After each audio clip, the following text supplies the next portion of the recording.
7 stagecoach robberies, 1 hidden traitor, and a bounty hunter riding directly into the trap. Shotgun Seat, a Western thriller. Chapter 1. The Santa Fe dropped him in Granada at 7 in the morning with the specific indifference that railroads showed to all their stops. The train slowing, the platform appearing, the train stopping long enough for the business of arrival to conclude, and then the train moving on toward wherever it was going next without pausing to consider what it had left behind.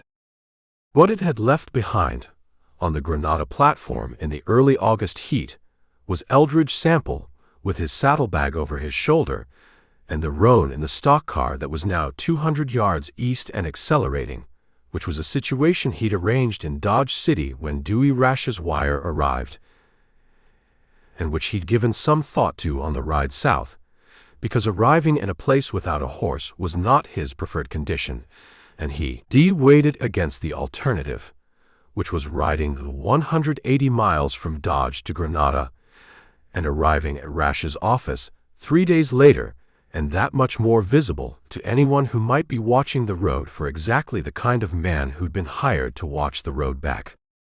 The stock car would be unloaded at the Lamar stop 40 miles west, which put the roan in a Lamar livery for 2 days while Eldridge worked the Granada end, which was an arrangement he'd thought through and arrived at but didn't entirely like.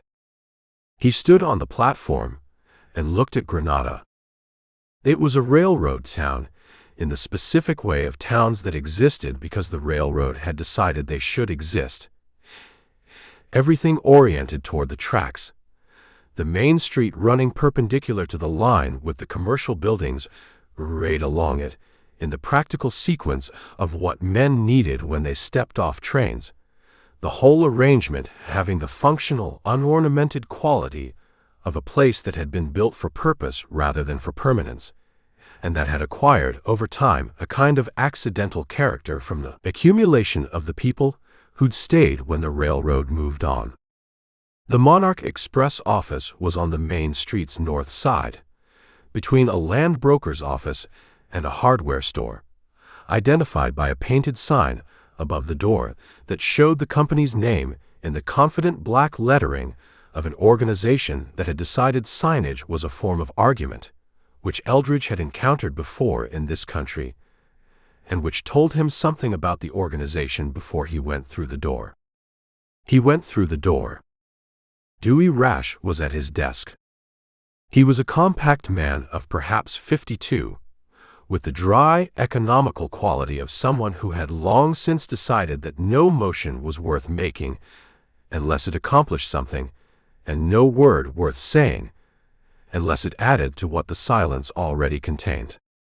He had a face that had processed a great deal of information over a long career and had stopped registering surprise at any of it, which gave him the flat, evaluating expression of a man who looked at things straight and reported accurately on what he saw, regardless of whether the report was welcome. He looked at Eldridge when he came through the door and said, "You're Sample." "I am," Eldridge said.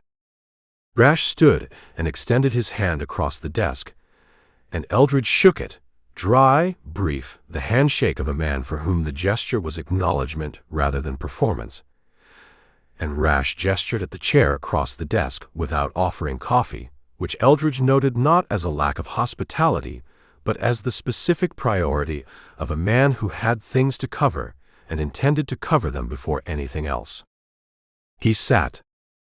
Rash opened the leather folio on his desk and turned it so it faced Eldridge and slid it across. 14 months, Rash said. 7 incidents. Same 2 locations on the Black Mesa stretch, alternating between them, never the same location twice in a row. Total losses across the 7 incidents. He picked up a paper from beside the folio and read from it. $11,460. Express box contents. Cash, gold dust in 3 instances, a negotiable draft in the November incident that was subsequently cashed in Albuquerque through a third-party broker. Eldridge opened the folio and looked at the first page, which was a manifest record, the Monarch Express manifest form, pre-printed, with fields filled in the specific handwriting of whoever had completed it at origination. Date, route, departure point, destination, contents description, declared value, the signature line at the bottom, signed by the originating station agent. The manifests, Eldridge said. Who completes them? The originating agent at Granada prepares the initial manifest, Rash said. Copies go to each station on the route within 24 to 48 hours of departure, so the station agents can prepare for the incoming load, stock orders, schedule adjustments, that kind of operational preparation. He looked at the folio. The final manifest, with the complete contents and declared value, goes out 48 hours before departure on heavy runs. That's company policy. Stations need lead time, he stopped. Stations need time to prepare for a heavy shipment. Eldridge noted the correction without commenting on it, and looked at the manifest page. Who, at Granada, prepares the originating manifest, he said. My clerk, Rash said. A young man named Pel Varney. He's been with me 3 years. I've looked at him from every angle I can think of, and I don't think he's the inside. He paused. I've looked at everyone from every angle I can think of. I'm not a man who reaches conclusions quickly, Mr. Sample. I've been working this problem for 14 months alongside the sheriff and the company's eastern directors, and what I've concluded is that I need someone without a prior relationship to this route working it from the outside. The sheriff's conclusion, Eldridge said. Road agents, Rash said. He said it the way a man said something he'd heard too many times to say, without the specific flatness of exhausted repetition. A gang operating out of the New Mexico territory, probably using the Black Mesa country as a base of operations, with some form of advance intelligence about the route schedule. His recommendation was outriders on heavy runs, which I've implemented, and which has produced no additional incidents in the last 2 months, which he takes as confirmation of his theory. He looked at Eldridge. I take it as confirmation that whoever is feeding the schedule information knows we added outriders and has adjusted accordingly. Eldridge turned to the second page of the folio. The incident reports, 7 of them, each one filled out in a different hand, each one describing the same essential event in slightly different language. He read through them with the methodical attention of a man reading a document for the first time that he intended to read correctly rather than quickly. The consistency of the incidents was the first thing. Not just location, the 2 Black Mesa curves alternating, but method. The road agents came out of the dark, always at night, always on the heavy runs. They presented themselves to the driver and messenger, took the express box, and left without harming passengers or crew. 6 of the 7 reports noted that the agents appeared to know exactly where the box was secured on the coach, which was information that varied by driver and by run. The 7th report, the most recent 3 months back, noted that the agents had addressed the messenger by name. Eldridge looked up from the report. The November incident, he said. The agents addressed the messenger by name. Burl Hensley, Rash said. He's been our senior messenger on the Black Mesa stretch for 6 years. His name is known to anyone on the route. His name is known to anyone on the route, Eldridge said. A road agent working the New Mexico territory would know it how. Rash looked at him with the flat, evaluating expression. That's the question that moved me from suspecting an inside job to being certain of one, he said. Hensley filed the November report himself. He noted the name usage as a detail of the incident. He's been with the company 14 years, our most decorated messenger, never a loss on his runs until this stretch. And the losses on this stretch are not on his direct runs, but on runs where he's positioned to know the manifest and the schedule. He paused. I want to be careful about what I'm saying here. Say it plain, Eldridge said. I'm not saying Burl Hensley is the inside, Rash said. I'm saying the inside has access to information that Hensley has. That could be Hensley. It could be someone close to Hensley. It could be someone who has access to the same information through a different channel. He looked at the folio. Hensley's been with this company for 14 years. His bond is clean. His record is clean. He's turned down promotion 3 times because he prefers the box to management. The Eastern directors consider him the exemplary Monarch employee. If it's Hensley, I need proof that a federal court and the company's directors will accept without question, because the alternative to proof is destroying the reputation of a man who may be entirely innocent, and I won't do that. Eldridge looked at the incident reports. He thought about a man who rode the box on a mountain route for 14 years and turned down promotion 3 times, and about what a man was building when he turned down promotion and stayed on the box, and about the specific word Rash had used, exemplary, and what an exemplary record looked like from the outside and what it might be from the inside. The sheriff, he said. He's been informed I'm coming. No, Rash said. Eldridge looked at him. The sheriff has access to the same station agents and the same route employees as the inside does, Rash said. I can't rule out that the sheriff's office has a communication channel to whoever's running this, even if it's indirect. I've told no one in the sheriff's office that I've hired outside help. He paused. The Eastern directors don't know either. I'm paying your fee from my own account. Eldridge had known this from the wire. Rash had stated it plainly, which was the first thing that had convinced him to take the job. A man who paid from his own pocket was a man who'd concluded something privately and was acting on the conclusion at personal cost. And that kind of conclusion and that kind of cost, in Eldridge's experience, were reliable indicators of a man who was right. What's your cover story? Rash said. Land buyer, Eldridge said. Scouting parcels between here and Trinidad for an investment group out of Kansas City. It gives me a reason to ride the route, to stop at each station and ask questions about the local geography and water access and title history, and to take my time doing it without appearing to have a purpose beyond the stated one. Rash looked at him. You'll need documentation. I have a letter of introduction from a Kansas City law firm, Eldridge said. The firm exists. The letter is genuine. The investment group is fictional. He paused. I've used the arrangement before. Rash nodded once, the nod of a man who'd hired the right person and was confirming it. There's one more thing in the folio, Rash said. Back page. Eldridge turned to the back of the folio. It was a single sheet, handwritten in Rash's own careful script, a list of 12 names with their positions noted beside each one. Station agents, drivers, messengers, stock tenders.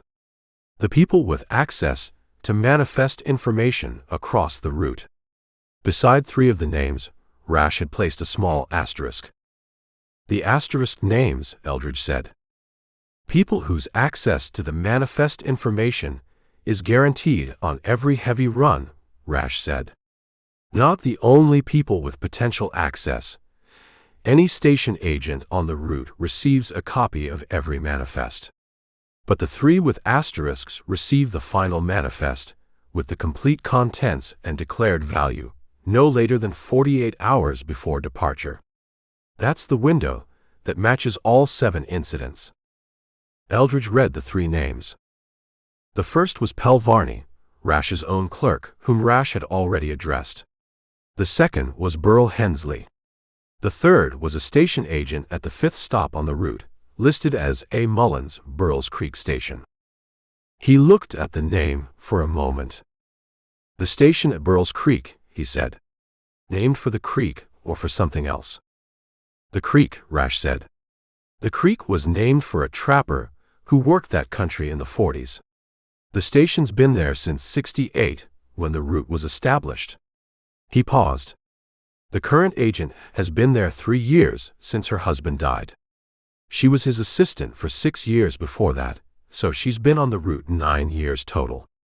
Her records are the cleanest on the line. I've audited her station books twice in 3 years looking for anything irregular and found nothing. Her, Eldridge said. Ardith Mullins, Rash said. Widow. She runs the Burles Creek station, alone with 2 hired hands for the heavy work. The company pays her the standard agent rate, which is, he stopped himself. Something moved across his flat, evaluating face. Not quite discomfort, more the specific expression of a man who had thought about a fact and had decided how to present it and was now presenting it. The standard agent rate, Eldridge said. Which is what? $65 a month, Rash said. Same as the mail agents. And the mail agents are running operations of what size? Eldridge said. Rash looked at the folio. The Lamar agent, who runs a 4-person operation in a town with hotel and livery access and a telegraph, makes $65, he said. Ardith Mullins, who runs a full relay station with 12 horses, a bunkhouse, a cookhouse, overnight passenger accommodation, and stock management for the heaviest section of the route, makes $65. He said this in the flat, accurate voice of a man reporting a fact he had looked at and not been comfortable with and had not changed. I've submitted 3 requests to the Eastern directors for a reclassification of the Burles Creek station to the senior agent rate, which is 90. I've been told the classification system is standard across the route and not subject to individual station adjustment. Eldridge looked at the name on the list. He thought about a woman who ran 12 horses and a bunkhouse and overnight passenger accommodation alone for 3 years at $65 a month, while the company's Eastern directors told her the classification system was standard. He thought about what a person built when they decided the classification system was the problem, and they were going to address the problem themselves. He closed the folio. I'll need copies of the last 6 months of manifests, he said. And the incident reports, all 7. And the staff list with the full personnel histories, not the summary, the full records. I'll have Pell Varney prepare them, Rash said. This afternoon. Don't tell Varney why, Eldridge said. Rash looked at him. Tell him you're doing a route audit for the Eastern directors, Eldridge said. It's plausible, and it keeps the request inside the normal range of your office's activity. Rash nodded. The morning coach west departs at 6, he said. Day after tomorrow, if you want time to review the materials tonight. Tomorrow morning, Eldridge said. I don't need 2 days with the materials. I need 1 night. Rash looked at him with the flat, evaluating expression, the look of a man updating his assessment of a person in real time. Tomorrow morning, he said. He stood and went to the door of the back office and called for Varney, and Eldridge stayed in the chair and looked at the folio and at the list of 12 names with its 3 asterisks, and thought about a route that ran 180 miles through some of the most isolated country in the Southern Territories, and about the specific closed-loop architecture of an inside job that had been running for 14 months without a single mistake visible enough to catch. 14 months. 7 incidents. $11,460. And the most decorated messenger on the Monarch line, and a station agent at the 5th stop who ran 12 horses and overnight accommodation at $65 a month, and 2 blind curves in the Black Mesa country where the road agents came out of the dark, knowing which box to take and how it was secured and the name of the man on the seat above it. Varney came through the back office door, young, ink-stained, with the careful, distracted energy of someone performing two jobs imperfectly. And Rash gave him the audit instruction in the plain, dry manner he gave everything, and Varney went back through the door, and Rash came back to his desk and sat down. "One more question," Eldridge said. "Go ahead." "The negotiable draft," he said. "The November incident. It was cashed in Albuquerque through a third-party broker. Did the broker investigation produce a name at the originating end?" Rash looked at him steadily. "The broker produced a name," he said. "The name was false. The documentation supporting the name was good enough to satisfy the broker, and not good enough to satisfy a federal investigator." He paused.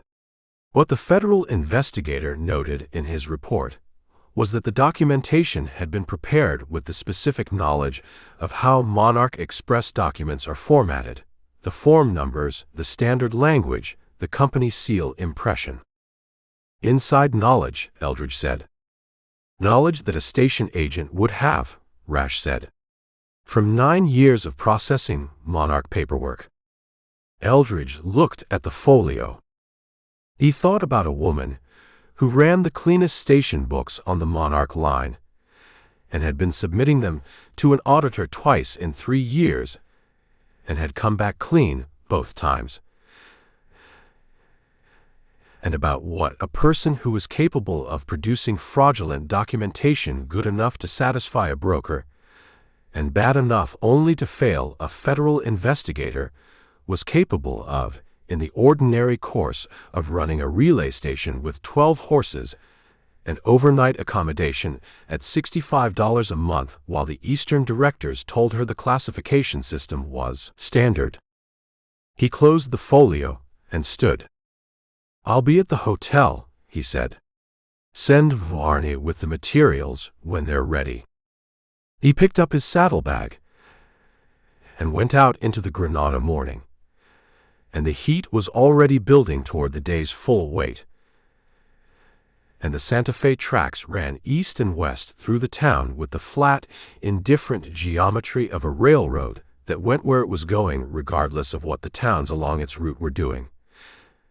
And somewhere 180 miles west on the Monarch Express route, at the 5th stop, a woman was running 12 horses and a bunkhouse and overnight passenger accommodation and producing the cleanest station books on the line at $65 a month, and had been doing so for 3 years since her husband died and left her with a station she couldn't afford to maintain, and a company that had decided the classification system was standard and not subject to individual adjustment.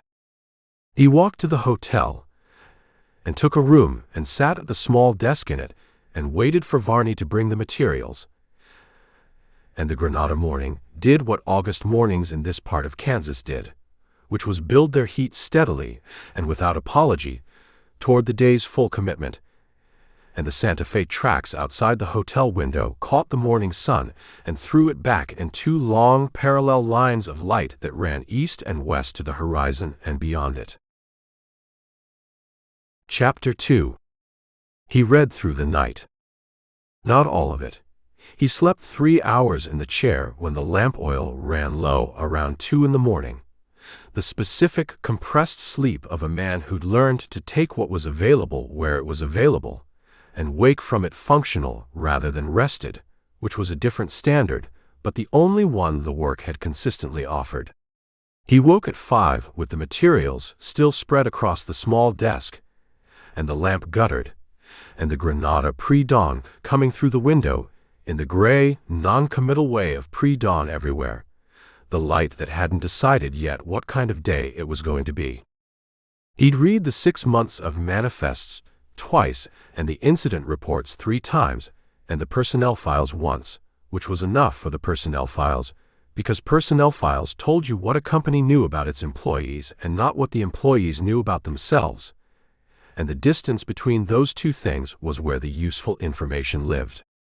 What the manifest told him, read in sequence across 6 months, was the pattern that Rash had identified and that the sheriff had attributed to road agent intelligence, The heavy runs hit, the light runs left alone, the alternating curve locations suggesting a deliberate variation to avoid establishing a fixed pattern of approach.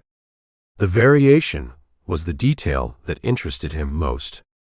Road agents working a route for 14 months and varying their approach location suggested either a sophisticated operation with tactical thinking or an inside operator who understood that varying the approach location was the best way to prevent the sheriff from establishing a fixed surveillance point.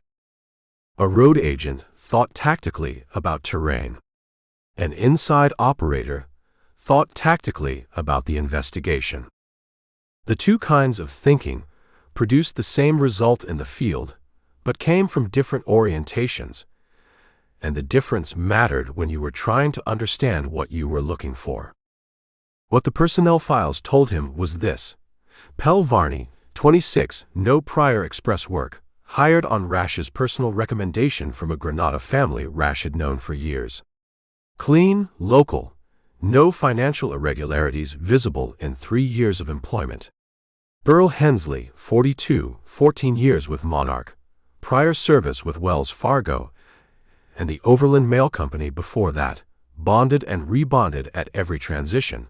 3 commendations from the company's Eastern directors for actions protecting express shipments. The most recent 4 years ago when he'd held a coach against 2 road agents in the Raton Pass country alone for 40 minutes until a relief driver reached him. 3 promotion offers declined, the reasons given each time being personal preference for field work over management, which the company had accepted because Hensley was more valuable on the box than he'd have been behind a desk. Ardith Mullins, 45. Hired as assistant to the Burles Creek station agent, her husband, Leland Mullins, in the year the route was established. 9 years total service. 3 years as primary agent, following Leland's death from a fever in the summer of the previous decade. 2 audits, both clean. 1 formal request for reclassification to senior agent rate, submitted by Rash on her behalf, denied by the Eastern directors with the standard classification language. 1 letter in her file from the directors to Rash, dated 8 months after the reclassification denial, noting that the Burles Creek station's operational metrics were among the highest on the route and commending the agent's performance. Commending the performance at $65 a month. He folded the personnel files and put them in his coat pocket and looked at the manifests one more time, specifically at the Burles Creek manifest receipts, which were the copies forwarded to the 5th station, carrying the complete contents and declared value of every heavy run. Each receipt was stamped with the Burles Creek station seal and initialed by the receiving agent. The initials were AM in a clean, consistent hand, the same hand across 9 years of receipts that Rash had included as background documentation.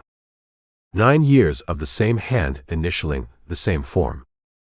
He stacked the materials and put them in the saddlebag and went down to the hotel dining room and ate what the kitchen offered at 5:30 in the morning, which was eggs and bread and coffee.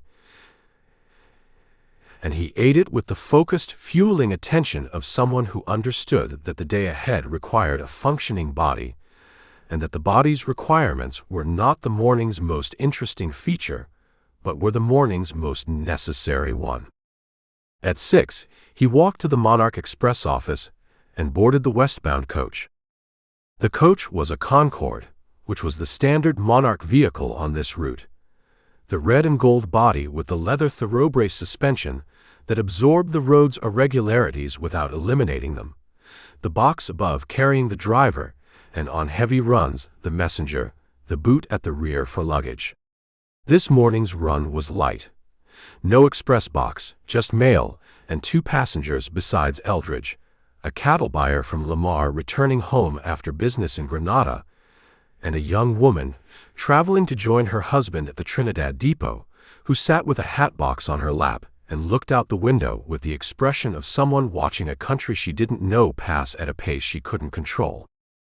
The driver was not Hamp Rawls, Eldridge had read Rawls's name in the personnel file as the primary driver on the heavy runs, and this morning's light run had a younger man on the box, whose name, offered when he helped the young woman with her hat box, was Denton Skaggs, 23, with the easy, competent manner of a young driver who knew his horses and his road, and hadn't yet accumulated enough miles to have formed opinions about either that he needed to share. Eldridge rode inside and read the country through the window. The country west of Granada was the specific flatness of eastern Colorado in August, the grass going dry and pale in the drought that was general across the southern plains this summer, the draws between the low swells of land showing their bone structure, the occasional homestead set back from the road with the characteristic optimism of a structure built by people who believed the land would eventually cooperate with their intentions. It was country that looked empty from the road, and wasn't. It was full of the specific, quiet, ongoing business of people trying to make a permanent life in a place that hadn't fully decided whether permanence was available. And the trying gave the landscape a quality of suspended determination that Eldridge had noticed in similar country across 3 states. He thought about the route, and about what it meant to ride it every run for 14 years, and what you accumulated in that time. Not just familiarity with the terrain and the stops and the personnel, but the specific granular knowledge of a person who had been present for the small daily operations of a place long enough to understand it from the inside in a way that no manifest or personnel file could convey. Burl Hensley knew this route from the inside of it. So did Ardith Mullins from a fixed position, which was a different kind of knowing. The knowing of someone who watched the route come to her stop and leave it again 9 years running, and had built up from that watching a complete picture of the route's rhythms and vulnerabilities and the specific mechanics of what moved through it. The Concorde rocked on the thoroughbrace, and the cattle buyer from Lamar fell asleep against the window within the first hour, which was the sleep of a man returning from a successful trip who had earned his comfort and was taking it without guilt. The first stop was Coolidge. It sat 12 miles west of Granada, in the flat country, a relay station rather than a full stop. Horses changed, mailbag exchanged, no passenger accommodation beyond a water trough, and a privy behind the station building. The agent was a young man named Ferris Cope, who came out to meet the coach with the specific, effortful energy of someone performing competence rather than embodying it, moving at a slightly higher pace than the situation required in the way that young people moved when they were aware of being watched. His wife came out behind him, carrying the mailbag, which told Eldridge that she was part of the operation, probably the more reliable part from the way she moved, and the way Cope deferred to her positioning of the bag without appearing to notice he was deferring, and handed it up to Skaggs with the practiced ease of someone who'd done this specific exchange many times. Eldridge got down and stretched his legs in the way a civilian passenger stretched his legs at a relay stop, and he looked at the station and the corral and the horse team being exchanged by a boy of perhaps 14, who moved among the animals with the fluid, unself-conscious competence of someone who'd been working horses since before he had opinions about it. He spoke to Ferris Cope about the land west of Granada, the water access on the draws, the title situation on the open sections, the land buyer's questions, asked in the idle, conversational manner of a man gathering information he's been tasked to gather and finds moderately interesting. Cope answered with the slightly over-helpful quality of a young agent eager to be useful to a civilian who might, from Cope's perspective, represent some form of economic activity beneficial to the stop. Nothing in Cope, or his wife, or the boy, suggested anything beyond the ordinary difficulty of running a relay station in the first years of doing it. The nervousness was the nervousness of inexperience, not concealment. The over-helpfulness was the over-helpfulness of someone who hadn't yet learned that the work was the work, and that performing it was sufficient without the performance of performing it. Eldridge noted, Coolidge, Cope, F. and wife. Relay only. No overnight. Access to manifest receipt, but not final manifest. Light stop doesn't receive heavy run documentation. Not the inside. He wrote this in his small book, in the 3 minutes before Skaggs called the reboard, and pocketed the book, and got back into the Concorde. Hartley was the second stop, 17 miles further west, and it was the most minimal operation on the route, a stock tender station with no agent, just the horses and the man who kept them, which the personnel file had noted and which the station itself confirmed. The building was a single structure of adobe and salvaged timber that housed the horses in 2/3 of it and the stock tender in the remaining third, with a lean-to addition on the south side that served as the operations space where mail was transferred and the coach log was initialed. O.V. Slusher came out of the barn when the Concorde pulled in, and he came out with the specific, unhurried quality of a man whose relationship to time had been entirely organized around animals and who had stopped experiencing urgency as a category some years ago. He was perhaps 60, with a face that had the permanent squint of someone who'd spent decades working outdoors in this specific quality of light, and hands that were the specific, enlarged hands of a man who'd been working with rope and leather his entire adult life, and whose hands had built themselves around that work. He changed the horses with the practiced, wordless efficiency of a man who knew exactly what he was doing and didn't need to narrate the knowing, and he initialed the coach log with the concentrated, careful effort of someone for whom writing was a deliberate and somewhat unfamiliar act, and he handed the log back up to Skaggs and looked at the horses one more time before he stepped back from the coach. Eldridge didn't get down at Hartley. There was nothing at Hartley to get down for.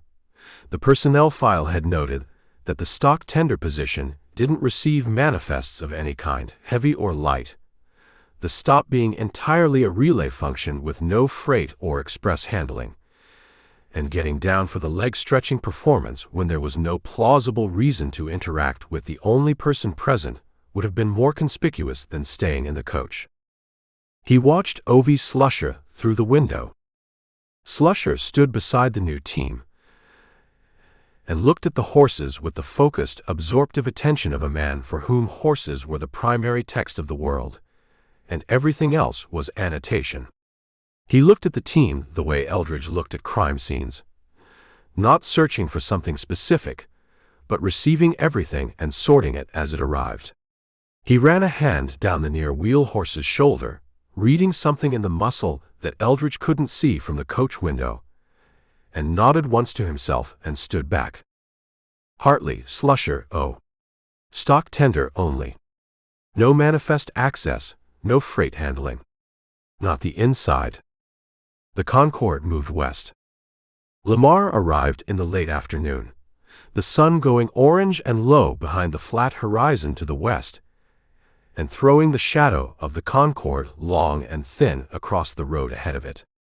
It was a real town, bigger than anything east of it on the route, with a main street that held a hotel, and a saloon, and a hardware operation, and a bank, and the specific, accumulated commercial infrastructure of a place that had decided to be permanent and had been building the argument for that decision for long enough that the argument was starting to look convincing.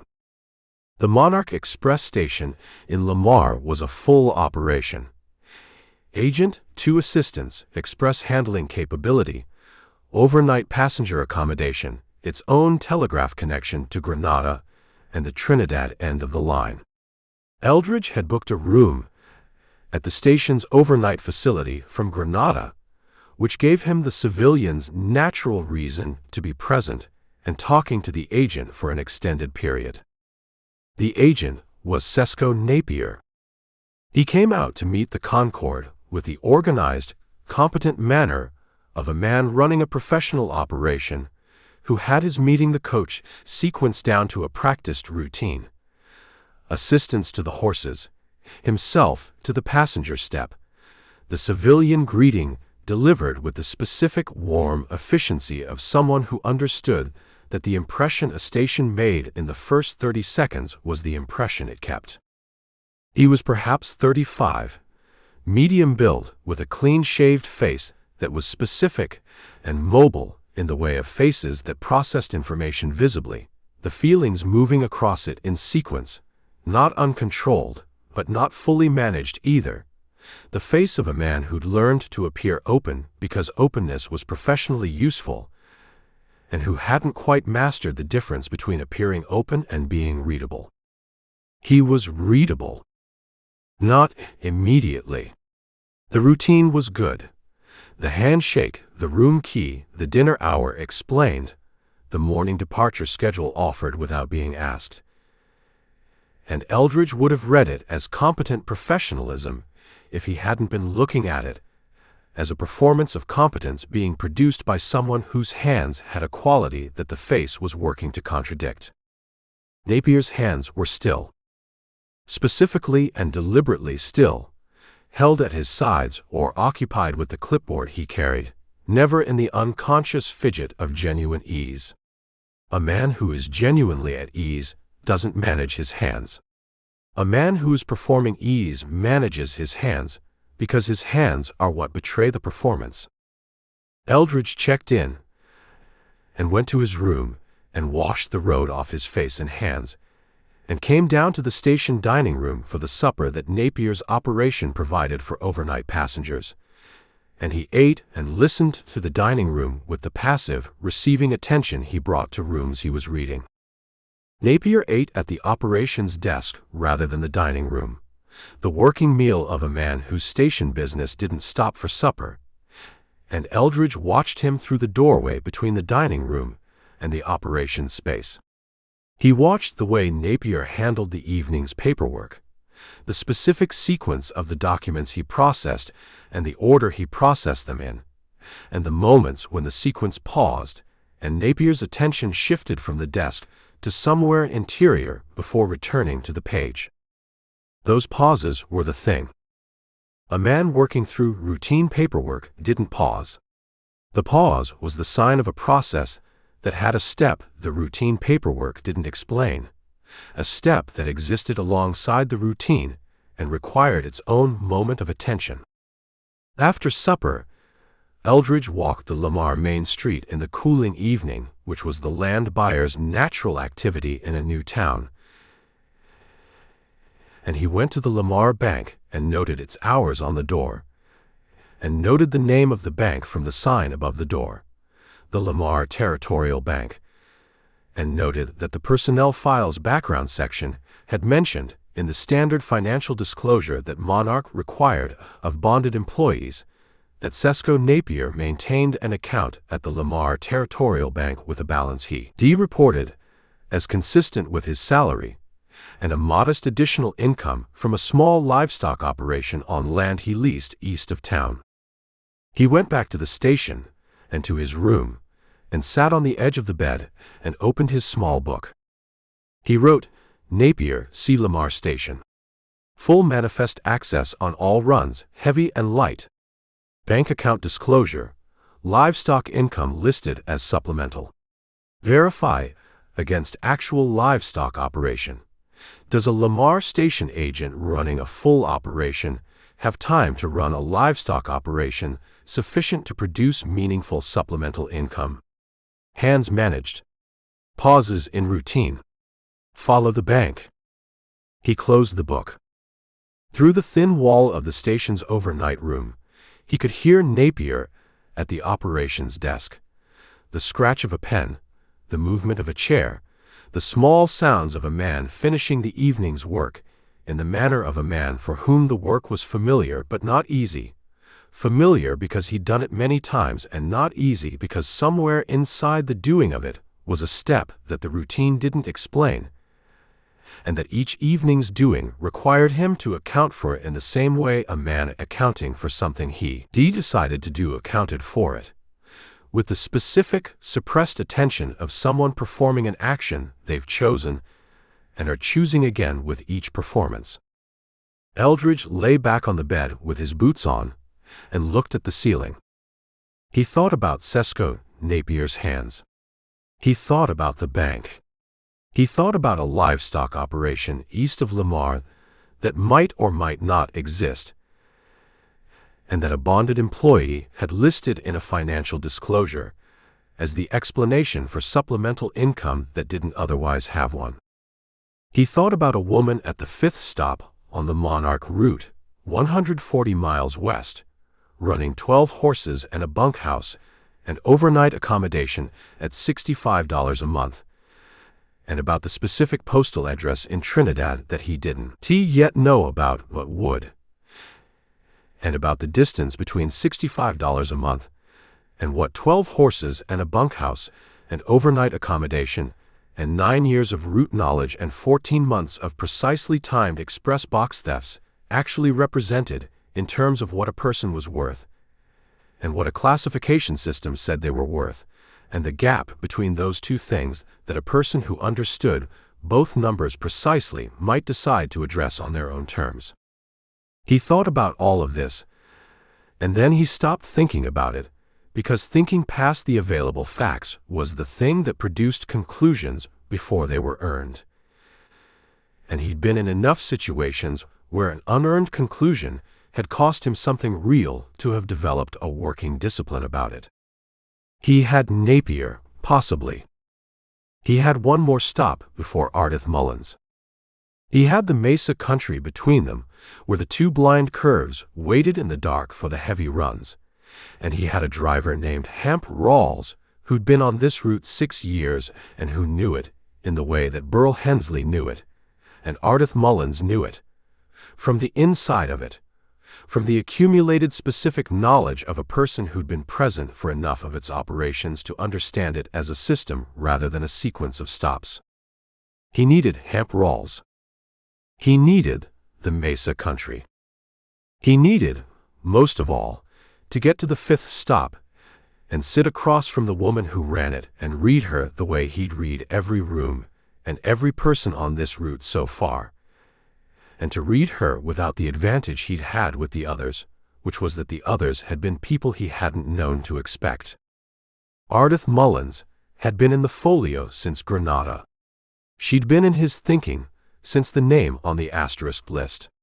She'd had time to become a theory, which was the specific danger of knowing too much about a person before you met them, the theory arriving before the person, and doing the reading before the reading had a chance to be genuine. He was going to have to put the theory down when he got to Burl's Creek Station and pick up what was actually in the room. He closed his eyes. The pen scratched at the operations desk through the wall. Lamar settled into its night around him, and the Monarch Express station settled into its specific nighttime operations. And somewhere 140 miles west, a woman was very likely at her own desk doing her own evening accounting. And the accounting she was doing had 2 columns that most accounting didn't have, and the balance in the second column was a thing she knew precisely and had known precisely for 14 months, and that Eldridge intended to put in front of a federal court before the summer was out. The pen stopped. A chair moved. The lamp in the operations room went out. Chapter 3. Hamp Rawls drove the westbound heavy run out of Lamar on Thursday morning with Eldridge on the box beside him, and the box below them in the boot held $4,000 in mint currency consigned to the Trinidad depot, which was the kind of run that produced the specific weighted attention of everyone involved in it, the attention of men who understood that what they were carrying made the coach a different kind of vehicle than it was on a light run, not in any visible way, but in the way that knowing changed the quality of perception. Rawls had agreed to the box seat the previous evening, when Eldridge found him at the Lamar Station's small bunkhouse reserved for drivers between runs, and told him enough of the truth to get the agreement without telling him enough to change what the box seat was supposed to produce. He was a bounty man working a federal warrant matter related to the route he'd told Rawls, and he needed a driver's perspective on the Black Mesa stretch and the two blind curves where the incidents had occurred, and the best place to get a driver's perspective was the driver's box. Rawls had looked at him for a long moment with the specific, evaluating gaze of a man who'd been on this route long enough to have his own ideas about what was happening on it. And then he'd said, "You'll want to be up before the curves." "I will," Eldridge said. "First one's an hour into the Mesa country," Rawls said. "I'll tell you when." He'd said nothing further, and Eldridge had not pushed it. And in the morning Rawls was on the box at 5:45 when the station clock read departure, and he handled the 6-horse hitch out of the Lamar yard with the easy, practiced authority of someone who'd been doing this specific thing for long enough that the horses responded to him before he finished asking. The messenger on this run was not Burl Hensley. Hensley, the personnel file had noted, ran the heavy runs on the western half of the route, the Black Mesa stretch and the Trinidad approach, while the eastern half's heavy runs used a messenger named Cord Bevins 40, who rode the Lamar to eastern end without crossing into the Mesa country. The division of territory was practical. The eastern country was flat and fast, the western country was elevated and slow, and the route had divided its messenger coverage accordingly. What this meant was that Hensley's access to manifest information was weighted toward the western heavy runs, the Mesa country runs, the runs that went through the two blind curves. All 7 incidents had been in the Mesa country. The messenger riding with Eldridge and Rawls on Thursday morning was a young man named Perry Chalk, who had the serious, contained quality of someone who understood the weight of what he was guarding, and hadn't yet developed the veteran's habit of containing that understanding below the level of his daily presentation. He sat the box on Rawls's left side. Eldridge had taken the outside position, with the Monarch issue shotgun across his knees, and his eyes moving between the road ahead and the country on both sides in the regular practiced sweep of a man running a pattern he'd been trained to run. Eldridge watched him run it and said nothing. The run east to west was the direction that mattered, Grenada to Trinidad, the heavy shipments moving west from the Kansas Railroad terminus toward the Colorado mining supply operations that needed them. The incident reports had all been westbound runs. Road agents didn't hit eastbound coaches carrying empty boxes and return mail, which was another piece of the pattern that the inside job reading explained better than the road agent theory. A gang working the Mesa country for 14 months would eventually have hit an eastbound, if only for the passengers. An inside operator who knew the manifests hit westbound heavy runs because the manifests told them which runs to hit. He filed this. The Mesa country began an hour west of Lamar, exactly as Rawls had said it would. It didn't announce itself. The land changed gradually. The flat table country of eastern Colorado, lifting by degrees into the broken, eroded terrain of the Mesa system, the draws deepening and the ridgelines sharpening, and the road beginning to follow the contours of the land rather than imposing a straight line across them. The grass along the roadside changed character too, the pale drought grass of the flatlands giving way to the sparser, tougher growth that Mesa country produced at elevation. Juniper and pinon beginning to appear on the higher ground, their dark green a specific contrast against the red and ochre of the exposed rock faces. The sky above the Mesa country had a different quality than the sky above the flats. Not larger, because you couldn't get a larger sky than the Kansas flatland sky in August, but more present, the land's topography giving it edges and definition that the flat country didn't offer, the mesa tops and the canyon rims creating a serrated horizon that the light worked against in the late morning in dramatic and specific ways. Eldridge looked at all of it and thought about cover. The Mesa country was extraordinary cover country. The juniper breaks on the lower slopes could hide men and horses within 30 yards of the road and render them invisible to a driver on the box until the moment they emerged. And the road's curves through the mesa system gave a man who knew the route the ability to position himself on the outside of a curve and see the approaching coach a quarter mile before the coach could see him.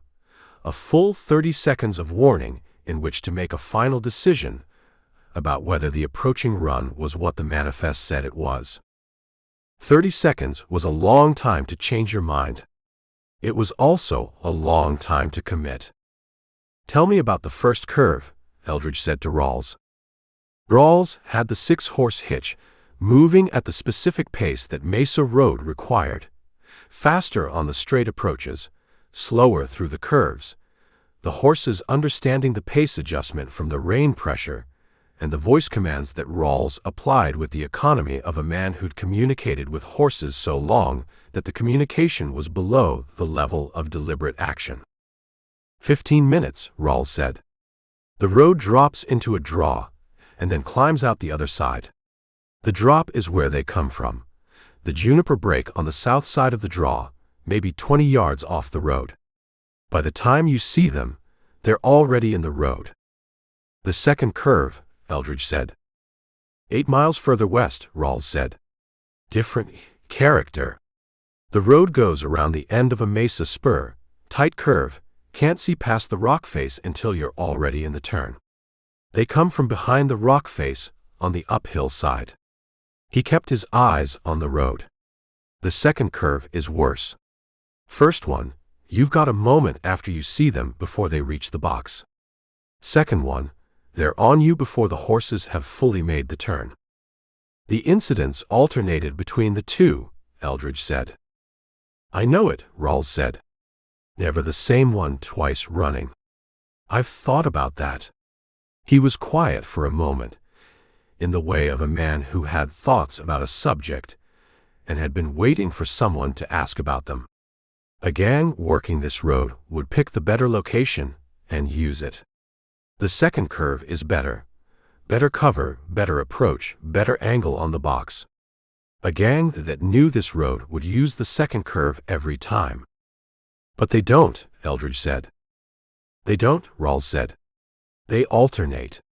And you know why you alternate? Eldridge waited. You alternate so the sheriff can't set a fixed position, Rawls said.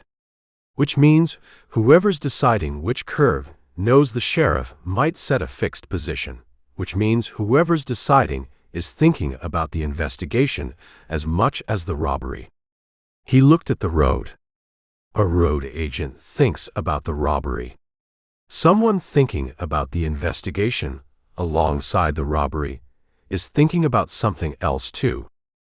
Eldridge looked at the country and said nothing, because Rawls had arrived at a conclusion from 6 years on this road that was the same conclusion Eldridge had arrived at from 14 months of manifests in a Granada hotel room.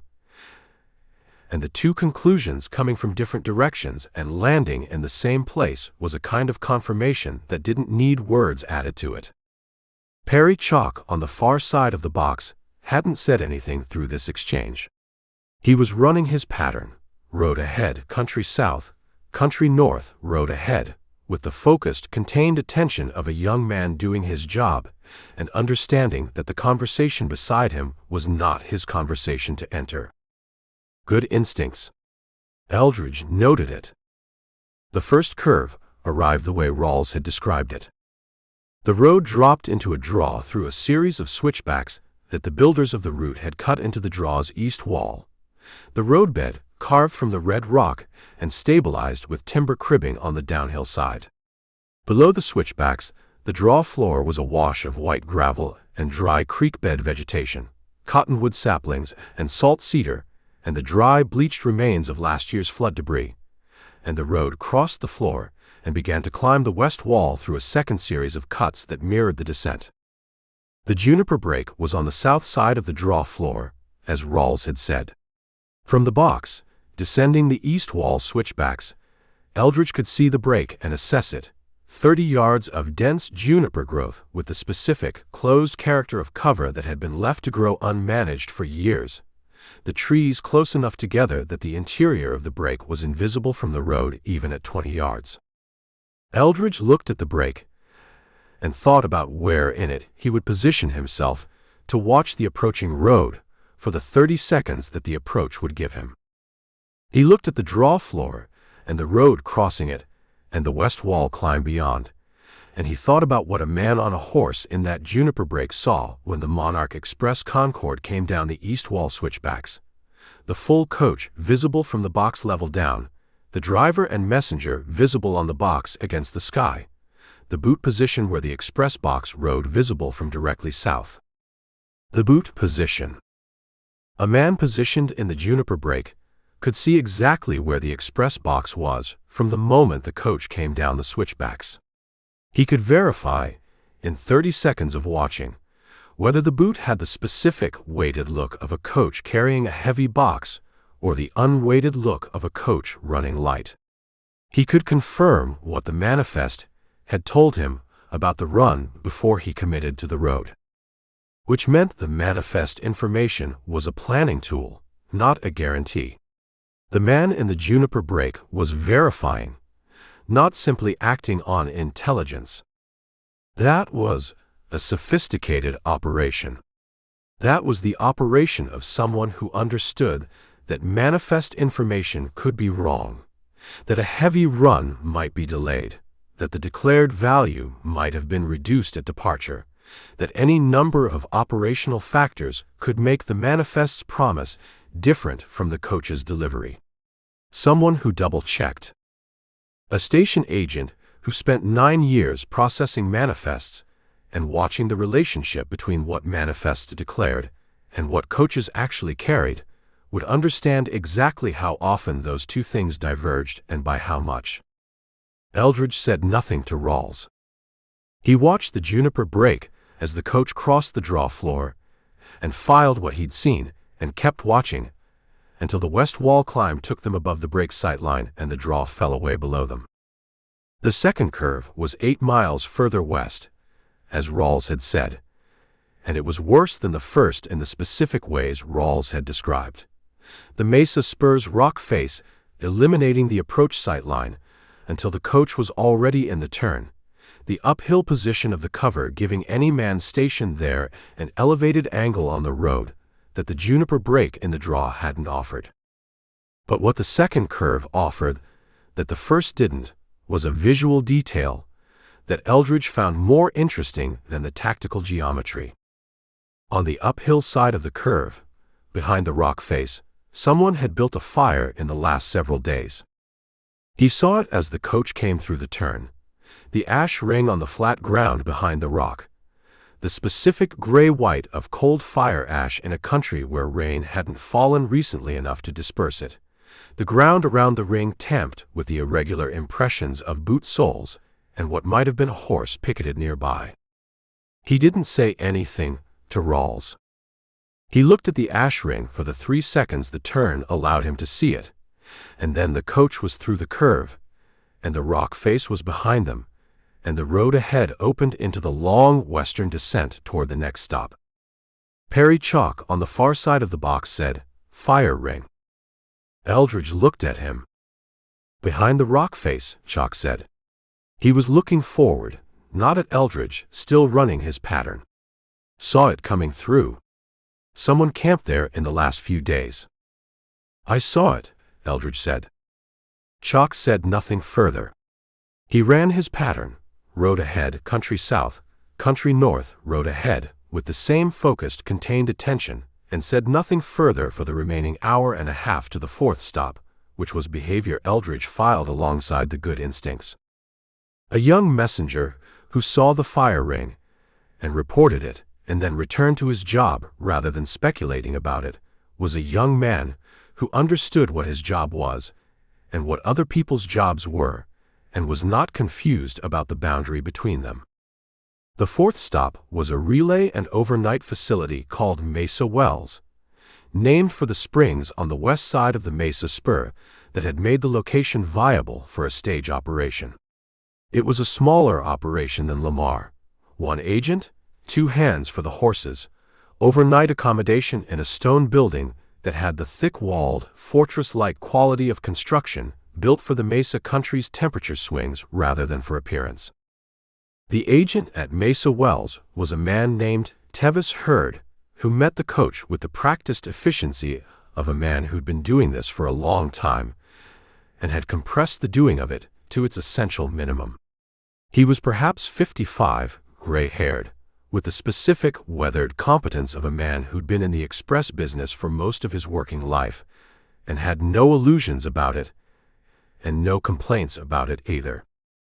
He processed the coach's arrival with a thoroughness that Eldridge watched and read as entirely clean. The manifest check, the box verification, the coach log initialing, the horse exchange, all of it conducted in the sequence of someone who understood that the process existed for good reasons and adhered to it because of the good reasons rather than because someone was watching. Eldridge spoke to Hurd about the land buyer matters for 20 minutes while the horses were changed, and Hurd answered with the specific, unguarded quality of a man who had nothing to conceal and found the concealment of things he didn't have to conceal more trouble than the not concealing. He liked Hurd. Not relevant. The job had produced people he liked, who turned out to be guilty of things he'd have preferred they weren't guilty of. And it had produced people he'd found difficult who turned out to be entirely innocent. And liking was not a measurement instrument he trusted for professional purposes. But he noted it. He noted also that Hurd received the manifest copy with the same routine initialing and filing sequence he'd applied to everything else, and that nothing in the handling of the manifest, which was the complete final manifest on this heavy run, showed any sign of a step that the routine didn't explain. No pause. No managed hands. Mesa Wells Hurd, full manifest access on heavy runs. 14 years en route. Nothing regular. Not the inside. He put his small book away. The fourth stop put him 20 miles from Burles Creek Station, which was one more run, a shorter run, the Mesa country giving way to the canyon approach to the creek drainage, and which would arrive, depending on the pace Rawls maintained on the downhill western grade, before noon tomorrow. He ate supper at Mesa Wells with Rawls and Chalk, and Rawls talked about the road with the specific, comfortable authority of a man on his own subject, and Chalk listened and contributed, occasionally with the careful precision of a younger man in the company of an older one, whose knowledge he respected and was absorbing. Eldridge listened to both of them, and ate, and thought about Sesko Napier's managed hands at the Lamar station. After supper, he walked to the Mesa Wells spring, and stood at its edge in the cooling evening, and looked at the water coming up from the rock, which was a modest flow but a genuine one. The spring doing what springs did in drought years, which was continue to produce from deep enough in the ground that the surface conditions hadn't yet reached whatever the springs were drawing from. He thought about water rights, and what people fought over, and what they stole for. And then he thought about a different kind of resource, the resource of position and knowledge and access, and what a person who'd spent 9 years building that resource in a company that compensated them at the standard classification rate might eventually decide to do with the gap between what they had and what they were being paid for having it. He looked at the spring. The water came up steady and clear and consistent, indifferent to the drought on the surface above it, indifferent to everything happening in the country it moved through, simply doing what it was built to do at the pace it had always done it. He thought about Ardith Mullins at her desk in the Burles Creek Station, running the evening's accounting with the clean, precise hand that had been initialing Monarch manifests for 9 years, and about the second column in the accounting that he couldn't see from Mesa Wells, but that he was going to sit across from tomorrow before noon. He went back inside and slept. The Mesa country was quiet around the stone building, in the way that elevated country was quiet, the wind down, the temperature dropping fast from the day's heat, the stars overhead doing the specific work that high-altitude stars did, which was be more numerous and more present than their sea-level counterparts, the sky crowded with them in a way that made the darkness between them seem deliberate rather than incidental. He woke at 4:30 and lay in the dark for a few minutes and thought about Perry Chalk saying "fire ring" in the matter-of-fact tone of a man reporting what he'd seen without editorializing about what it meant, and about the ash ring behind the rock face at the second curve that was several days old and that indicated a man or men who'd camped there long enough to build more than one fire, and about what a man who camped behind a rock face on a mesa road was waiting for. He was waiting for a coach. Specifically, a coach he knew was coming, on a day he knew it was coming, carrying what he knew it was carrying, because someone 48 hours in advance had sent the information in a direction that ended with a man behind a rock face at the second curve, confirming the information by watching the coach come through the turn before he stepped into the road. 48 hours. The manifest went out to the stations 48 hours in advance on heavy runs. The Burles Creek station received its copy, received it first, ahead of Mesa Wells, ahead of the western stops, because Ardith Mullins had arranged with the company's operations department, on the legitimate grounds of needing early notice for her stock orders, to receive the final manifest copy 6 hours ahead of the standard distribution. 6 hours earlier than anyone else on the route. Eldridge sat up in the dark. He'd read that detail in the operations file that Varney had compiled, the standard manifest distribution schedule, with the Burles Creek notation that the fifth stop received its copy 6 hours early due to operational requirements. He'd read it and filed it, and had not, until this moment, lying awake in a stone building on the western approach to the Mesa country, assembled it with the 48-hour window and what the 6-hour advantage represented. 48 hours was the window. 6 additional hours at the front of the window was the margin between the information arriving at Burles Creek and the information arriving everywhere else on the route, the margin in which a message could be sent to Trinidad and received and acted on before anyone else on the route had opened their manifest copy. 6 hours. The agent who needed early notice for stock orders had used the early notice for something else first, and the something else was sent to Trinidad in the 6 hours before anyone else on the route knew what the run was carrying, and the Trinidad address received it and passed it to the man who would eventually be behind the rock face at the second curve, counting the seconds until the Concorde came through the turn. He got dressed in the dark and went outside and stood at the Mesa Wells spring for a while, listening to the water come up steady and clear and consistent from whatever deep in the rock it came from, and he thought about the morning.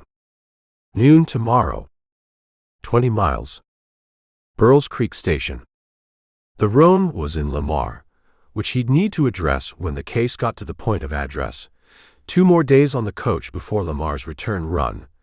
But for now the coach was adequate, and the coach was what the cover required, and the cover was what the case required. He went back inside. The stars above the Mesa country did their work, numerous and specific and indifferent to the cases being worked beneath them.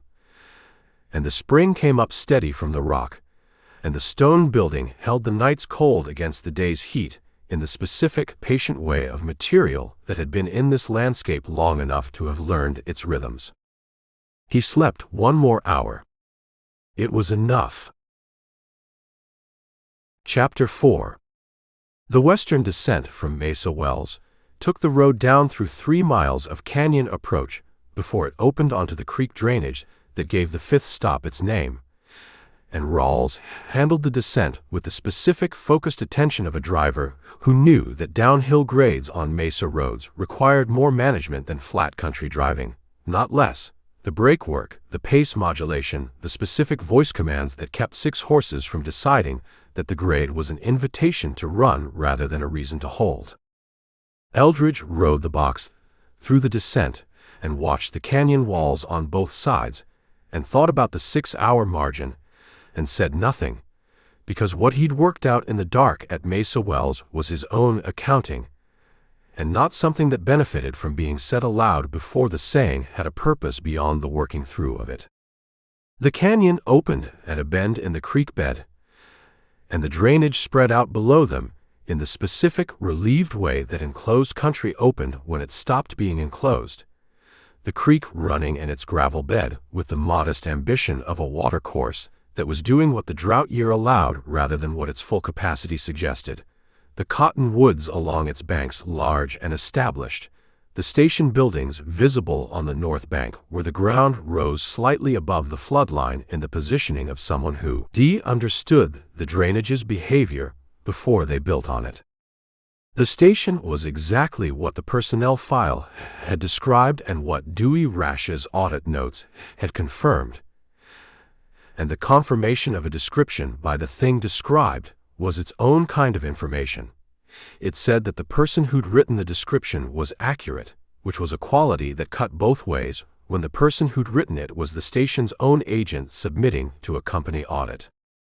Ardith Mullins produced accurate descriptions of her station because accuracy in the descriptions was the best protection the station had. An inaccurate description would invite scrutiny. An accurate one invited nothing because it confirmed what the company already thought it knew. Rawls brought the Concorde across the creek at the stone ford and into the station yard and pulled up at the coach stop with the easy, calibrated deceleration of a driver who'd made this stop many times and knew the exact position. Eldridge looked at the yard. 12 horses in the corral. He counted them without appearing to count them. In the peripheral way, he counted things he needed to count without advertising the counting. The corral was well maintained, the fence tight and the water trough clean and full from the creek pump visible at the corral's east end. The station building itself was adobe, 2 stories, the lower floor the operations and relay function, the upper floor the overnight accommodation, with a separate cookhouse to the south and a bunkhouse for the hands to the north. The whole arrangement had the organized, intentional quality of a setup that had been thought through and built accordingly. A man came from the bunkhouse to take the horses, one of the 2 hands, young, moving with the focused, task-oriented pace of someone who'd been waiting for the coach and had his job sequence ready. He went to the near wheel horse without being told, and worked in the practiced, efficient manner of a man whose relationship to horses was entirely professional and whose professionalism was genuine. Ardith Mullins came from the station building. She came without hurry and without the performed eagerness that Ferris Cope had brought to the Coolidge stop, and without the compressed, task sequence efficiency of Tevis Hurd at Mesa Wells.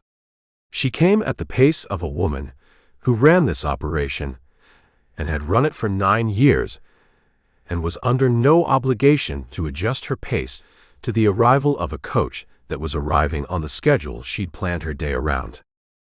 She had the manifest in her hand.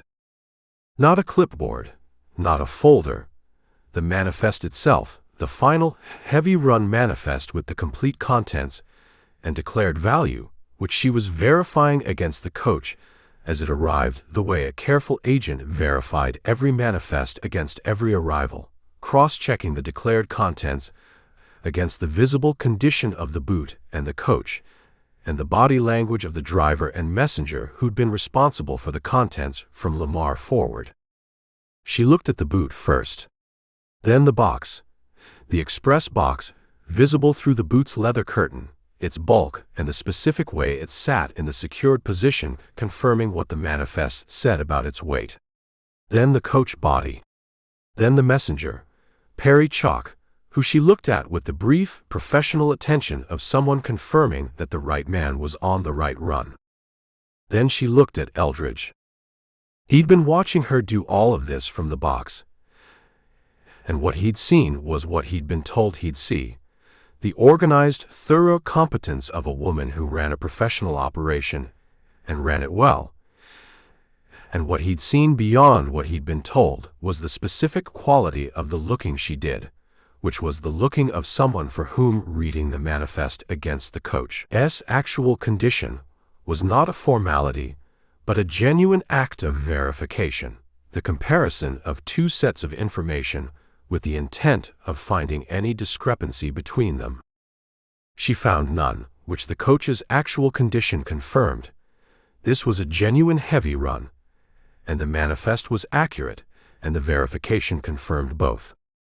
She looked at Eldridge on the box with the brief, professional attention she'd given Chalk, and he saw her read him in the first 3 seconds with the accuracy he'd expected from the personnel files account of 9 years of processing transient traffic through this stop: passengers, drivers, messengers, company auditors, the full variety of people that a Monarch Express relay station received and processed and sent on.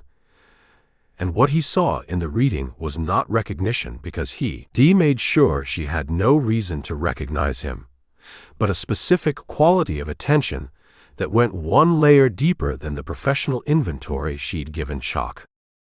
She was reading him the way he read rooms, not searching for something specific, receiving everything and sorting it as it arrived. He climbed down from the box with the easy civilian manner of a man who'd been riding the box for company because the inside had been close on the descent, and he said good morning to no one in particular, and stretched his back in the way that men who'd ridden a descent on a hard box stretched their backs. And he looked at the creek and the cottonwoods and the drainage and the country above the canyon rim with the engaged, evaluating attention of a man looking at land he'd been sent to assess. Ardith Mullins came to the coach stop and looked at the manifest and looked at Rawls. 14 minutes, she said. It was not a question. It was the time allowance she'd calculated for the horse change on this run, stated as the operational fact it was. 14's fine, Rawls said. She turned to go back to the station building, and Eldridge said, "Ma'am, if you've got a moment, I'm doing some land assessment in this drainage for an investment group out of Kansas City, and I'd appreciate any information you could offer about the water rights on this section of the creek." She stopped. She turned back to him with the same measured, unhurried pace she brought to everything, and looked at him with the full, specific attention of someone who'd just been asked a question and was deciding whether the question was what it appeared to be. Water rights on this creek are held by the company for station use and by 2 ranches upstream, she said. The upstream holders are the Dinard outfit and a man named Polly Breckenridge who runs cattle on the North Mesa. She said this with the flat, factual completeness of someone answering the question that had been asked, and nothing beyond it. You'd want to talk to the county recorder in Trinidad for the specific filings. I appreciate it, Eldridge said. He produced his land buyer's letter of introduction, the Kansas City law firm, the standard language, and held it out. Prentice Hoyle, representing Callaway Land and Investment. We're looking at creek bottom parcels between the Mesa country and Trinidad. She looked at the letter. She read it, not scanned it, read it with the focused attention of someone reading a document rather than performing the reading of one, and handed it back. The Dinard place has been for sale 2 years, she said. Upstream, north side of the creek, 400 acres with senior water rights. If your group is serious about creek bottom land in this drainage, that's the parcel worth looking at. Thank you, Eldridge said. That's useful. She looked at him for one more second, the reading continuing past the conversation's natural conclusion, the sorting of the last pieces of what she'd received, and then she went back to the station building at the same measured, unhurried pace. Eldridge turned back to the creek and the cottonwoods and took out his small book and wrote down what she'd told him about the Dinard place, with the genuine attention of a man who'd been given useful information and was recording it for the purpose it had been given. He spent the 14-minute horse change in the yard, and then rode the inside of the coach for the remainder of the day's run, because there was nothing more to observe from the box that the box had not already given him, and because the inside gave him a window and a position from which to look back at the Burles Creek station as the Concorde crossed the ford and began the canyon climb. Ardith Mullins was at the station building's doorway, watching the coach go. This was not unusual. A station agent watched the departing coach as a matter of operational habit, confirming the departure and the condition of the team and the coach, any irregularities worth noting in the station log. It was a routine that every agent performed at every stop, and that meant nothing in isolation.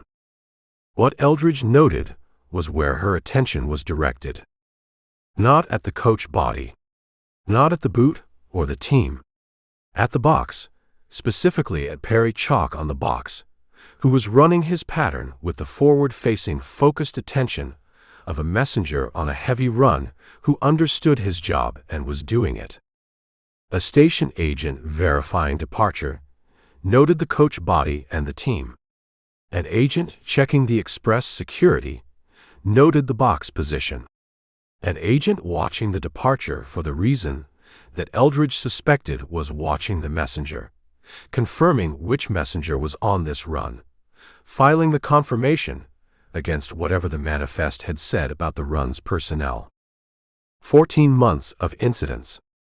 14 months of a station agent watching departing coaches and confirming which messenger was on which heavy run, and the heavy runs that coincided with Burl Hensley on the box being the runs that didn't come through cleanly. The Concorde went around the first bend of the canyon approach, and the station building disappeared behind the canyon wall, and Eldridge turned from the window and looked at the canyon walls going past and thought about what he'd read in 30 seconds of watching Ardith Mullins watch the departing coach. The sixth stop was Trinidad, which was the route's western terminus and the operational end of the heavy run, and they arrived in the late afternoon of the second day with the express box intact and Perry Chalk on the box with the patient, contained attention of a young man who'd done his job for the full run and considered that sufficient. Eldridge spent one night in Trinidad before boarding the eastbound coach, because Trinidad was where the money went and where Fleece Mullins ran his freight forwarding operation, and where the postal address that he didn't yet know about but was going to know about was located. And a land buyer in Trinidad for one night was a natural and unremarkable thing. He walked the Trinidad streets in the evening with the engaged attention of his cover and the working attention of his actual purpose, looking at the freight forwarding operations along the depot district. There were 4 of them, which was the natural number for a town at the junction of a mining supply route and a railroad connection. And 3 of them had the established permanent quality of operations that had been there long enough to have become fixtures of the commercial landscape. The 4th was newer. Not young, perhaps 3 years old, which was the specific age that Ardith Mullins had been the primary agent at Burles Creek, but newer than its competitors, and growing in the specific, confident way of a business that had access to capital its competitors didn't have, and was using the access without being conspicuous about it. The sign above the door said, Mullins Freight Forwarding, Trinidad, Colorado. Eldridge looked at the sign for a moment, and then looked at the street and walked east toward the hotel. He boarded the eastbound coach the following morning and rode back through the stops in the reverse order, Trinidad to Mesa Wells to the 4th stop to the 3rd, and at each stop he conducted the land buyer's business and noted what the reverse run showed him that the westbound run hadn't, which was the behavior of the stations receiving a light return coach rather than a heavy westbound run.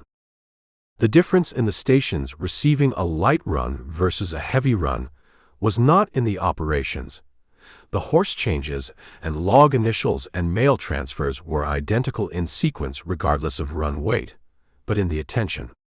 A heavy run arrived with the manifest already known, already verified, already incorporated into the station's operational preparation. A light run arrived without the manifest's advance weight, and the station agent met it with the routine attention of someone processing a routine arrival rather than the specific, calibrated attention of someone whose preparation had been organized around the run's particular requirements. At Burrell's Creek on the return run, Ardith Mullins met the eastbound coach with exactly the routine attention that a light return run warranted. She initialed the coach log and exchanged the mailbag and confirmed the horse change with the same organized, thorough competence she'd shown on the westbound, but without the specific, calibrated quality that the heavy run's advance manifest preparation had produced. The difference was subtle. It was the difference between a professional performing a routine function and a professional whose preparation for this specific function had gone deeper than the routine. Eldridge noted it and said good morning and nothing further, because he'd said what he'd needed to say at this stop on the westbound run, and anything further would have been the thing that turned a civilian's second passing into something that required explanation. She gave him the same measured, unhurried attention she'd given him on the westbound, the reading continuing, the sorting of new information against whatever she'd filed from the first encounter, and said good morning and went back to the station building. Lamar received him at the end of the second day's eastbound run, and the roan was in the livery where he'd arranged her, and he collected her and paid the 2 days' board, and stood in the livery door for a moment with his hand on her neck, feeling the animal's solid, uncomplicated presence after 4 days on the Monarch coach with the specific, accumulated weight of what those 4 days had produced. The roan looked at him with the dark, even eyes, and then looked at the livery door in the direction of the evening, which was her way of noting that the standing in the livery door portion of the day had probably concluded, and the riding portion was available. He rode to the Lamar Hotel, and took his room again, and sat at the small desk, and opened his small book, and read back through everything he'd written since Granada. The picture was not complete. It had gaps that the picture required filled before it became a case rather than an investigation. The specific mechanism by which the manifest information moved from Burrell's Creek to whoever camped behind the rock face at the second curve, the Trinidad connection and the Mullins freight forwarding operation, and how the money moved through it, the specific identification of Burrell Hensley's role versus Ardith Mullins's role, and the nature of the arrangement between them. But the shape of it was clear. The 6-hour early manifest. The watched departures, the messenger confirmation. The freight forwarding operation in Trinidad that was 3 years old and growing on capital that didn't come from freight forwarding rates. The alternating curve locations that told the story of an inside operator thinking about the investigation alongside the robbery. And Burrell Hensley, 14-year Monarch employee, most decorated messenger on the line, who knew the heavy runs from the manifest and who'd been on the box for the Black Mesa stretch for 6 years and who had, in the November incident report, noted that the road agents had addressed him by name. Named him. A road agent who named the messenger was a road agent who'd been told who was on the box. Not who was on the box in general. Hensley's name was known on the route. But who was on this specific box, on this specific run, which was confirmation that the information coming from inside the route included the personnel assignment alongside the manifest contents. Personnel assignments came from 2 places: the operations schedule that Rash's office produced, and the manifest copy that included the assigned messenger for heavy runs. The manifest, which went to Ardith Mullins 6 hours before anyone else. Eldridge closed the small book and looked at the wall of the Lamar hotel room and thought about what he needed that he didn't have yet, and what he had that Rash could use immediately, and what the gap between those two things required him to do next. He needed Sesko Napier. Not eventually. Now, tonight, before the Lamar station's evening operations concluded, and Napier went to whatever version of sleep a man with Napier's accounting problem managed in the small hours of a working night. He picked up his hat and went downstairs. The Lamar station was quiet at 9 o'clock, with the specific quiet of a full operation in its off hours. The horses in the corral, the overnight passengers settled, the operations desk lit but not busy. The rhythm of the place dropped to its nighttime minimum. Napier was at the operations desk when Eldridge came through the station door, which was expected, because the operations desk was where Napier was when the station was in its off hours, and the off hours were when the step that the routine didn't explain got its moment of attention. Napier looked up when Eldridge came through the door. The managed hands were immediately present, the clipboard taken up, the papers organized, the professional presentation assembled with the speed of someone for whom the presentation had become reflexive. Eldridge sat down across from the desk without being invited, and put his hat on the desk, and looked at Napier with the direct, plain attention of someone who had moved past the land buyer and was now being himself. Napier looked at him. He looked at the hat on the desk. He looked at Eldridge's face. Something in the managed presentation shifted, not collapsed, not abandoned, but adjusted, the way a man's posture adjusted when the thing he'd been bracing against arrived in a form he'd been half expecting and half hoping wouldn't come. "You're not a land buyer," Napier said. "No," Eldridge said. Napier looked at his hands on the clipboard. He set the clipboard down. The managed hands, without the clipboard to manage, rested on the desk in the specific, unoccupied stillness of hands that had stopped performing and had not yet found a new instruction.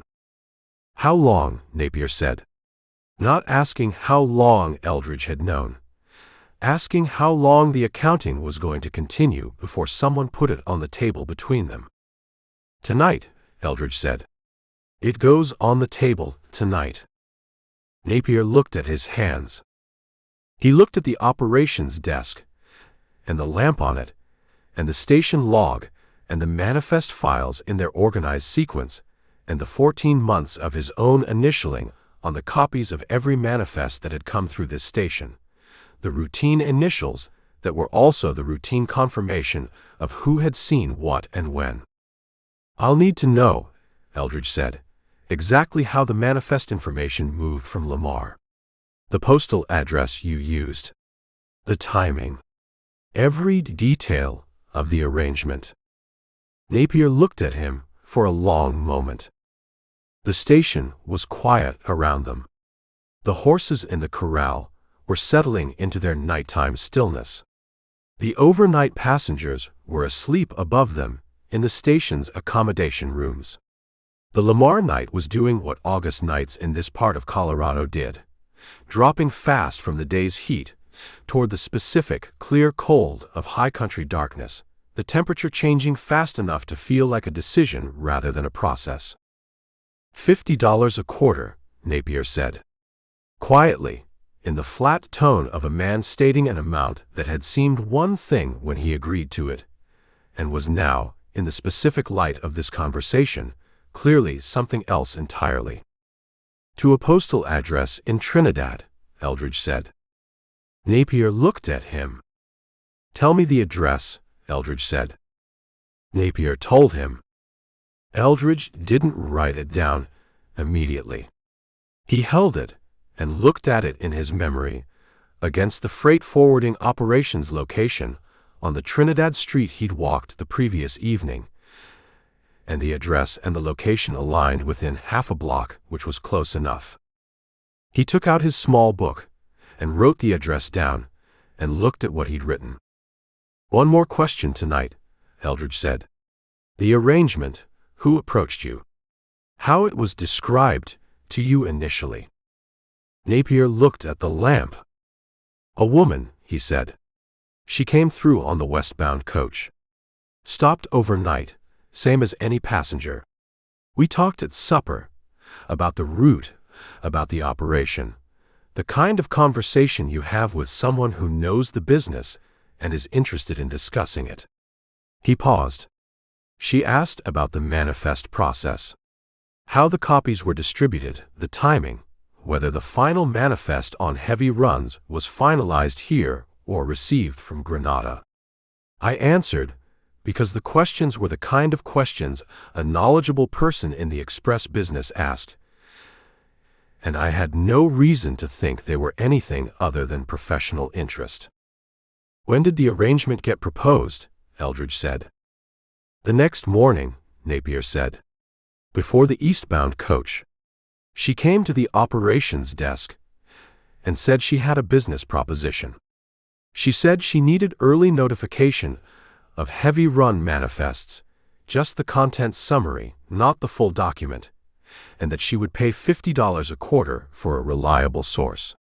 She said the information would be used for logistics planning purposes." He looked at his hands. "She said it in a way that made the logistics planning explanation sound entirely plausible." "You believed her," Eldridge said. "I believed the $50, Napier said. He said it with the same flat, accurate honesty with which he'd said the amount, and with the same quality of recognition, a man looking at a decision he'd made and describing it plainly without the softening that self-serving description usually added." Eldridge looked at him. "Her name," he said. Napier said the name. It was not Ardith Mullins. The name Napier gave was a traveling name, a name a person used when they were conducting business they didn't want attached to their permanent identity, the kind of name that was plausible enough to write in a hotel register and specific enough to be remembered, but that connected to nothing verifiable in any record anywhere. Which was, Eldridge reflected, exactly the kind of name a station agent who'd spent 9 years processing express company paperwork would know how to construct. "Describe her," Eldridge said. Napier described her. The description matched what Eldridge had read in Ardith Mullins's personnel file and what he'd seen across a station yard in 14 minutes on a westbound heavy run. And the match was complete enough that the traveling name was the only remaining distance between the description and the person it described. Eldridge closed the small book. He looked at Sesko Napier at his operations desk in the quiet Lamar station, with the managed hands now unmanaged, and resting on the desk surface in the specific stillness of someone who'd set down something heavy and wasn't sure yet what the setting down of it meant for what came next. "You'll need to give a full account," Eldridge said, "to a federal investigator. Everything you've told me tonight, and everything you can reconstruct about every manifest copy you forwarded and every payment you received." Napier nodded, the nod of a man accepting an obligation he'd created for himself through the specific mechanism of $50 a quarter, and a plausible explanation, and the particular vulnerability of a Lamar station agent who needed the supplemental income and had not asked the questions that the situation had deserved. "The livestock operation," Eldridge said. "In your financial disclosure." Napier looked at the desk. "There is no livestock operation," he said. "I know it," Eldridge said.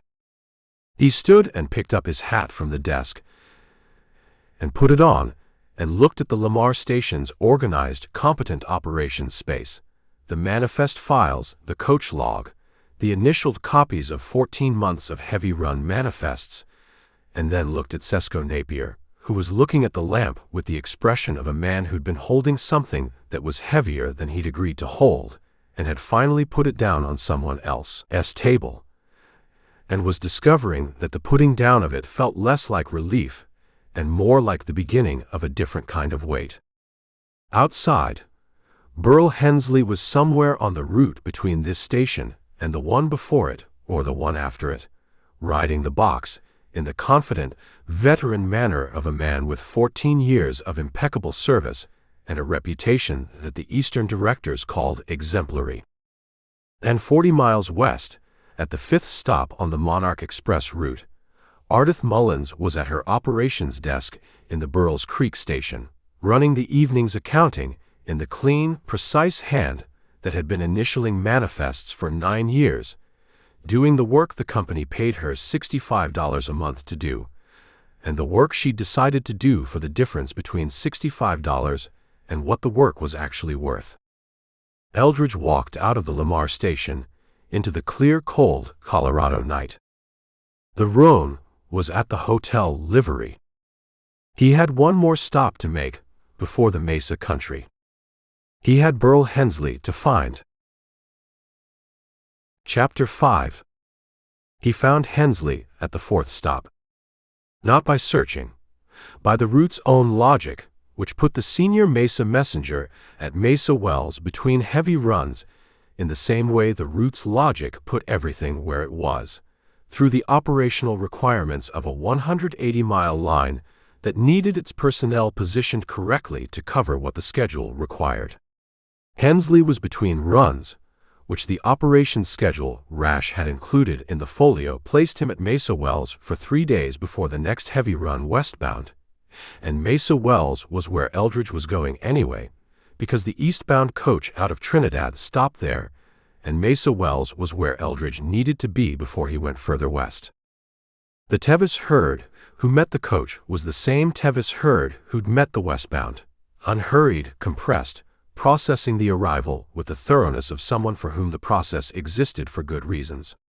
He confirmed Eldridge's overnight room with the same efficiency he'd confirmed it on the westbound run, and Eldridge carried his own bag to the stone building and washed his face and hands at the basin, and came down for supper with the road's accumulated days in his back and his eyes, which was the toll of 4 days on a Monarch Express coach that the body registered clearly, and that he acknowledged and set aside.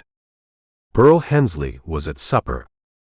He was sitting at the far end of the table with a plate and a cup, and a worn, cloth-bound book that he'd set face down beside the plate, a man eating his supper and reading between bites, and at ease with both activities simultaneously, in the comfortable, self-contained manner of someone who'd been occupying rooms alone for a long time and had made good arrangements with the occupation.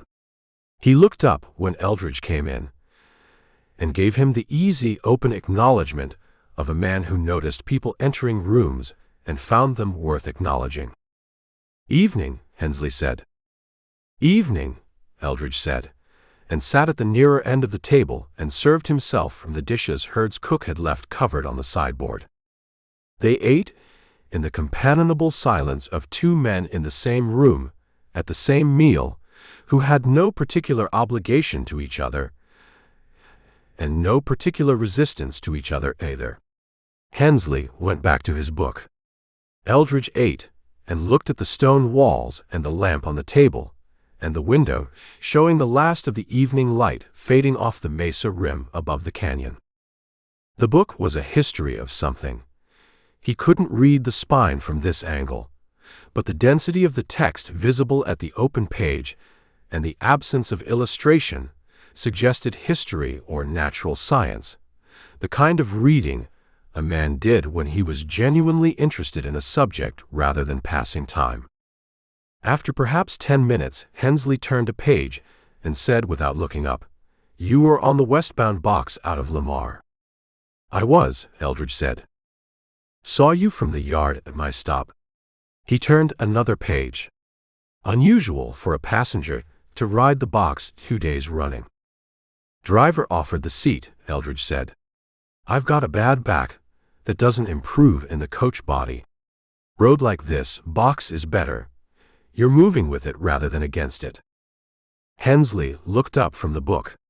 He had the broad, weathered face that the personnel file had failed to make vivid, The file's language had said experienced 14 years, commendations, and hadn't said what those 14 years looked like from inside the face they'd made. What they'd made was a face that was genuinely open in the way that certain kinds of long experience made faces open. Not naive, not performing openness, but genuinely without the defensive contraction that most adult faces developed in response to the things they'd been through. A face that had processed a great deal and had decided on the evidence that most things were worth engaging with. Box is better for a bad back if you trust the driver, Hensley said. Some drivers, it's worse. They fight the grade instead of working it, and you spend the whole descent bracing instead of moving. Rawls works it, Eldridge said. Hamp's as good as there is on this route, Hensley said. He said this with the plain authority of a man giving an assessment he'd formed from experience and had no interest in softening or inflating. The Mesa descent wants a driver who understands that the grade is doing work the horses don't have to do if you let it. Most of them fight it. He went back to his book. Eldridge ate and thought about a man who'd been on this route for 6 years and who spoke about the Mesa descent with the same fluent, specific authority he brought to assessing Rawls, and about what 6 years of being the best at something looked like from the inside of the person who was best at it. After supper, the stone building offered a covered porch on its west side that caught the evening air off the canyon, and Hensley took his book and a cup of something that might have been coffee or might have been something that had been coffee earlier and had developed opinions about itself in the intervening time, and he sat in one of the 2 chairs on the porch with the easy, settled quality of a man who'd found the best seat available and occupied it without self-consciousness. Eldridge took the other chair. Hensley didn't look up from the book immediately, which was not rudeness. It was the behavior of a man at the end of a chapter who intended to finish the chapter before he shifted attention. He finished it, turned the book face down again to mark his place, and looked at the canyon in the fading light. Land buyer, Hensley said. Not a question. Word travels on a route, Eldridge said. Everything travels on a route, Hensley said. A route is a communication system that carries freight and mail and passengers as a secondary function. Primary function is moving information from one end to the other. Always has been. He drank from the cup. What are you buying? Creek bottom parcels between the Mesa country and Trinidad, Eldridge said. Water access and title situation for an investment group out of Kansas City. Dinard Place, Hensley said. That's been mentioned. Anyone who knows this drainage will mention the Dinard Place, Hensley said. 400 acres with senior rights on the creek. Breckenridge upstream has the next senior position, but Breckenridge isn't selling. He looked at the canyon rim. Dinard wants out. His wife wants to be somewhere with a doctor closer than 40 miles, and his oldest boy has no interest in ranching. The land's been for sale long enough that the price has come down twice. He paused. Whether it's come down to where an investment group would find it interesting, I don't know. Investment groups have different arithmetic than working ranchers. The easy, informative delivery was entirely natural, not performed, not managed, the comfortable talk of a man who knew a country and found no particular reason not to share what he knew with a stranger who'd asked a reasonable question.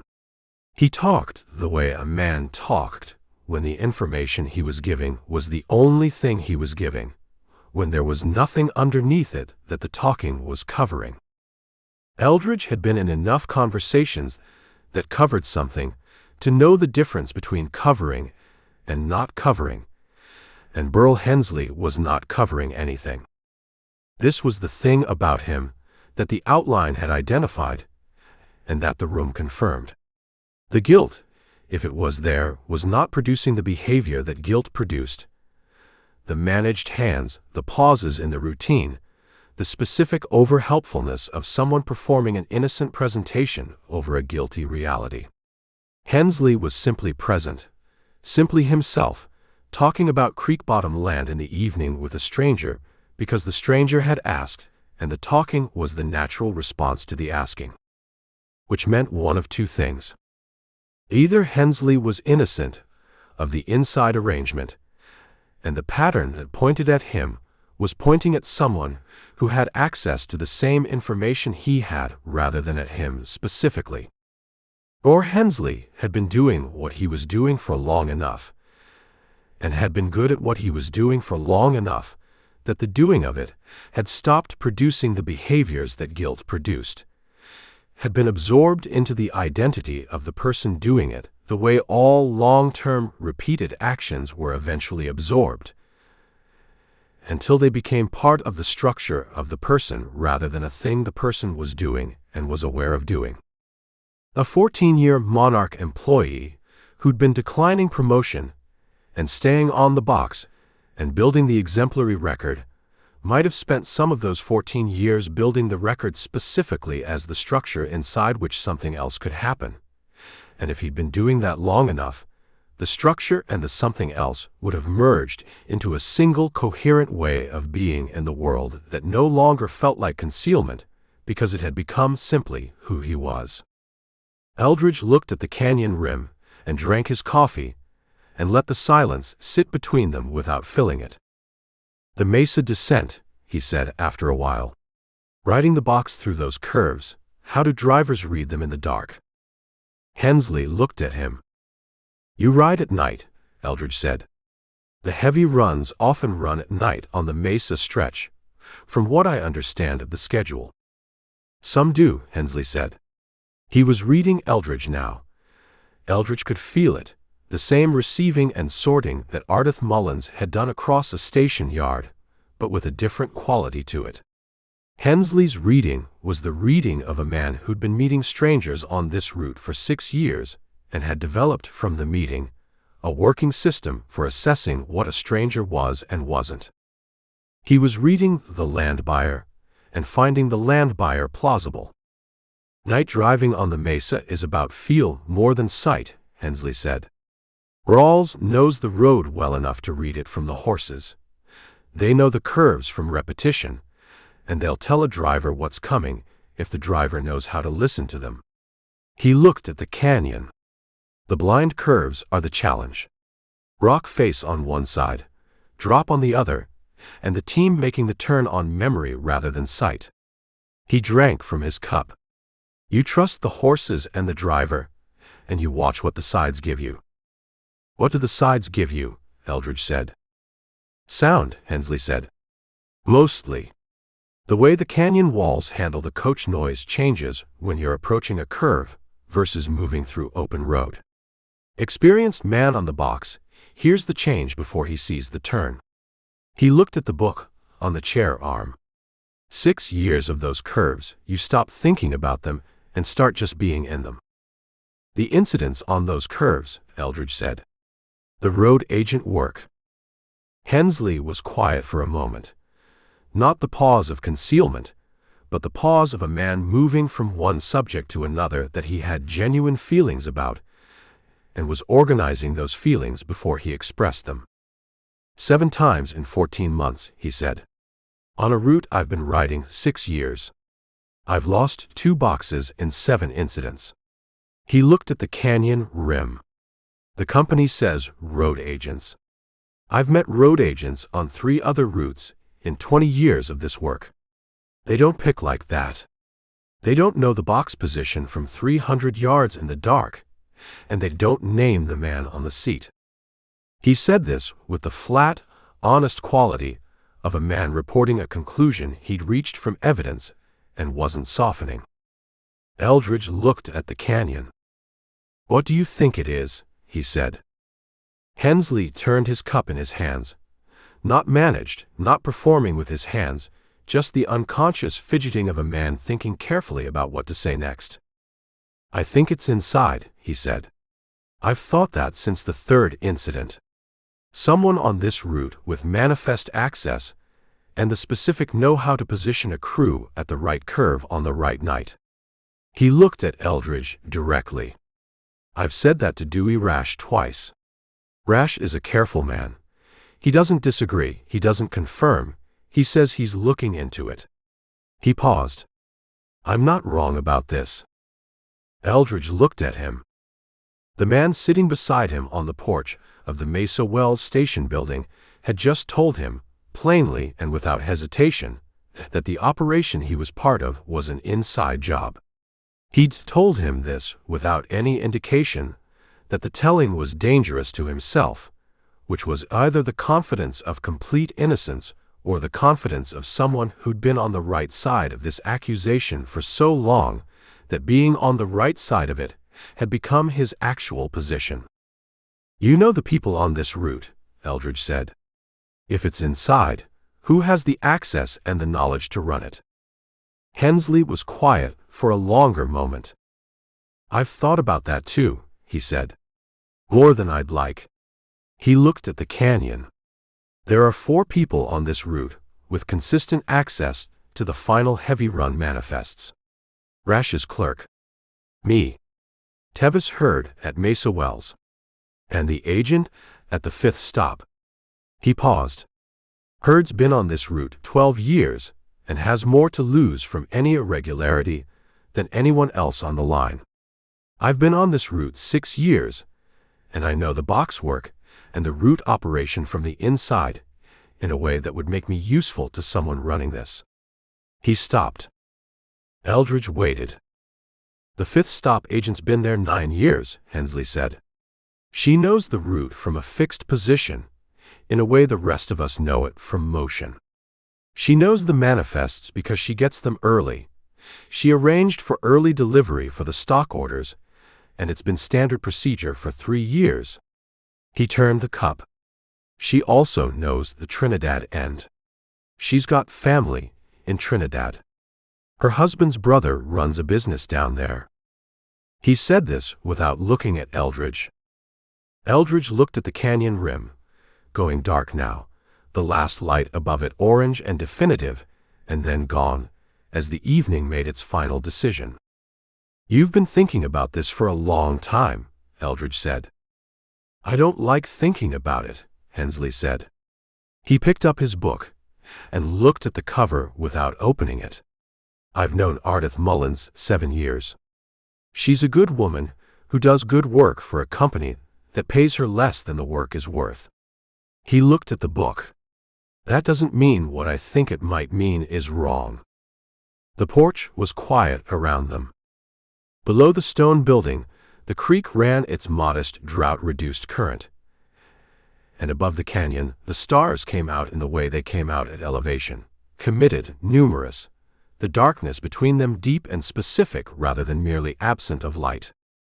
Eldridge looked at the stars and thought about a man who'd worked this route for 6 years and had been watching a pattern develop and had reached a conclusion he didn't want to have reached, and had been carrying it in the specific way that men carried conclusions they wished they hadn't arrived at, carefully, privately, hoping someone else would get there too so the carrying could be shared.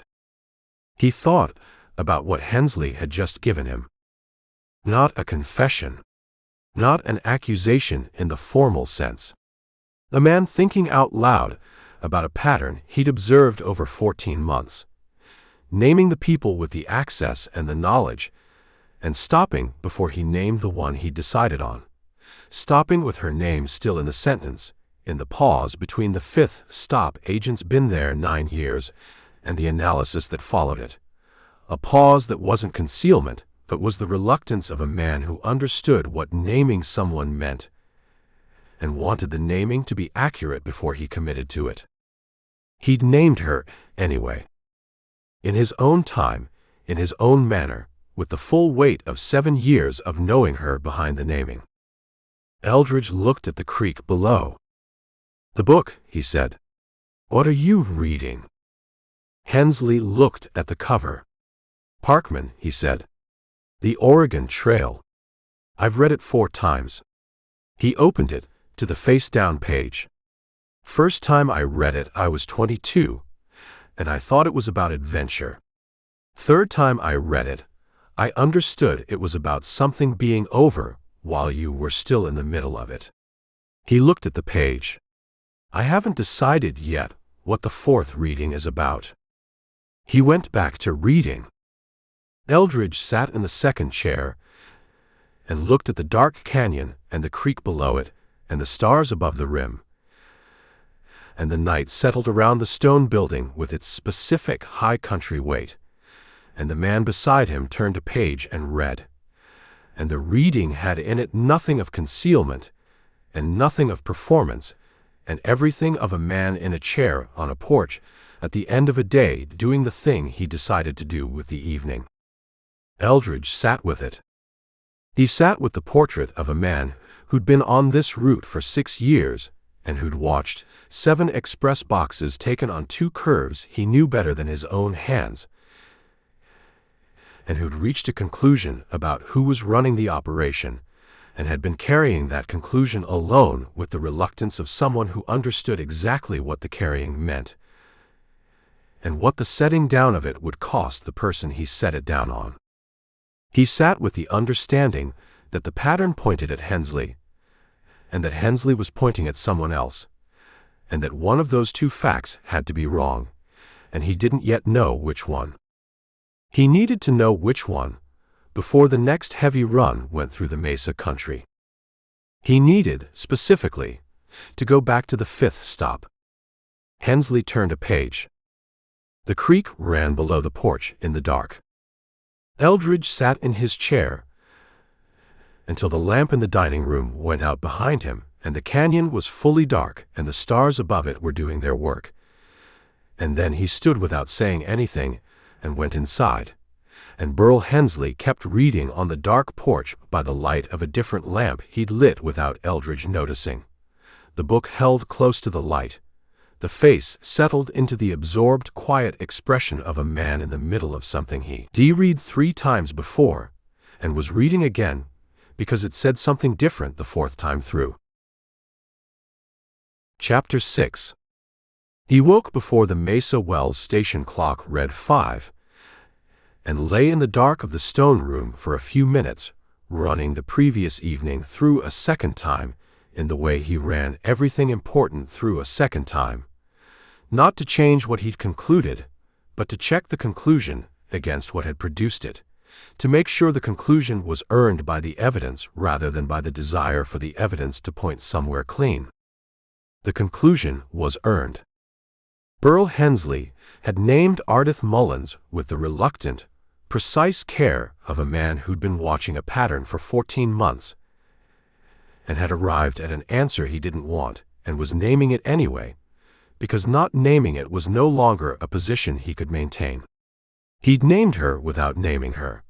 The 5th stop agent, family in Trinidad, early manifest delivery arranged for operational purposes, and the not quite naming was the specific behavior of a man who understood the weight of what he was saying and wanted the weight distributed correctly before it landed.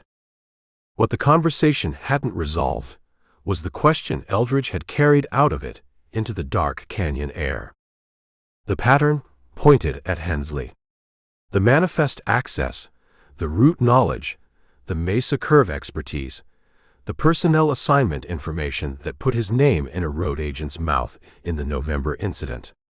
The pattern, assembled from 14 months of manifests and 7 incident reports, pointed at the senior messenger on the Black Mesa stretch with the consistency of a thing that had been built to point there.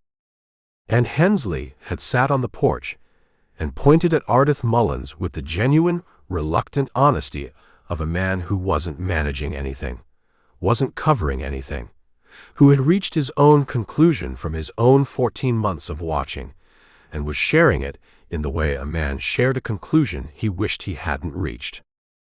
Both of those things were true simultaneously, and the gap between them was the gap Eldridge needed to close before the next heavy run went into the Mesa country. He got up and dressed in the dark, and went down to the kitchen before the cook was in it, and made coffee on the banked fire with the competence of a man who'd made coffee on other people's banked fires many times and understood the process well enough to do it without waking the household. And he stood in the Mesa Wells kitchen with the cup and thought about Sesko Napier.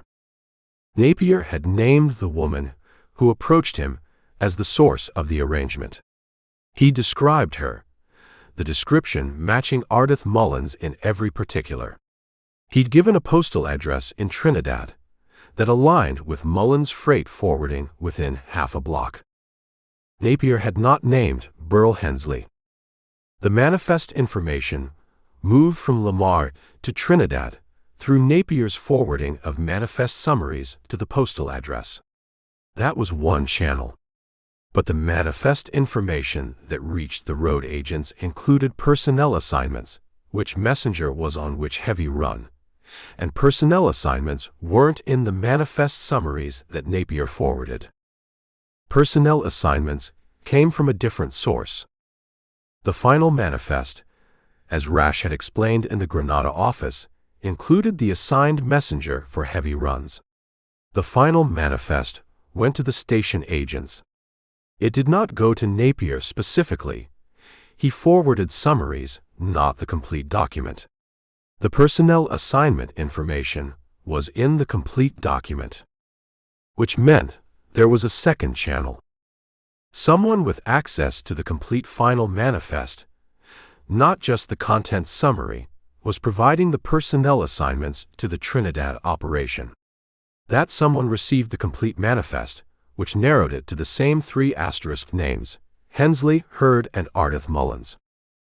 Hurd at Mesa Wells had read as entirely clean. Hensley was the pattern's primary target. Ardith Mullins received the manifest 6 hours before anyone else on the route and had arranged that early delivery on legitimate operational grounds. Eldridge drank his coffee and thought about what a second channel looked like when both channels ran to the same destination. If Ardith Mullins was the operations center, the manifest source, the Trinidad connection, the Fleece Mullins freight forwarding capital, then the personnel assignment information was something she could provide herself. She received the complete final manifest, not just the summary. She knew which messenger was assigned to every heavy run before anyone else on the route knew it. She didn't need Hensley. Hensley's name in the road agent's mouth in November wasn't evidence that Hensley was the inside source. It was evidence that the inside source knew which messenger was on the November run and had communicated that to the road agents as part of the operational information package. And the road agents had used the name because road agents who wanted a man on a box to comply quickly sometimes used the man's name to demonstrate that they knew who they were dealing with. Naming Hensley wasn't evidence that Hensley was the inside. It was evidence that the inside knew enough about the run to name him. Ardith Mullins had known enough about the run to name him.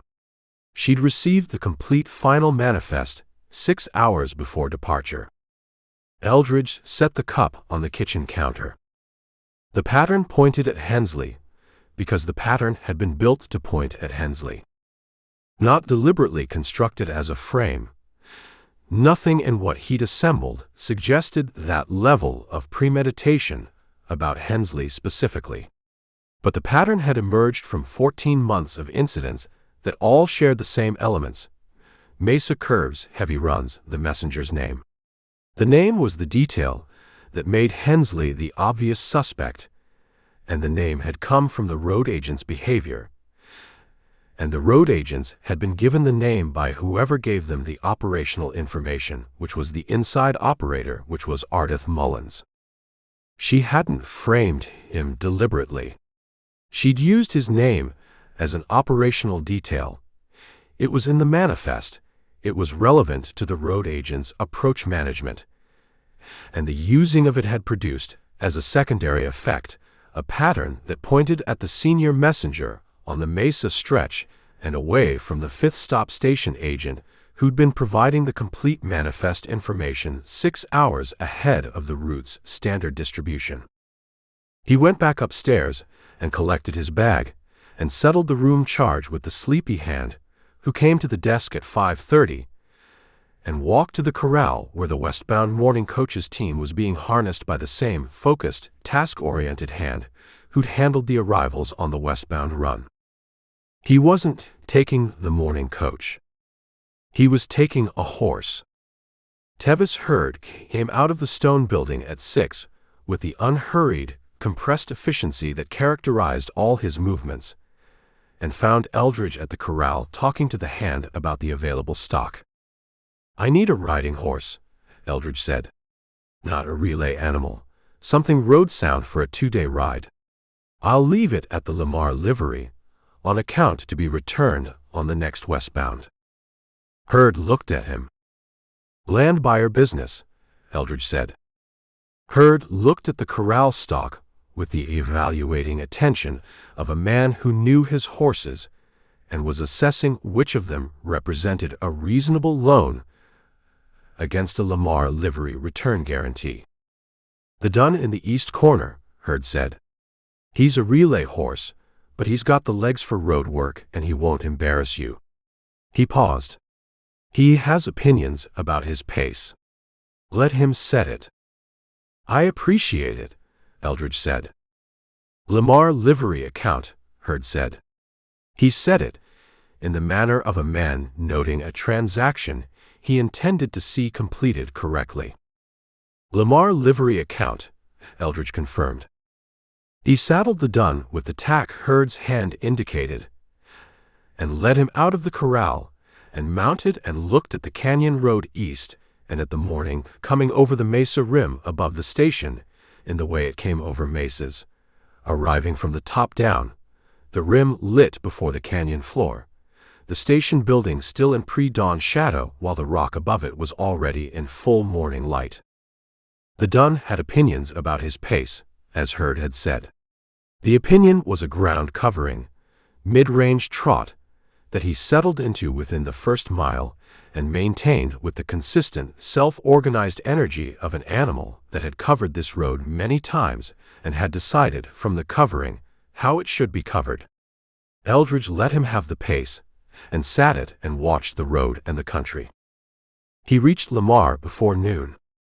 The dun delivered him to the Lamar livery in better condition than the arrival warranted given the pace, which was the quality of a horse with good underlying structure, one that covered distance without spending itself in the covering, the gait doing the work efficiently rather than dramatically.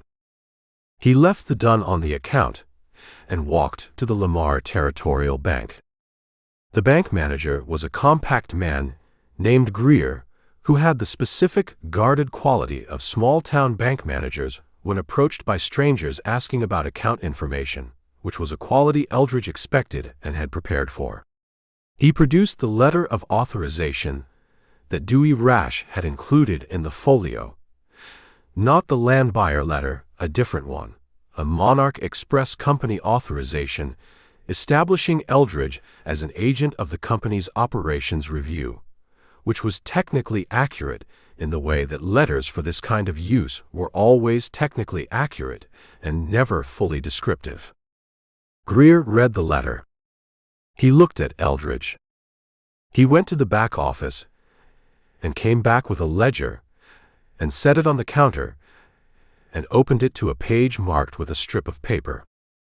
"The account in question," Greer said, "receives quarterly deposits. The deposits have been consistent, $50 each 4 times a year over the past 14 months. He looked at the ledger. "The account holder is Mr. Sesko Napier, who is a known and established depositor in this bank. These deposits represent an addition to his regular salary deposits, which are also made quarterly." "The source of the quarterly $50 deposits," Eldridge said. "Can you trace the originating account?" "The deposits are made in cash," Greer said, "by Mr. Napier himself, in person, on the first business day of each quarter." He paused. "Cash deposits don't have an originating account in the tracing sense. Eldridge looked at the ledger page. The amounts were consistent: $50, $50, $50, $50, with the quarterly spacing that Napier had described. The dates of deposit corresponded, when Eldridge checked them, against the incident dates from the Monarch folio in his memory, with the period following each quarterly deposit being the period in which one or two heavy-run incidents occurred. The arrangement was quarterly. Payment for the quarter's manifest forwarding, delivered in advance, which meant Napier was paid at the beginning of each quarter for the manifests he would forward during it, which meant the incidents in each quarter were enabled by the manifest forwarding that Napier had already been paid to provide. The arrangement assumed Napier would continue. Each payment was an assumption of ongoing cooperation. It was the arrangement of an operation that expected to run indefinitely. He thanked Greer and walked back to the main street and found the Lamar telegraph office, which was in the depot, as telegraph offices generally were, and he sent a wire to Dewey Rash in Granada. He kept it to what mattered and nothing beyond that, because Rash was a careful man who understood what mattered and didn't need the padding. Rash stop pattern confirms, 5th stop origin stop Lamar bank confirms Napier arrangement quarterly cash, stop Trinidad connection confirmed, separate wire follows stop need full current heavy run schedule, next 3-week stop sample. He sent the separate wire about the Trinidad connection, Mullins freight forwarding, the postal address Napier had given him, the capital infusion pattern that the freight forwarding operations growth suggested, and paid the depot agent and walked back to the main street and went to the Lamar station. Napier was at the operations desk. He was there the way he'd been there the previous evening. The clipboard, the papers, the professional presentation, assembled and maintained with the reflexive attention of someone for whom the presentation had become the first line of every interaction. He looked up when Eldridge came through the door, and the presentation adjusted to receive a known quantity, which was a different adjustment than the one it made for a stranger. He'd had a night since their conversation, and the night had done something to him. Not resolved anything. The resolution wasn't available to a single night's work, but settled it into a different orientation, the way that acknowledged things settled differently than unacknowledged ones. He looked at Eldridge with the direct attention of a man who'd agreed to something and was living in the agreement rather than deciding whether to maintain it. "I need to ask you something specific about the woman who approached you," Eldridge said. Napier set the clipboard down. The managed hands were less managed this morning, not unmanaged, but less effortful about it, the performance reduced by the acknowledgement that the performance was no longer necessary. "The manifest summaries you forwarded," Eldridge said. "Did they include personnel assignments, the messenger listed for the run?" Napier thought about this carefully, which was the right response and one Eldridge respected. "The summary format I used," Napier said slowly, "covered the contents and declared value. That's what she asked for. Contents and value." He paused. "The messenger assignment is on the complete manifest, but I didn't include it in the summary. It wasn't part of what she requested." Eldridge looked at him. "She didn't ask for the messenger assignment," he said. "She asked for contents and value," Napier said. "Every time for 14 months. Contents and value." He looked at the desk. "I assume she wanted to know what was worth taking. The messenger assignment would have told her who was protecting it, which would be relevant to—" He stopped. He understood what he just said and where it led and looked at his hands. "She didn't need me for the messenger assignment." "No," Eldridge said. "She had access to the complete manifest herself." Napier looked at the operations space, the manifest files, the coach log, the 14 months of initialed copies. "The fifth stop," he said quietly. Not asking. "The fifth stop receives the complete final manifest 6 hours before standard distribution," Eldridge said. She knew which messenger was on every heavy run before anyone else on the route knew it. Napier absorbed this. "She used me for the early summary," he said, "before the complete manifest went out to the other stops. 6 hours of advance notice beyond what the distribution would have given her. 6 hours in which a message could reach Trinidad and be acted on before anyone else on the route had opened their copy," Eldridge said. Napier looked at the lamp on the operations desk.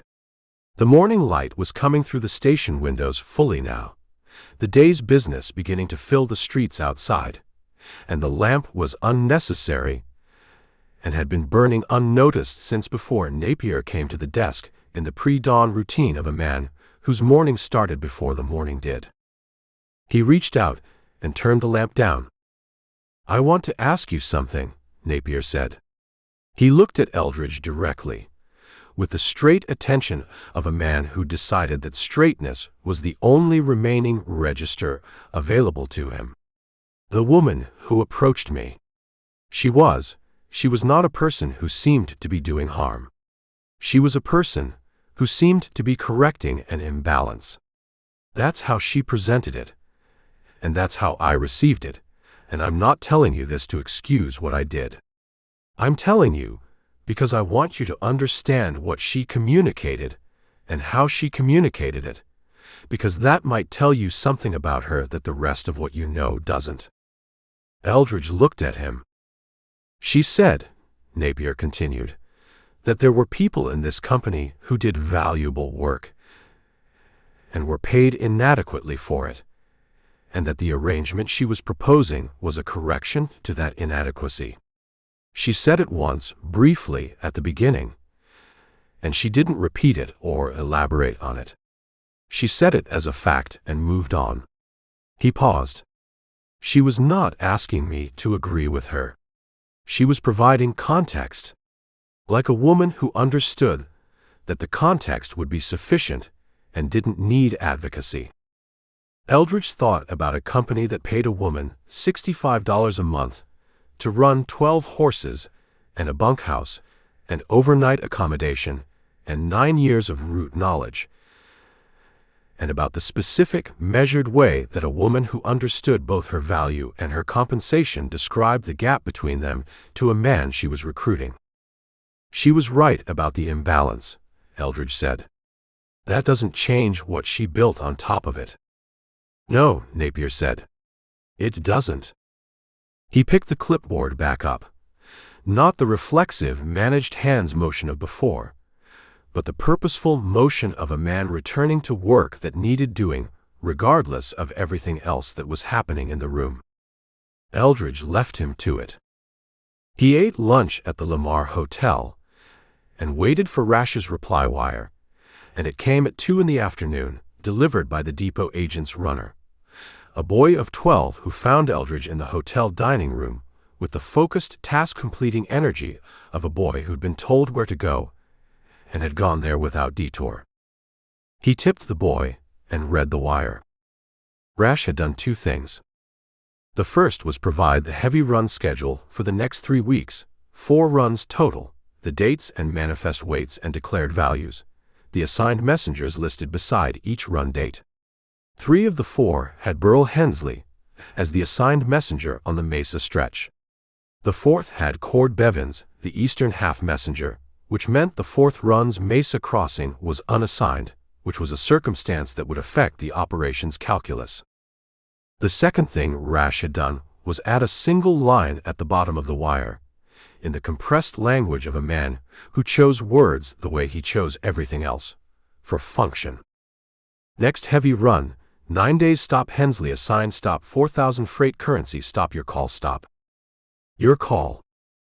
Rash was telling him that the next heavy run was 9 days out, that it was a genuine run carrying $4,000 in freight currency, that Hensley was on the box, and that the decision about what to do with that information, whether to use the run, as Rash had proposed in the original outline, a controlled run with Eldridge on the box and outriders positioned, was Eldridge's to make. 9 days. He had 9 days to get to Ardith Mullins before the run went through the Mesa country, or to use the run to get what the 9 days of approach hadn't produced, which was the direct connection between the inside operation and the road agents at the blind curves, the connection that Napier's testimony and the bank record and the Trinidad freight forwarding operation pointed toward but didn't directly establish. He needed to decide which 9 days this was going to be. He refolded the wire and put it in his coat pocket and sat at the hotel dining room table with the lunch he'd stopped tasting when the wire arrived, and looked at the wall and thought about what he had and what he needed, and what the gap between those two things required him to do. He had Napier's testimony, the arrangement, the quarterly payments, the postal address, the traveling name, and the description that matched Ardith Mullins. He had the Trinidad connection, Mullins freight forwarding, Fleece Mullins, the capital infusion pattern. He had the 6-hour manifest advantage and what it meant about who had access to the complete personnel assignment information. He had Hensley's own assessment, the reluctant, careful, genuine naming of the fifth stop agent as the person with the motive, the access, and the Trinidad connection.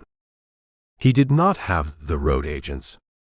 He did not have the direct transaction, the message from the inside operator to the people behind the rock face at the blind curve. He did not have Ardith Mullins's own account, which in the experience of 14 months of cases was the thing that completed a picture a federal court could read without ambiguity. 2 ways to get the direct transaction. Go to the fifth stop and have the conversation. Sit across from Ardith Mullins and see what the room gave him, the way he'd sat across from every room in this case, and let the room produce what it produced. If Mullins was the person the evidence described, she was also the person who'd read him at 14 paces across a station yard in under 3 seconds and had the 9 years of processing transient traffic that made her reading accurate. She would read him coming. Or use the run. Use the next heavy run the way Rash had proposed, genuinely with the $4,000 in freight currency in the boot, and Hensley on the box and outriders in the rocks above the second curve, and Eldridge himself on the box beside Hensley, and let the inside operation respond to the run the way it had responded to 6 previous runs, and catch the response in the act of responding.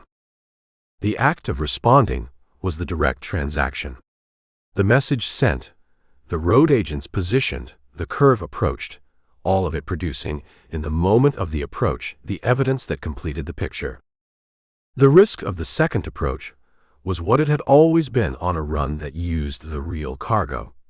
The road agents came out of the dark at the second curve, and the outriders in the rocks above had to do their work before the men below them did theirs.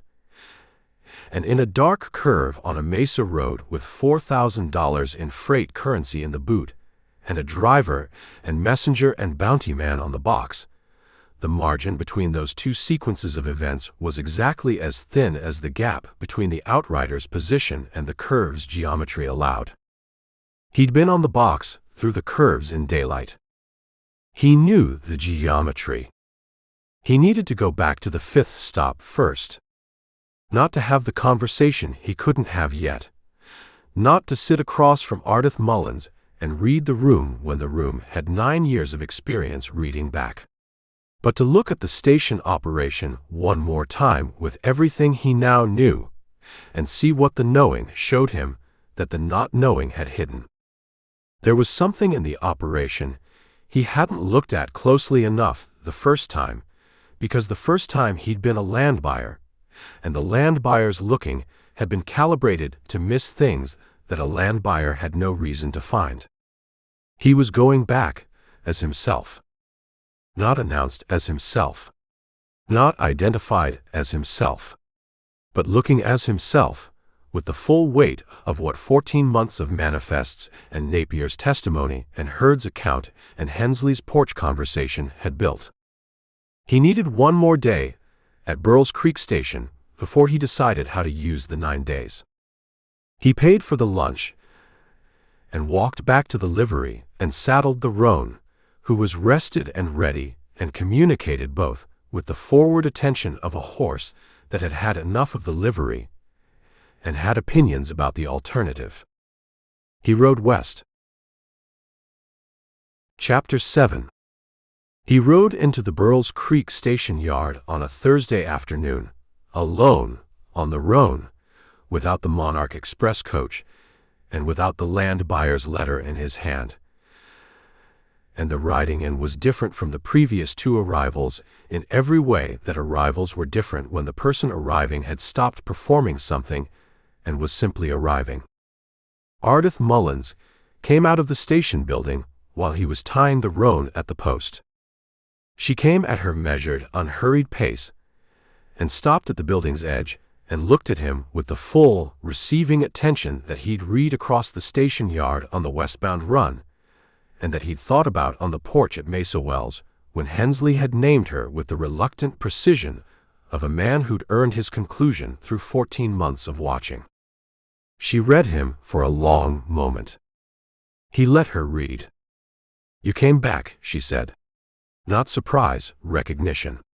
The recognition of a woman who'd read him on the westbound run as something other than a land buyer, and had been waiting to find out what the something other was. "I did," Eldridge said.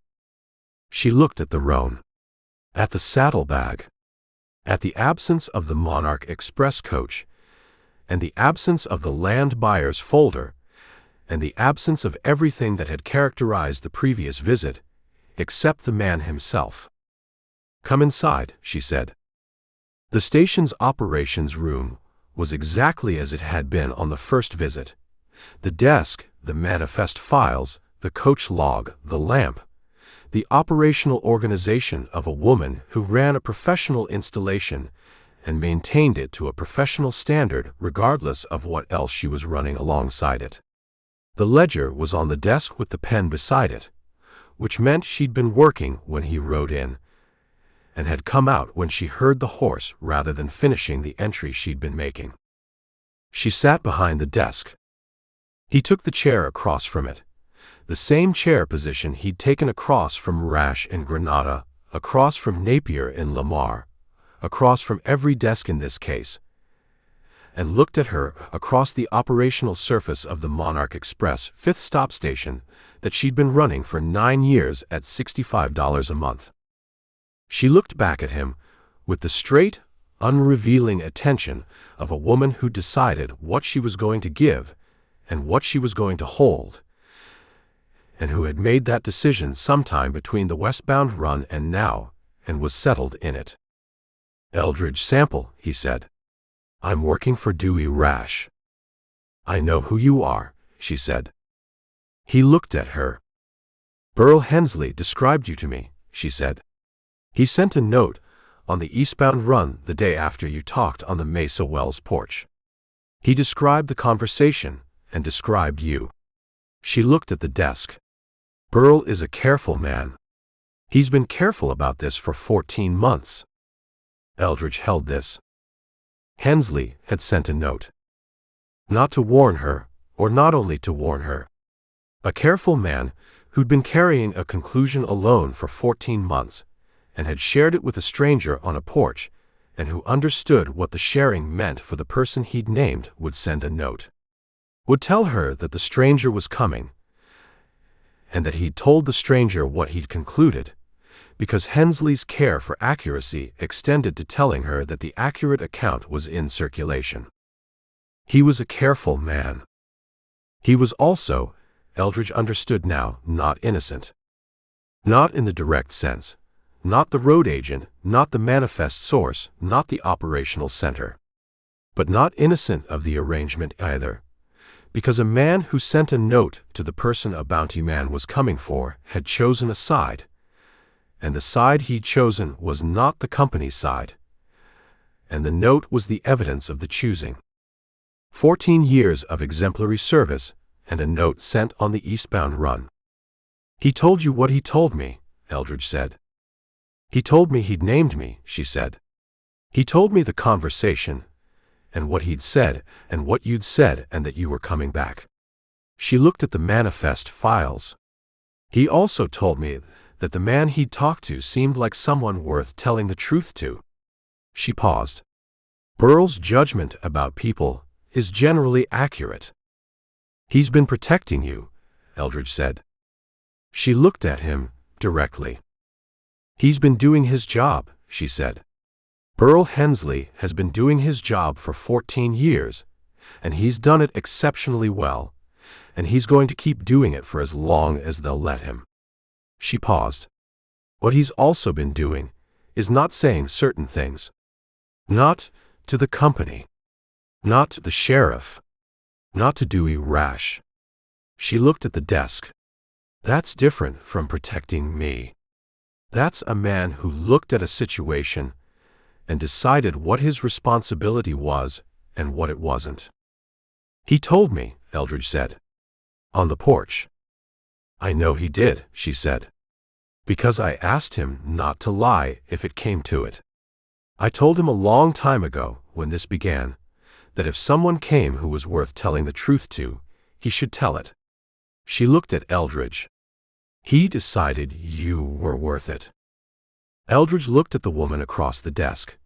The level, specific face, the straight attention, the composed posture of someone who'd made decisions and was living inside them without the performance of regret and without the performance of defiance either.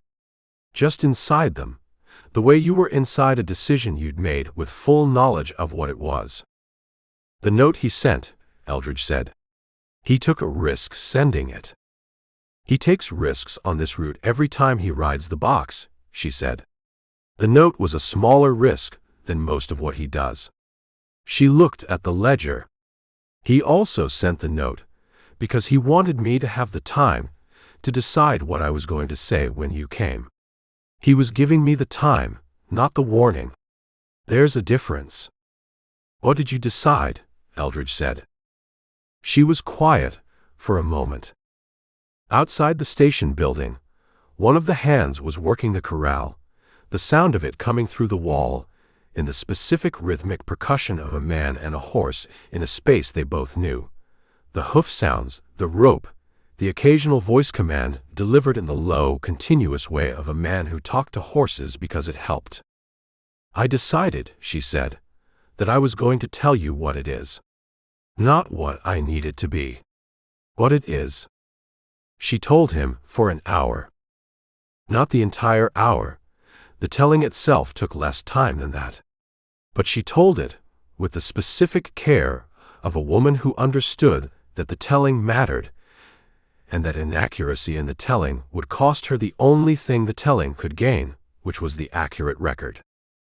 Leland Mullins had died in the summer 3 years ago of a fever that came on fast and ended faster, which was the way fevers went in this country when they were the specific kind of fever that the drainage's standing water produced in late summer. He'd been the primary agent. She'd been the assistant. The company had, without discussion or delay, reclassified her to primary agent at the primary agent rate, which was $65 a month, the same rate Leland had been paid as primary agent of a station that had grown substantially under his and her combined management over the previous 6 years. She'd written to the company's Eastern directors within the first month. She'd explained the station's operational scope: 12 horses, overnight accommodation, the highest operational metrics on the route, and had requested a reclassification to senior agent rate. The reply had taken 6 weeks and had been the standard classification language. She'd written again. The reply had taken 4 weeks and had been the same standard language. She'd asked Rash to submit the reclassification request on her behalf. Rash had submitted it. The directors had denied it. She had continued to run the station at the level she'd always run it. The operational metrics hadn't changed, the station hadn't declined, because declining the station's performance was not something she was capable of doing, regardless of what the company paid her. And she had begun, in the 6th month after Leland's death, to think about the gap between $65 a month and what the station's operation was actually worth, and what that gap represented over the course of a year and over 3 years and over the 9 years she'd been on this route. "I didn't decide to steal from the company," she said. "That's not how it happened, and I won't describe it that way because it isn't accurate." She looked at the window. "What I decided was that the company owed me a specific amount of money that they were declining to pay, and that I was going to collect it through a mechanism of my own rather than wait for them to pay it voluntarily, which they had demonstrated they were not going to do." "The difference between those two descriptions," Eldridge said, "is not one a court will recognize." "I know it," she said. "I'm not telling you to argue the legal question. I'm telling you because the distinction is accurate, and I want the accurate account on record regardless of what the court does with it." Eldridge looked at her. "How much?" he said. She looked at the ledger. "The difference between $65 and $90 a month," she said. $25 a month. Over 3 years, $900. Over 9 years, $2,700. She paused. "I have taken, across 14 months and 7 incidents, approximately $11,000 from Monarch Express shipments."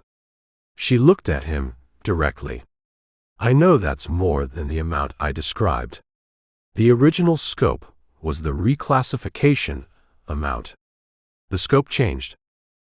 "Why?" Eldridge said. She was quiet for a moment. "Because Fleece needed more capital than I'd planned for," she said. "The freight forwarding business required more investment to reach viability than the initial projections supported. I extended the operation beyond the original scope to cover the additional capital requirement." She paused. "That's the accurate account. I want it stated plainly." "Fleece knows where the capital comes from," Eldridge said. "Fleece knows that I have an investment in his business, and that the investment comes from savings and from arrangements I've made that I've described as business dealings." She looked at the desk. "Fleece is not a detailed man. He doesn't ask questions that would require detailed answers. Whether that constitutes knowledge in the legal sense is your question to answer." "Not mine," Eldridge said. "The federal attorneys." She nodded. "Yes. The federal attorneys." Eldridge looked at the manifest files, and the coach log, and the lamp on the desk. All of it the honest operational record of a woman who ran a professional installation at a professional standard. And alongside it, in the same desk, in the same ledger that recorded the station's legitimate operations, the careful private accounting of a woman who decided to collect what she was owed through a mechanism the company hadn't authorized. "The road agents," he said. "Who are they?" "Men I found in Trinidad," she said. "Through Fleece's contacts initially, and then through my own over time. I don't know their full names.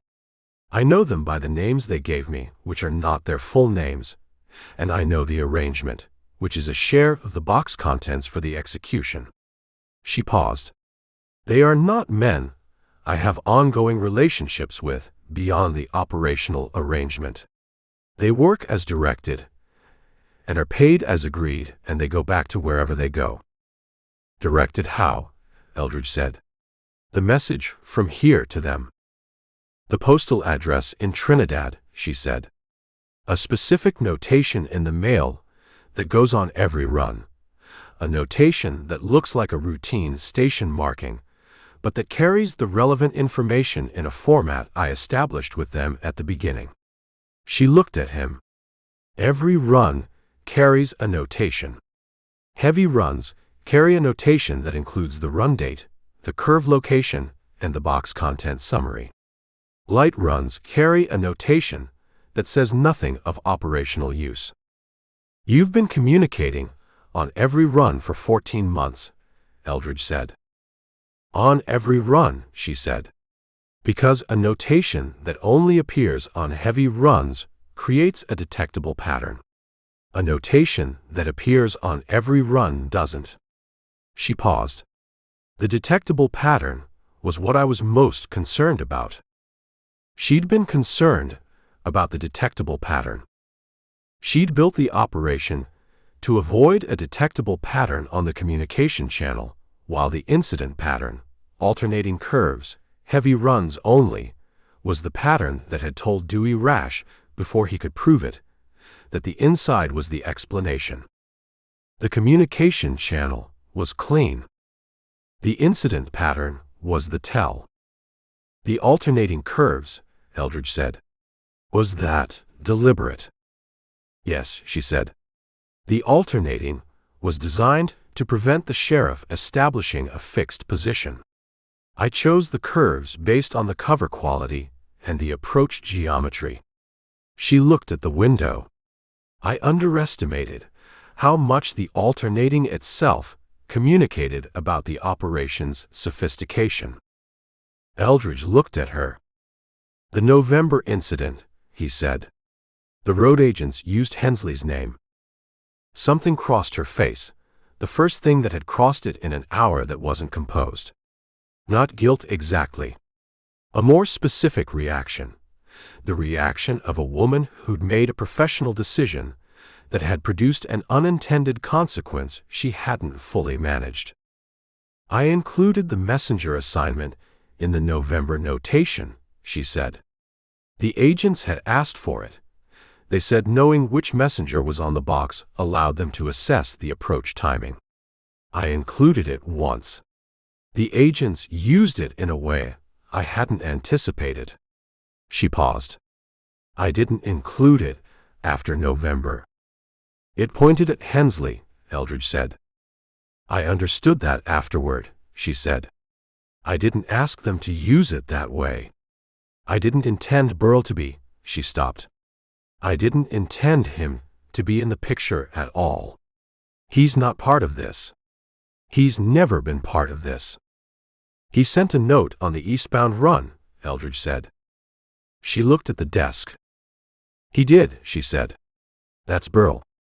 The station was quiet around the desk, and the lamp, and the two people sitting across from each other in the operations room of the Monarch Express fifth stop, the horses in the corral doing their corral business, and the creek running its modest, drought-reduced current outside the window,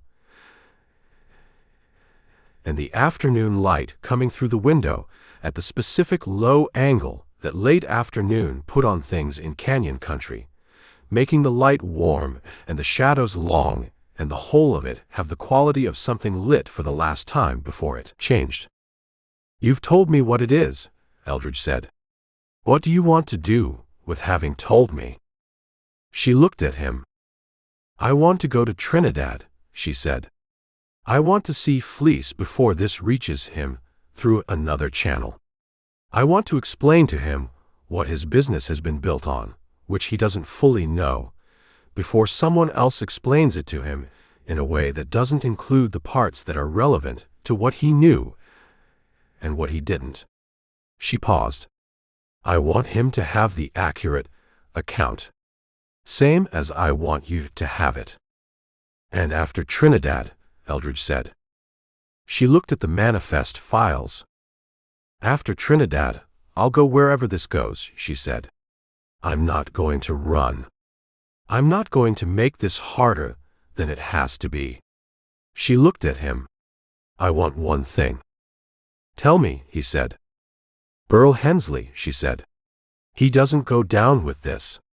Whatever he didn't say and didn't report, I want the account to reflect that he was not part of the operation and did not have knowledge of the operation. He had a conclusion he didn't act on, which is different. His note on the eastbound run, Eldridge said. He knew enough to warn you.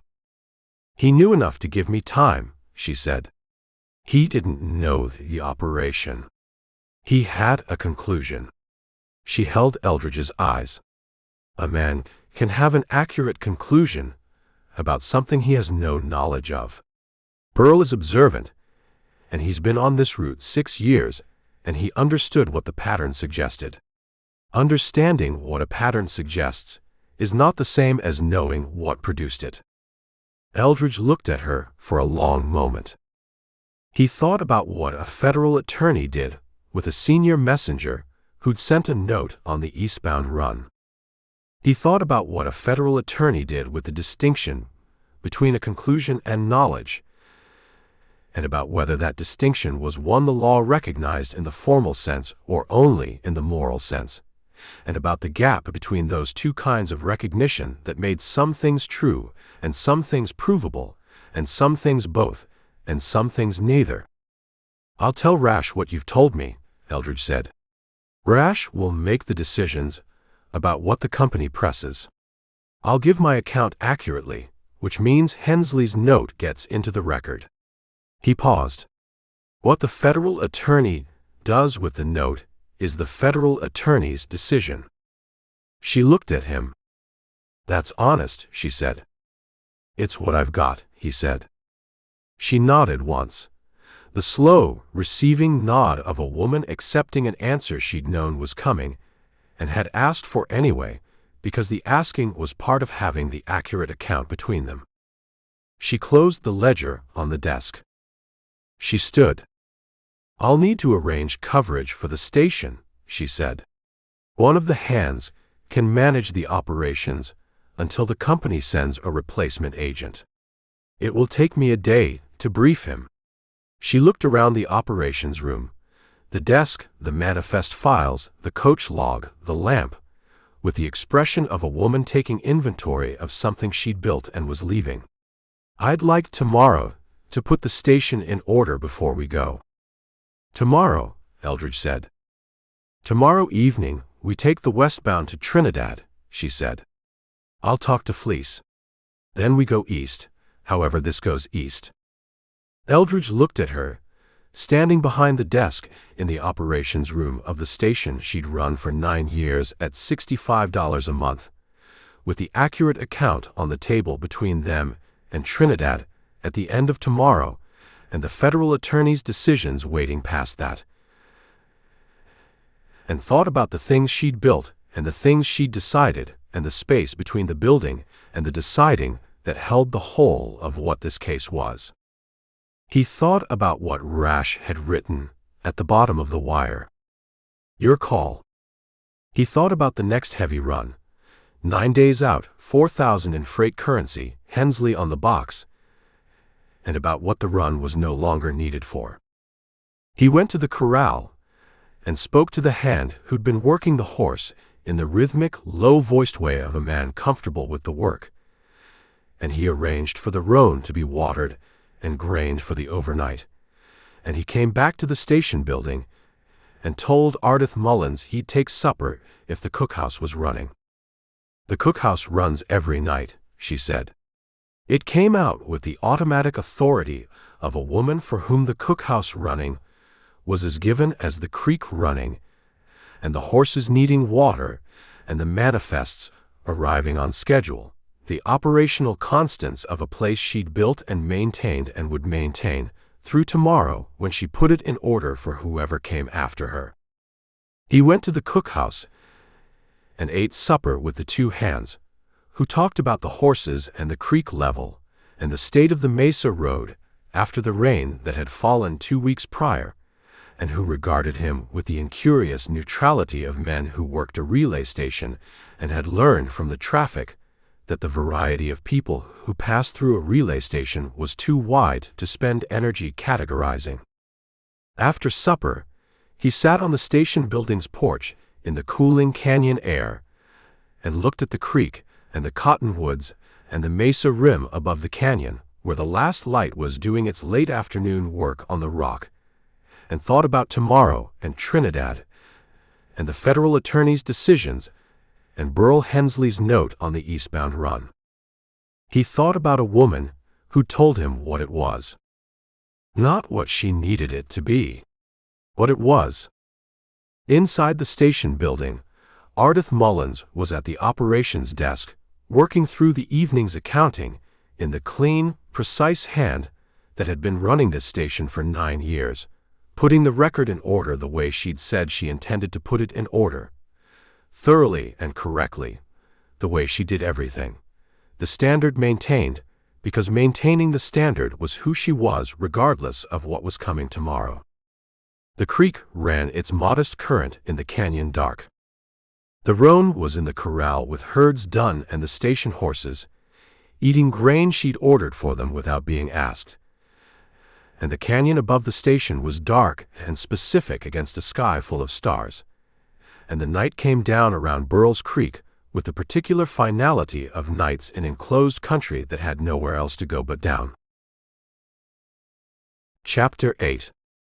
He wired Rash from the Trinidad Depot on Friday morning while Ardith Mullins was at Fleece Mullins's freight forwarding office 2 blocks north, and the wire was the most direct communication he'd sent in the case, because directness was what the situation had earned. Rash stop 5th stop agent in custody, stop Trinidad today. Stop full account in hand, stop road agents Trinidad contacts, separate problem, stop cancel 8th run controlled operation, not needed, stop advise federal attorney Wichita, stop sample. He paid the depot agent and stood on the Trinidad platform and looked at the freight district 2 blocks north where Fleece Mullins's sign was visible above the roof lines of the intervening buildings, and thought about what was happening in that office. She'd asked for the morning alone with Fleece.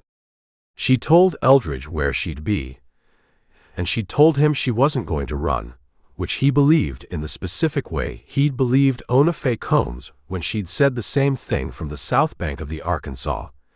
Not because the belief was comfortable, but because the person saying it had demonstrated in the saying and in everything before the saying that the words matched the intention. He'd given her the morning.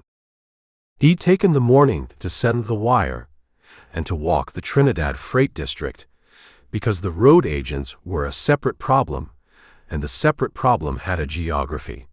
The postal address Napier had given him, which was a mailbox at a stationery and sundry shop on the district's east end, and the freight forwarding operation, and the men who came to collect from one and were paid from the other.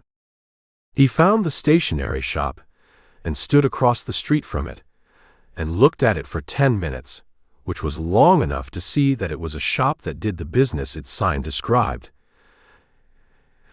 and that happened to maintain a mailbox service for clients who needed a fixed address that wasn't a residence, which was a service that several businesses in a transient traffic town like Trinidad provided without particular significance. The significance was in who used the box, not in the box itself. He went in and spoke to the proprietor, a heavy-set woman of 60, who managed the shop with the cheerful, unflappable manner of a woman who'd been in the retail business long enough to have encountered most varieties of human request and had developed a working philosophy of accommodating them without excessive inquiry. He showed her the Monarch Express authorization letter. She looked at it, and looked at him, and looked at the letter again with the careful attention of someone who understood that letters of this type represented a category of request that was distinct from the regular commerce of her shop. Box 41, she said. 3 clients share it. 1 is a regular business account, local merchant, legitimate use, I know him by name. She folded her hands on the counter. The other 2 are occasional. They come in when something's arrived, and they don't always give the same name. Describe them, Eldridge said. She described 2 men. He wrote the descriptions in his small book, and thanked her, and walked back to the platform and sat on the bench there, and read the descriptions back, and thought about 2 men who came in when something arrived and didn't always give the same name, which was the description of men who understood that the box was a communication channel rather than a permanent address and who used it accordingly. He needed the Los Animas County Sheriff for the road agents. Not because the road agents were beyond his capability. They weren't individually, and the descriptions gave him enough to find them in a town this size if he spent the time on it. But the road agents were a county matter. The incidents had occurred in Los Animas County, and a bounty man operating outside his warrant's scope in county territory without the county sheriff's involvement was a bounty man creating procedural complications for the federal attorney who was going to need clean evidence to prosecute the whole operation. He went to find the Los Animas County Sheriff. The sheriff's name was Cordell Prudhomme, which Eldridge recognized from the Cimarron case, not the same man, the name simply appearing twice in the small world of Colorado law enforcement, the way names repeated in small worlds. This Prudhomme was a large, deliberate man of 50, who ran his office with the organized, methodical attention of someone who understood that his county contained a railroad junction and a mining supply depot, and all the transient human variety those things attracted, and who had made his peace with the variety without making his peace with its consequences. Eldridge gave him the account in the direct, organized manner he'd developed for giving accounts to law enforcement, the elements in logical sequence, the evidence identified and sourced, the gaps acknowledged, the action items separated from the conclusions. Prudhomme listened without interrupting, which continued to be the mark of a lawman worth working with. When Eldridge finished, Prudhomme looked at the descriptions of the two men from the stationery shop. "I know one of them," he said.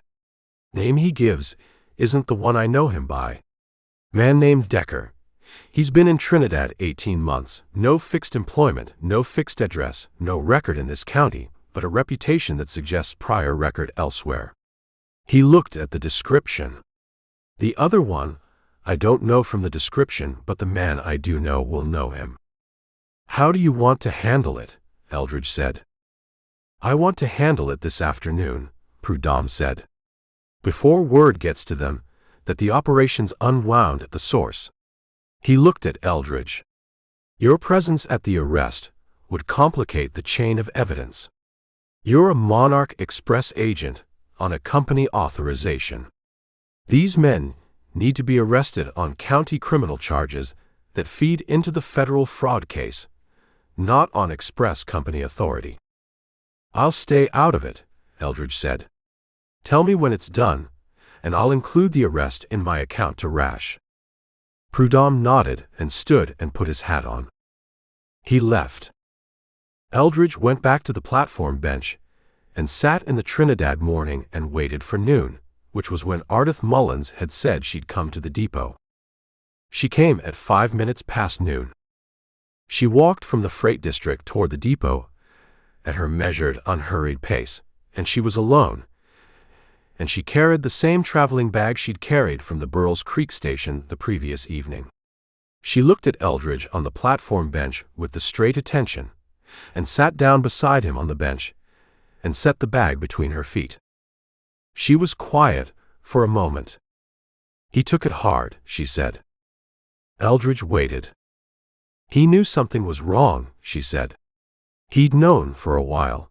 He's not as unobservant as I thought he was when I started this. He knew the capital wasn't coming from savings.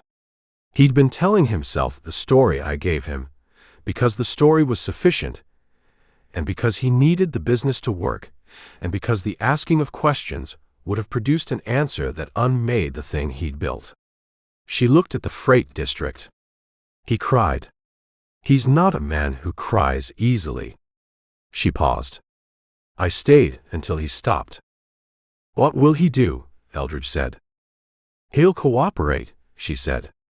"He'll give the federal attorney everything he has: the capital deposits, the business accounts, the correspondence. He'll do it because cooperation is who Fleece is when the situation requires it, and because he understands that the alternative is worse." She looked at her hands in her lap. The business is probably gone. The company's civil claim will take whatever the criminal proceedings leave. Eldridge looked at the freight district. He built something real, she said. On money that wasn't mine to give him. That's the part one find it hardest to sit with. She was quiet. Not what I built on the route. I've made my accounting of that, and the accounting is what it is. But what Fleece built?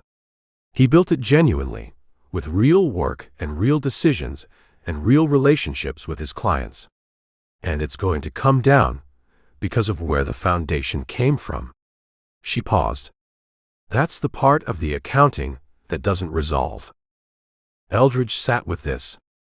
He thought about the parts of accountings that didn't resolve, which were present in every case he'd worked, and which were the parts that stayed with you after the case was done. Not the crimes or the captures or the warrants closed, but the things that the doing of the job had broken that weren't going to be fixed by the job being done. Fleece Mullins's freight forwarding business, built on money that wasn't cleanly sourced, was one of those things. He didn't say anything about it, because there was nothing to say that Ardith Mullins hadn't already said more accurately than he could. The eastbound coach left Trinidad at 2 in the afternoon, which gave them an hour on the platform. Prudhomme came to the platform at 1:15. He came alone, which told Eldridge the arrests had been made before he came, and he sat on the far end of the platform bench from Ardith Mullins and looked at Eldridge directly. Both men, he said. Decker and his associate, who goes by the name Caro and is from New Mexico Territory originally and has a prior record in Dona Ana County that the federal attorney will want. He looked at the freight district. They were at a boarding house on the south end of the depot district, which is where Decker lives when he's in Trinidad. They were together, which simplified the matter. They say anything, Eldridge said. Decker said a great many things, most of which were not useful, Prudhomme said. Caro said nothing, which is consistent with what the stationery shop woman said about the two men and their relative approaches to identification. He paused. Decker mentioned a third man. A man they used for the Lamar approaches, the Eastern incidents, who isn't in Trinidad. Name he gave was Riburn. I've sent a wire to the Prowers County Sheriff. A third man. Not in the incident reports. Not in the pattern. A man used for the Eastern approaches, which were the approaches that hadn't happened. The alternating curve pattern had kept all 7 incidents in the Mesa country, but that had apparently been planned for. The operation had been built with more depth than the 7 incidents had revealed. The third man, Eldridge said. Was he used in any of the 7 incidents? Decker says no, Prudhomme said. Says Riburn was on standby for Eastern runs if the operation expanded. The expansion never happened. Because Napier's manifest forwarding covered the Eastern runs information, Eldridge said. She had the Western runs handled directly. The Eastern runs were a contingency she didn't need. Prudhomme looked at Ardith Mullins. She met his look with the same straight, unrevealing attention she'd brought to every look in the case. Ma'am, Prudhomme said. Sheriff, she said. Prudhomme looked at Eldridge. The federal attorney in Wichita is the relevant jurisdiction for the express fraud, Eldridge said. I've wired Rash. He'll coordinate with the attorney's office. He paused. The road agents are your county matter until the federal indictment absorbs them. Understood, Prudhomme said. He stood and looked at the depot and looked at the freight district and then looked at the bench and the 2 people on it. The eastbound at 2, he said. Not to either of them specifically. To the situation. The eastbound at 2, Eldridge said. Prudhomme walked back toward the sheriff's office. The hour before the eastbound was the hour that remained after Prudhomme left, and Eldridge spent it on the platform bench, and Ardith Mullins spent it on the platform bench. And neither of them said much, because most of what needed saying had been said in the station operations room the previous afternoon. And what remained was the specific, transitional quiet of people between the thing that had happened and the thing that was coming. She'd brought a book from the Burles Creek station, a small, cloth-bound volume that she held without opening, the cover facing up, the title visible to Eldridge without his intending to read it. He read it anyway. A manual of station operations, Monarch Express Company, Western Division. The company manual. She'd brought the company manual on the trip to answer for what she'd done to the company. He didn't say anything about it. At 1:50, a man came down the platform toward the bench with the urgent, directed pace of someone who had information that needed delivering and was delivering it. He was young, depot staff by his clothes, and he stopped in front of Eldridge. "Mr. Sample," the young man said, "wire came for you from Granada." He handed Eldridge the wire and left at the same urgent pace. Eldridge opened it. "Sample stop controlled run. Cancelled per your wire. Stop Hensley removed from Mesa Stretch pending review. Stop Eastern Directors informed. Stop Federal Attorney Wichita notified. Stop 1 matter. Stop Cord Bevins Mesa Crossing. Next heavy run not cancelled. Stop Bevins not inside. Stop run proceeds as scheduled. Stop Rash." Eldridge read the wire twice. The controlled run was cancelled. Hensley had been removed from the Mesa Stretch pending review, which meant Rash had made the decision about Hensley's note before the federal attorney had, which was Rash's prerogative as the company's general agent, and which was the decision of a careful man who understood that removing Hensley from the box before the investigation concluded was both a protective measure for the company and a measure that protected Hensley from whatever came next. The last part. Cord Bevins was the eastern half messenger. The next heavy run had Bevins on the Mesa crossing, not Hensley, because Hensley had been removed from the Mesa Stretch. The run was proceeding as scheduled. The run was proceeding because the run was a genuine commercial run carrying freight currency that the Trinidad depot needed, and that canceling would cost the company and its clients real money. And Rash was not a man who canceled legitimate operations because the fraudulent parallel operation had been dismantled. The run was going through the Mesa curves. The road agents were in Prudhomme's custody. The inside was sitting on the platform bench beside Eldridge with the company manual in her lap. The run was going through the Mesa curves with no inside, no road agents, and a messenger who wasn't Hensley and didn't know that the operation that had hit the previous 7 heavy runs had been unwound 2 days before this run went through the blind curves. The run was fine. He folded the wire and put it in his coat pocket. Ardith Mullins had been watching him read it. "The next run," she said. Not asking. "Proceeds as scheduled," he said. "Bevins on the box. No road agents, they're in Prudhomme's custody. No inside." He paused. "The run is fine." She looked at the freight district. "I want to tell you something," she said. He waited. "The run being fine," she said. "The route being fine from here forward, I want that. I want it in the record that I want that." She looked at the manual in her lap. "The people on the route are not the company. The drivers and the messengers and the station hands, they're not the directors in the Eastern office who decided the classification system was standard. What I built hurt the company. It also put people on a box in the dark on Mesa curves with road agents in the junipers." She paused. "I've been accounting for the company's losses for 14 months. The box accounting is different and harder." "The accounting for the box," Eldridge said, "is the accounting a jury hears." "I know it," she said.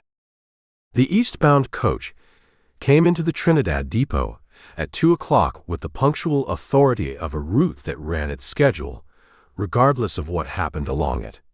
The horses managed by a driver Eldridge didn't know, and the boot empty because the eastbound out of Trinidad was a light run carrying mail and return passengers and nothing else. Ardith Mullins picked up her traveling bag. She looked at the empty boot of the eastbound coach with the flat, specific attention of a woman who had spent 9 years reading the boot of every coach that came through her station, and who was reading this one now, the empty boot of a light run, which was the boot of a coach that held nothing worth taking. She looked at it for a moment longer than the looking required. Then she put the company manual in the traveling bag and picked the bag up and walked to the coach. Eldridge followed her. The eastbound run out of Trinidad moved through the Mesa country in the late afternoon, climbing from the freight district and the depot into the canyon approach and then up through the western descent in reverse. The road that went down westbound going up eastbound, the grades reversed, the curves coming in the opposite sequence. Through the coach window, the Mesa country showed its afternoon face, the red and ochre rock in the low light, the juniper brakes dark on the lower slopes, the canyon walls giving way to the open mesa tops, and then dropping back into the next canyon in the repetitive, varied geography of a country that looked the same from a distance and was entirely different up close. The second curve came and went. Through the window, Eldridge looked at the rock face on the uphill side, the position where the road agents had camped, where the ash ring had been visible from the box on the westbound run when Perry Chalk had said fire ring in the flat, matter-of-fact tone of a man reporting what he'd seen. The rock face was empty. The position behind it was empty. The curve went past, and the road straightened into the next approach, and the Mesa country continued east with its light and its rock and its juniper and its 2 blind curves that had been the operational geography of an inside job for 14 months, and that were now simply curves on a mesa road, which was what they'd always been and what they were again. Ardith Mullins sat across from Eldridge in the coach body and looked out the window at the mesa country going past, and what was in her face watching it was not readable in any of the categories that faces were usually read in.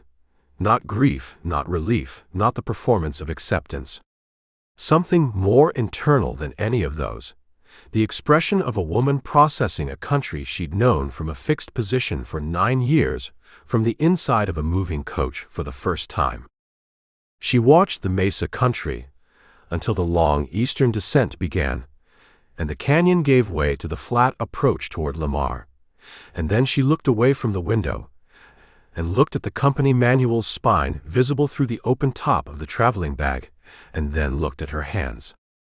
The coach rocked on the thoroughbrace suspension, moving with the road rather than against it, in the specific motion that the thoroughbrace produced in open country, a rolling, ship-like motion that experienced riders learned to move with, and that inexperienced riders fought until the fighting tired them into surrender.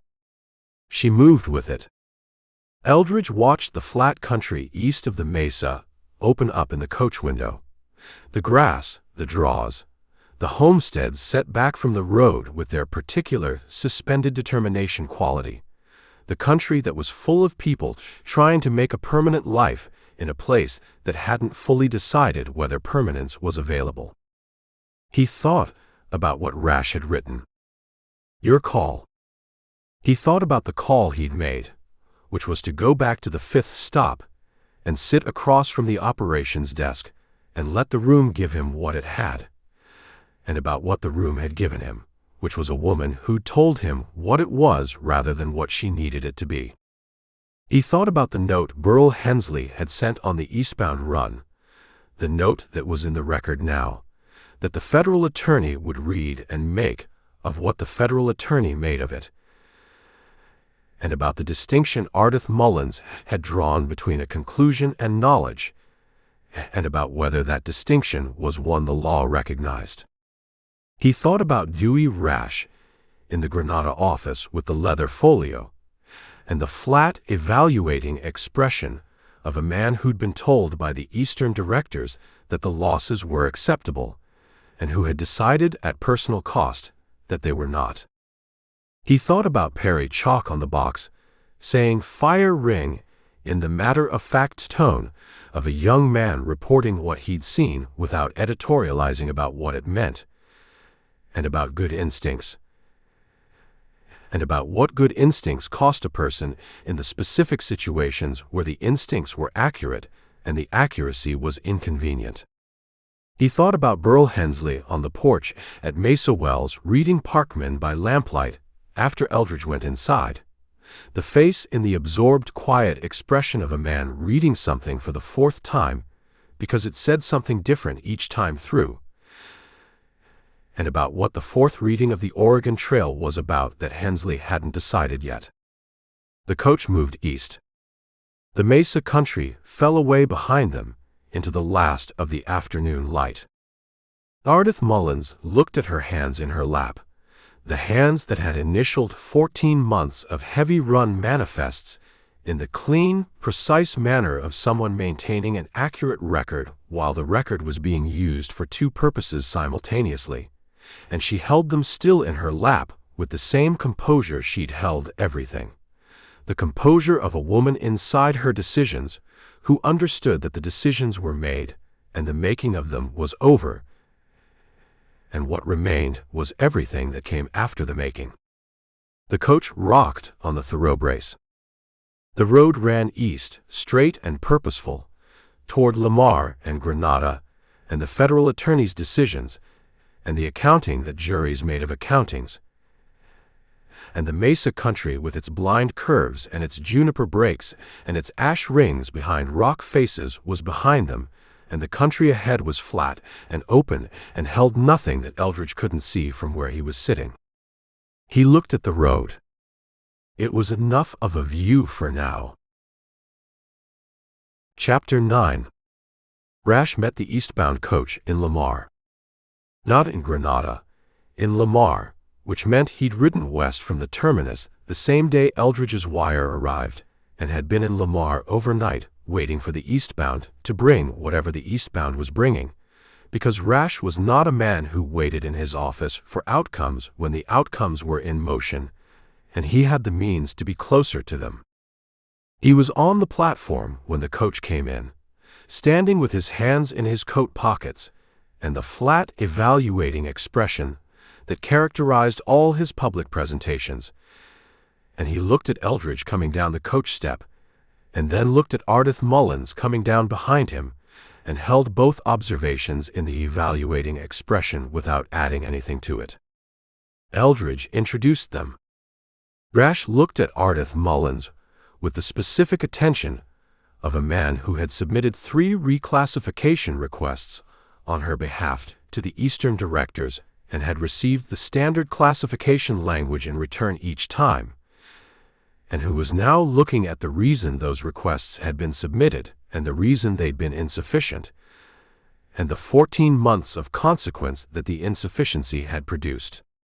"Mrs. Mullins," he said. "Mr. Rash," she said.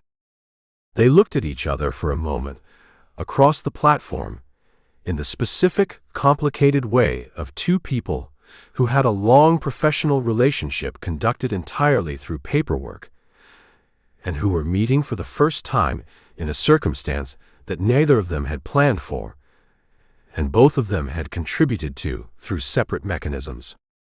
Rash looked at Eldridge. "Hensley's in Lamar," he said.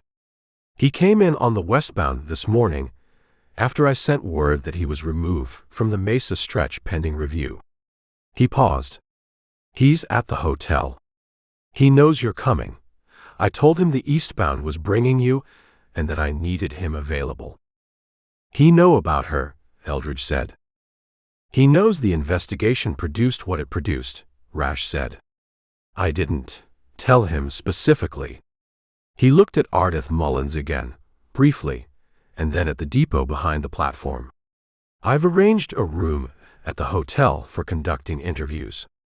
The federal attorney's office has sent a representative.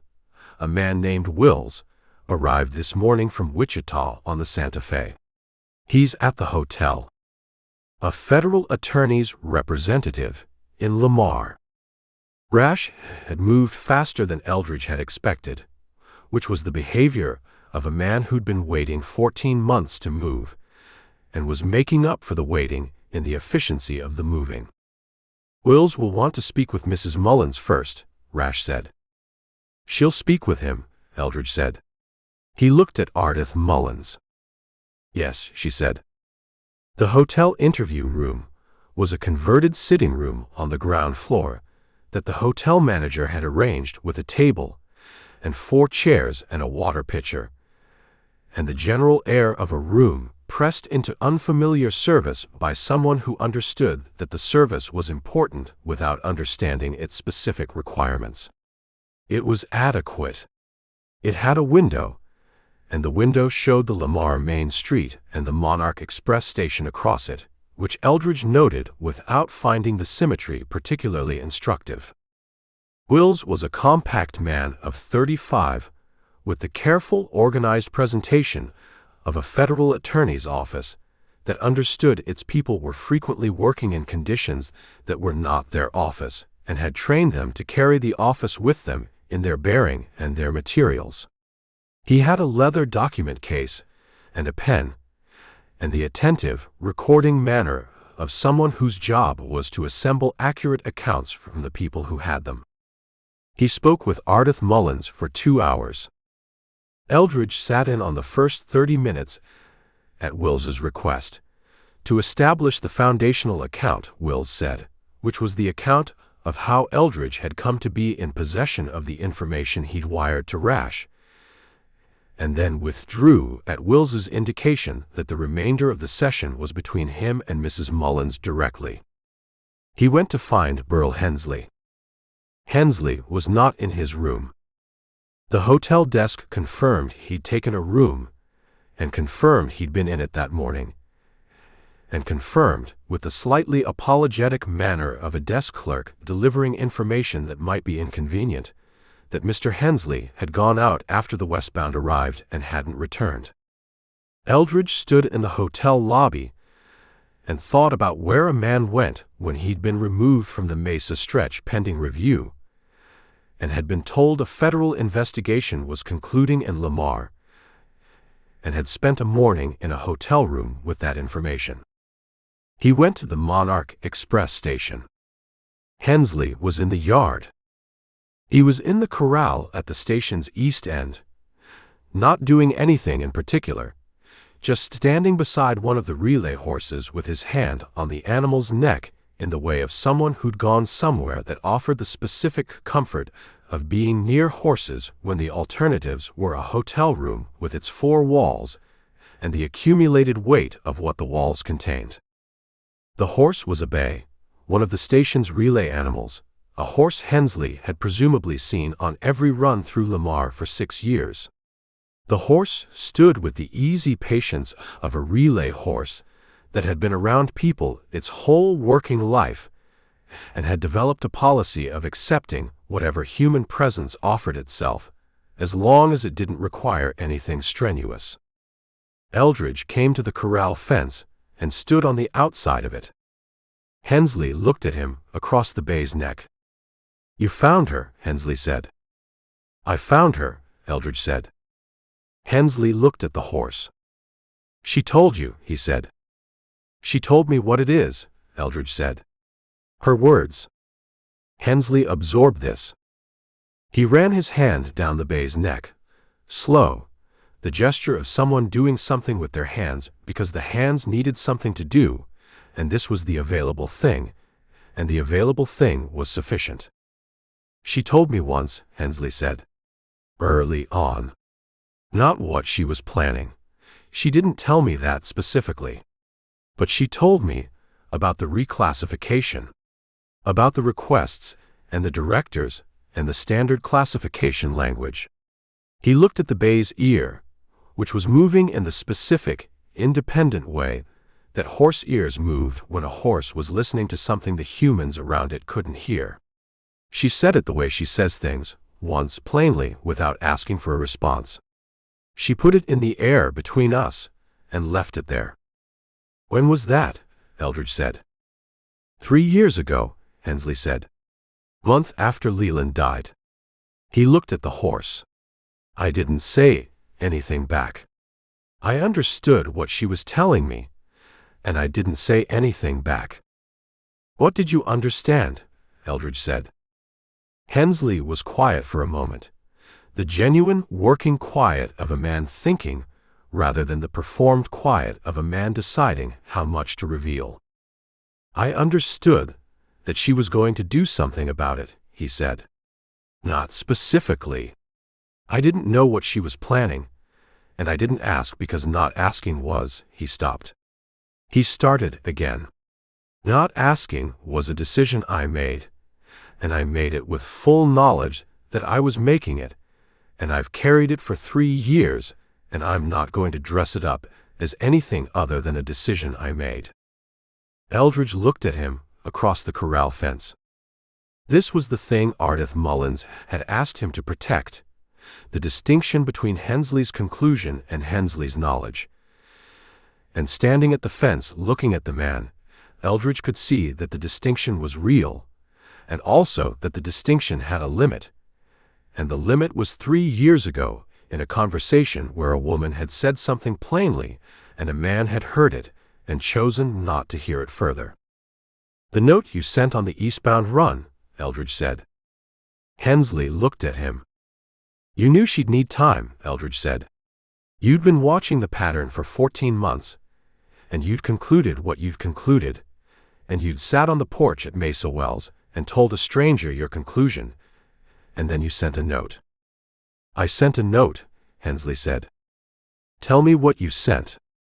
Hensley looked at the bay's neck. I told her a man named Sample was working the route for Rash, he said. I told her I'd described her to him. The manifest access, the Trinidad connection, the early delivery arrangement, because he'd asked directly, and I decided to tell him directly rather than continue not directly. He paused. I told her that I thought Sample was worth telling the truth to, and that whatever she decided to do with the time the note gave her was her decision. You gave her the option to run, Eldridge said. I gave her information, Hensley said. What she did with it was hers. She didn't run, Eldridge said. Something moved across Hensley's face. No, he said. She wouldn't. He said this with the quiet certainty of a man who'd known a person for 7 years and understood from the knowing what that person would and wouldn't do when the situation removed the options one by one, until only the ones consistent with their character remained. You knew she wouldn't run, Eldridge said. Hensley looked at the horse. I knew she wouldn't run, he said. Eldridge stood at the fence and looked at Burl Hensley, standing beside the bay relay horse in the Lamar Station corral in the afternoon light, and he thought about 14 years of exemplary service and a note sent on the eastbound run, and about the federal attorney's representative 2 blocks away, assembling an accurate account from Ardith Mullins, and about what Wills was going to do with the note when it came up in the account. It was going to come up in the account. Ardith Mullins was giving the accurate account, which meant the note was in the accurate account, which meant Wills was going to have the note in his materials before the afternoon was done. You should go talk to him, Eldridge said. Hensley looked at him. The federal attorney's man, Eldridge said. Wills. He's at the hotel. He paused. She's giving him the accurate account. The note is in the accurate account. You should be in front of it before it arrives without you. Hensley looked at the bay for a long moment. The bay shifted its weight from one hind foot to the other in the patient, slow way of a relay horse that had been standing still long enough to have an opinion about it. What I did, Hensley said. Not saying anything for 3 years, and then sending the note, I've thought about what that is. I know what it is. He looked at Eldridge. I want to say that plainly, so there's no version of this where I tried to make it something other than what it is. What is it? Eldridge said. It's a man who looked at a situation and decided his responsibility to a person he respected extended further than his responsibility to the company that employed them both, Hensley said. Whether that's defensible in a federal court is the federal court's question. I know what it is. He paused. I also know that the operation she ran put crews on that box in the dark, and I knew what she was doing, and I didn't stop it, and that's in the accounting too. Yes, Eldridge said. It is. Hensley removed his hand from the bay's neck.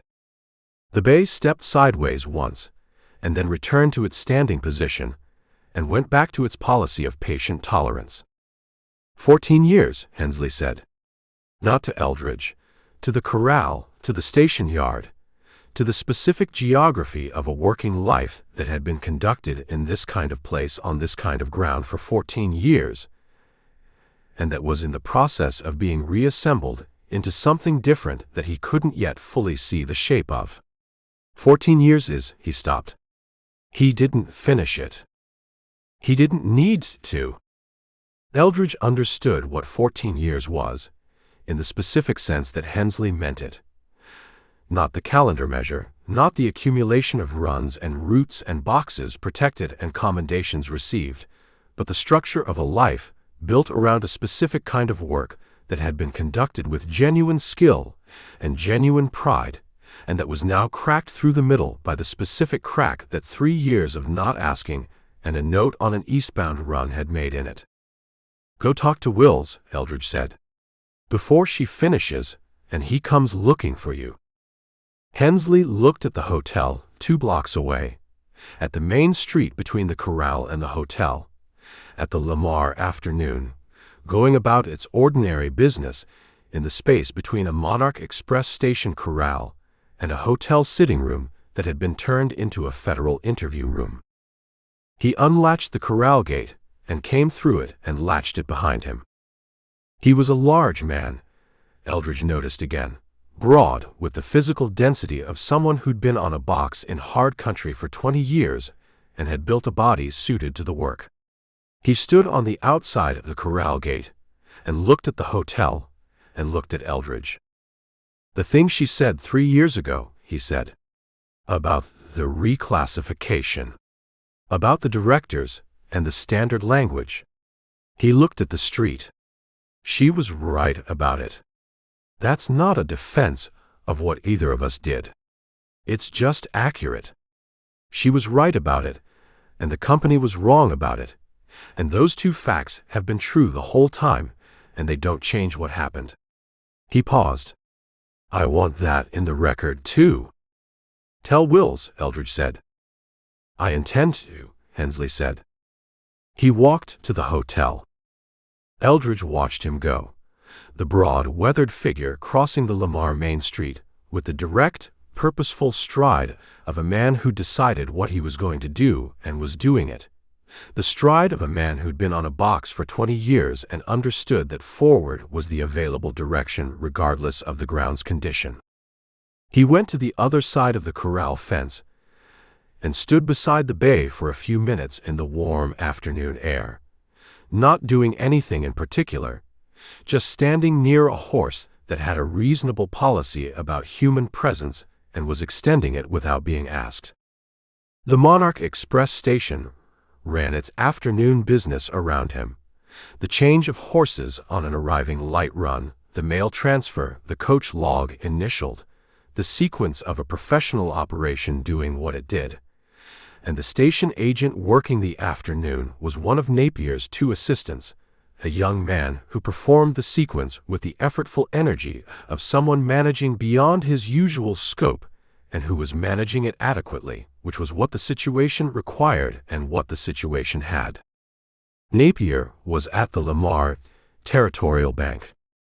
He'd been there when Eldridge arrived in Lamar, a meeting he'd arranged with Greer before the eastbound arrived, because Napier had decided that the meeting with Greer needed to happen on his own initiative rather than as a consequence of someone else's initiative.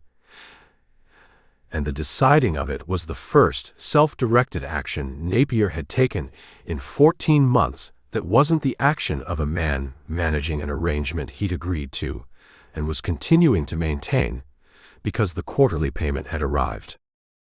Eldridge didn't know what Napier and Greer were discussing.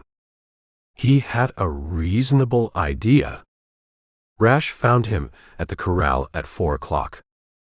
Rash came with the direct, purposeful manner he brought to everything, and stood at the fence and looked at the bay relay horse and looked at Eldridge. "Wills has Hensley," he said. "They've been at it 40 minutes. "Hensley went in on his own," Eldridge said. Rash looked at him. "I know. Wills told me." He paused. He said Hensley came in and sat down and said he wanted to give an account that was complete rather than one that was strategically limited, and that the complete account was going to be worse for him than the strategic one, but he wasn't going to give the strategic one. He looked at the horse. Then he gave the complete one. Eldridge stood beside the bay. 14 years, Rash said. "He's been with this company since before I had this posting." He was quiet for a moment. "I submitted 3 reclassification requests for Mrs. Mullins because they were correct. Because the station's operational scope warranted the senior rate, and I could see that, and I said so." He looked at the station building.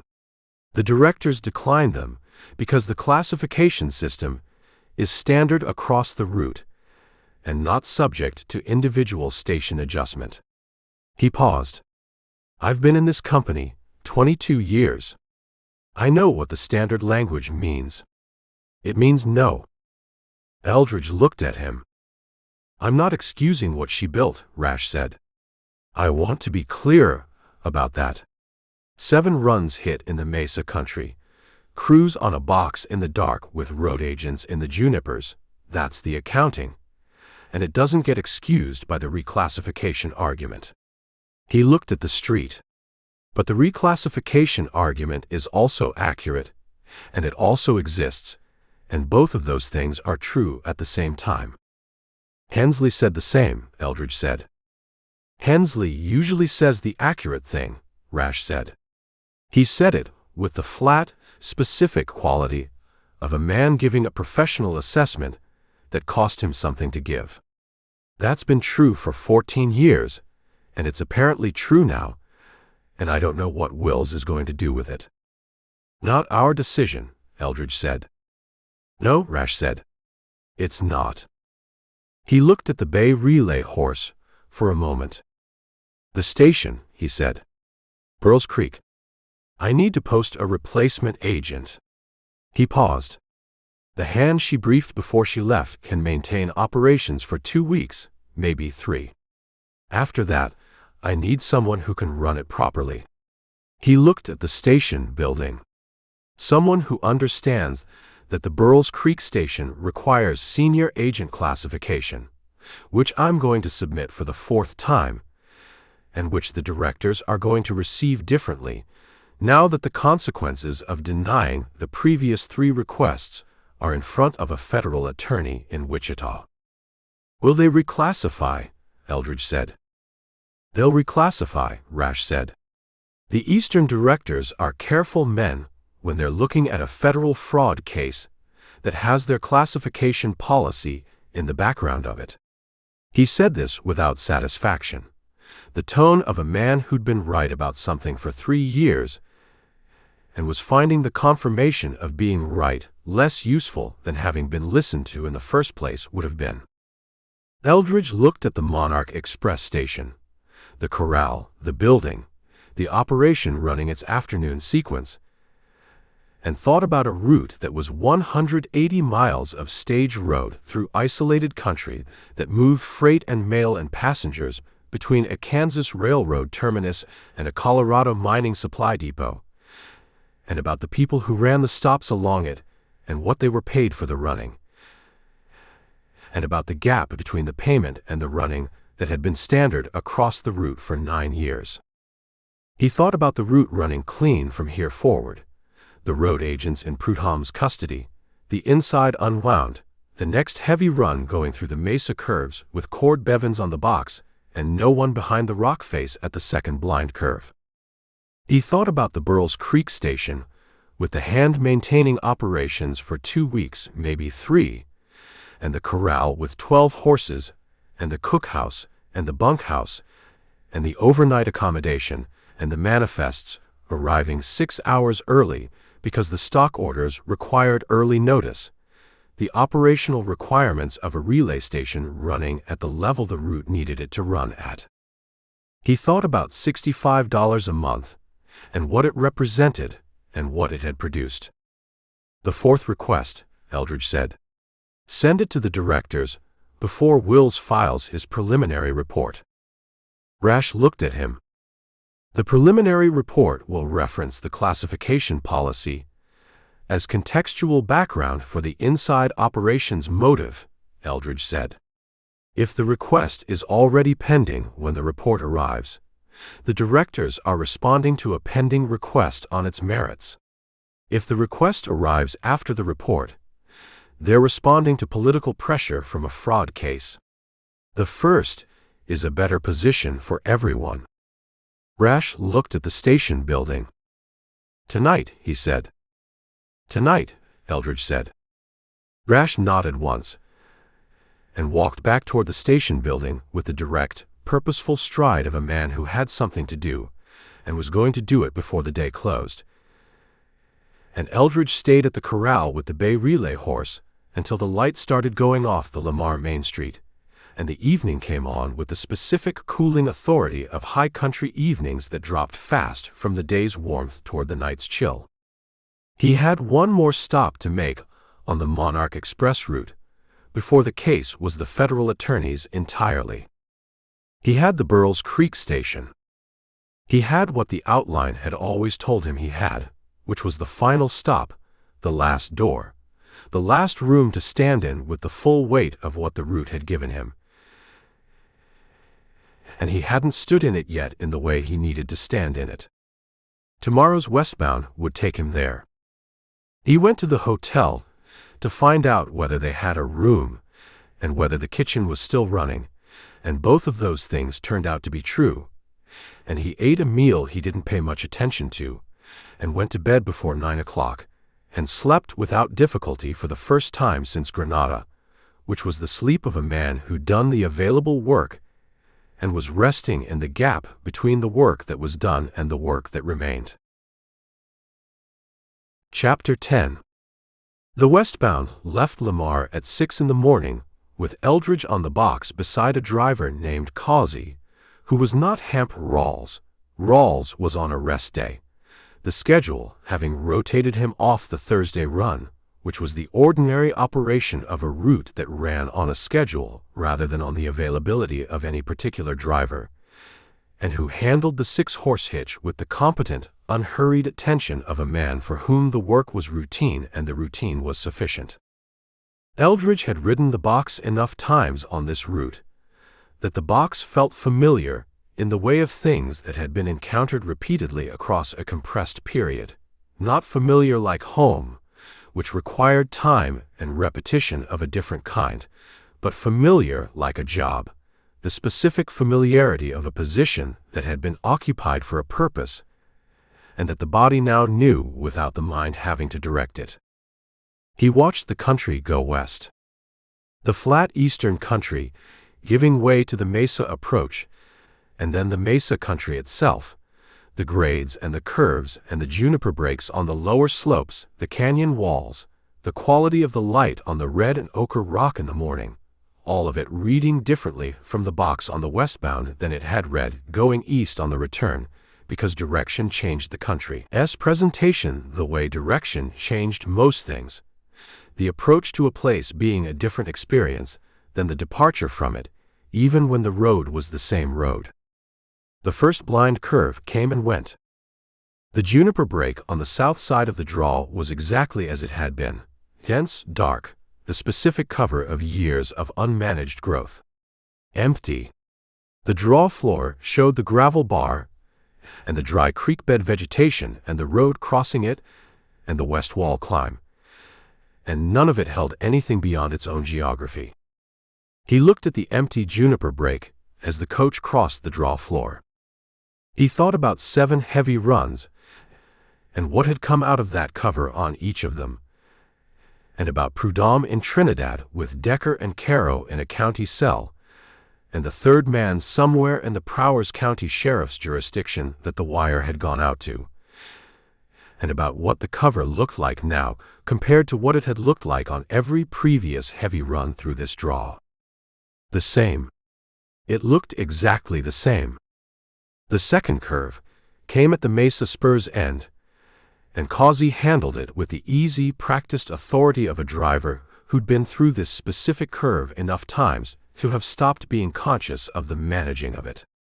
The rock face on the uphill side was the rock face it had always been. Massive, red, indifferent to the road cut into its base. The position behind it was empty. The ash ring from the previous camp had been dispersed by the wind that came through the mesa country in the late afternoons and by whatever rain had fallen in the intervening days. The curve went past. The road ahead opened onto the western approach to the Burles Creek Canyon, and Causey settled the horses into the descent pace, and the canyon walls came up on both sides, and at the bottom the creek showed its modest, drought-recovering current between the cottonwoods, and on the north bank the Burles Creek station sat on its slight rise in the morning light. The hand who was managing operations met the coach. He was young, perhaps 19, with the conscientious, effortful manner of someone performing a job larger than his usual scope, and understanding that the performance mattered in a way that his usual scope hadn't required him to understand. He processed the coach arrival in the correct sequence, the coach log, the mailbag, the horse change, with a deliberateness that was slower than Ardith Mullins's compressed efficiency, but that was thorough and accurate.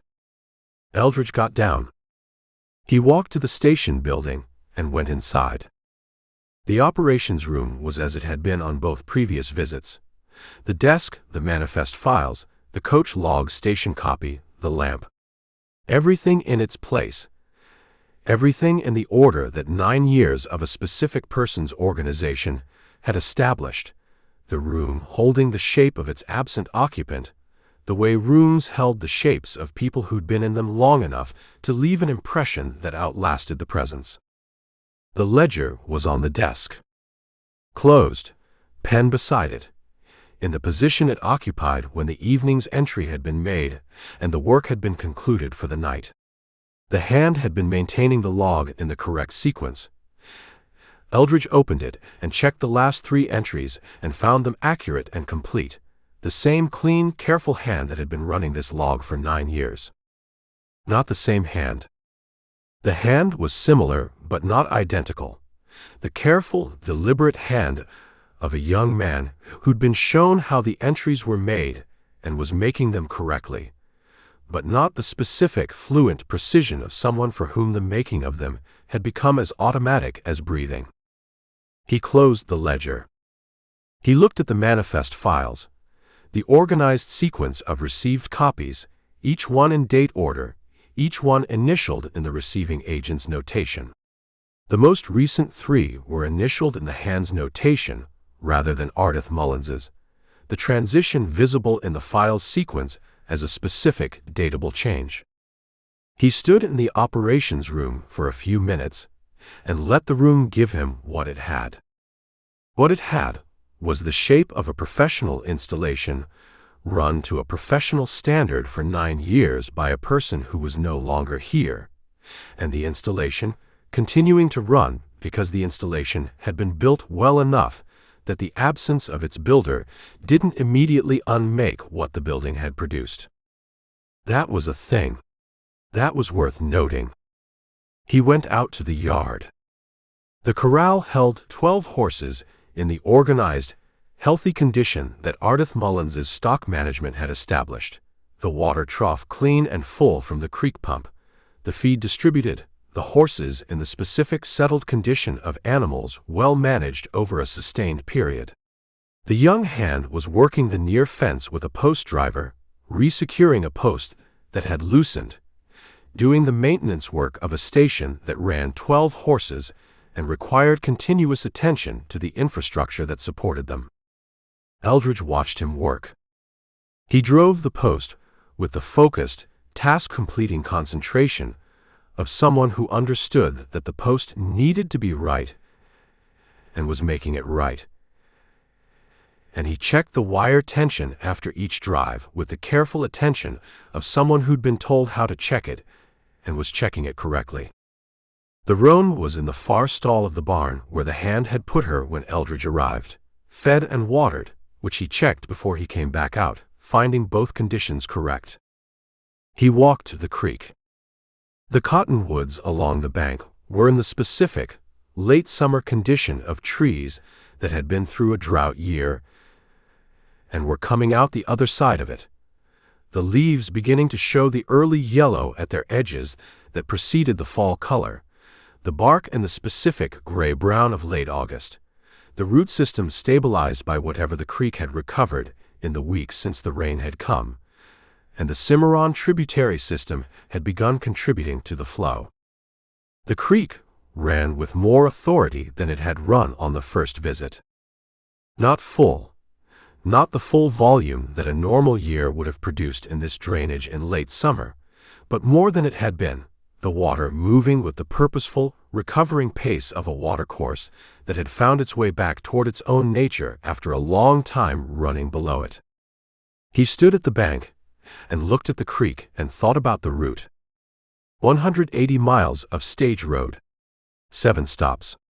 The 2 terminal operations in Grenada and Trinidad, and the 5 stops between them, Coolidge with the young married couple and over their heads, Hartley with Ovie Slusher and his horses, Lamar with the operations that Napier would no longer be running, Mesa Wells with Tevis Hurd and his 12 years and his compressed, thorough efficiency, and Burles Creek with the hand-driving fence posts and the ledger on the desk and the 12 horses in the corral and the room that still held the shape of the person who'd organized it.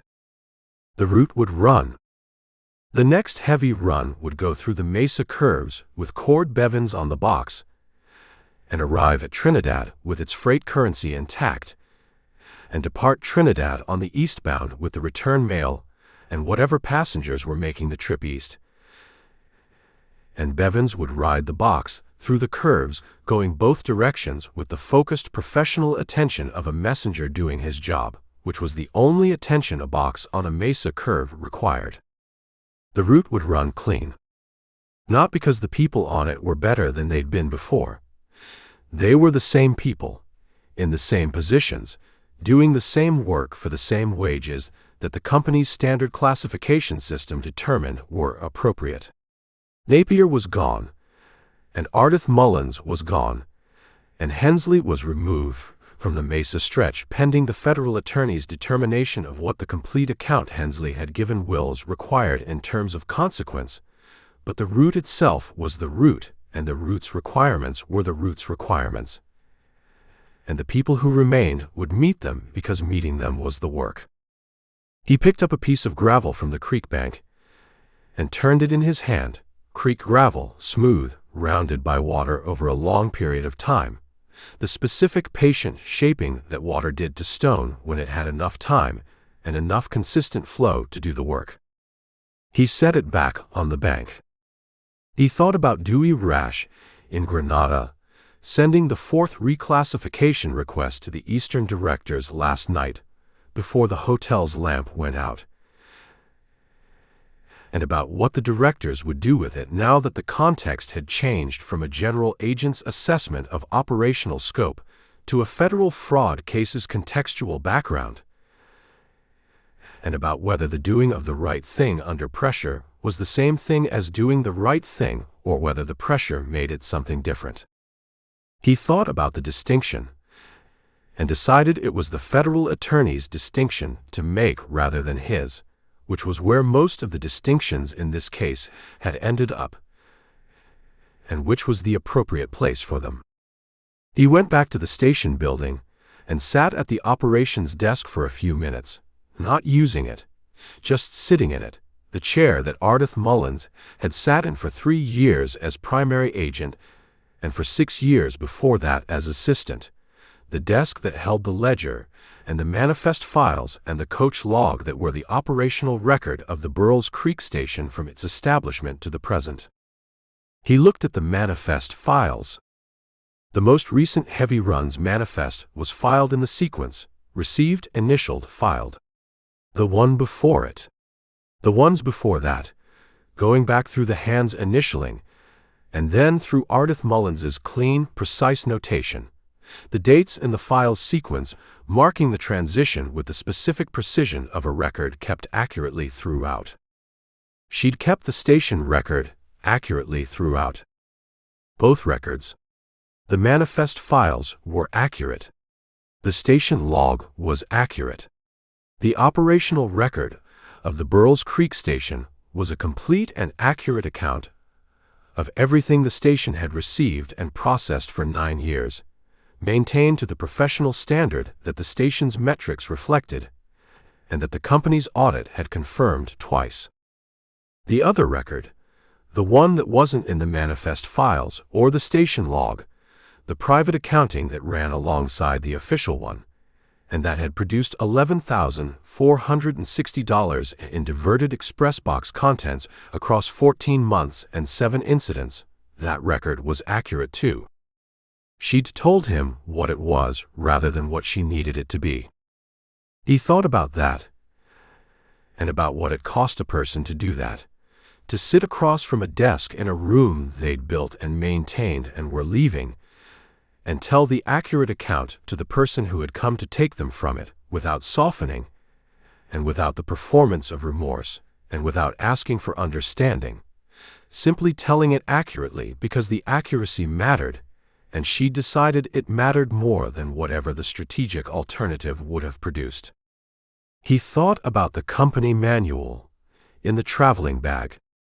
He stood up from the desk and went to the door. The morning had built toward full light while he'd been inside. The canyon's specific orientation, catching the sun at mid-morning and holding it on the north bank where the station sat. The station buildings warm in the light and the creek cold in the shadow on its south side. Causey was checking the hitch on the westbound team, preparing for the onward run to Mesa Wells, the routine sequence of a driver between stops.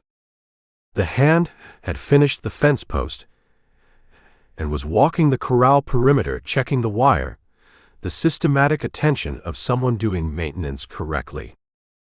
The 12 horses in the corral were doing what horses did in corrals when no one was requiring anything of them, the loose, companionable business of animals in a space they knew, their attention distributed between the water trough and the feed and each other, and the occasional external interest that the creek or the road provided.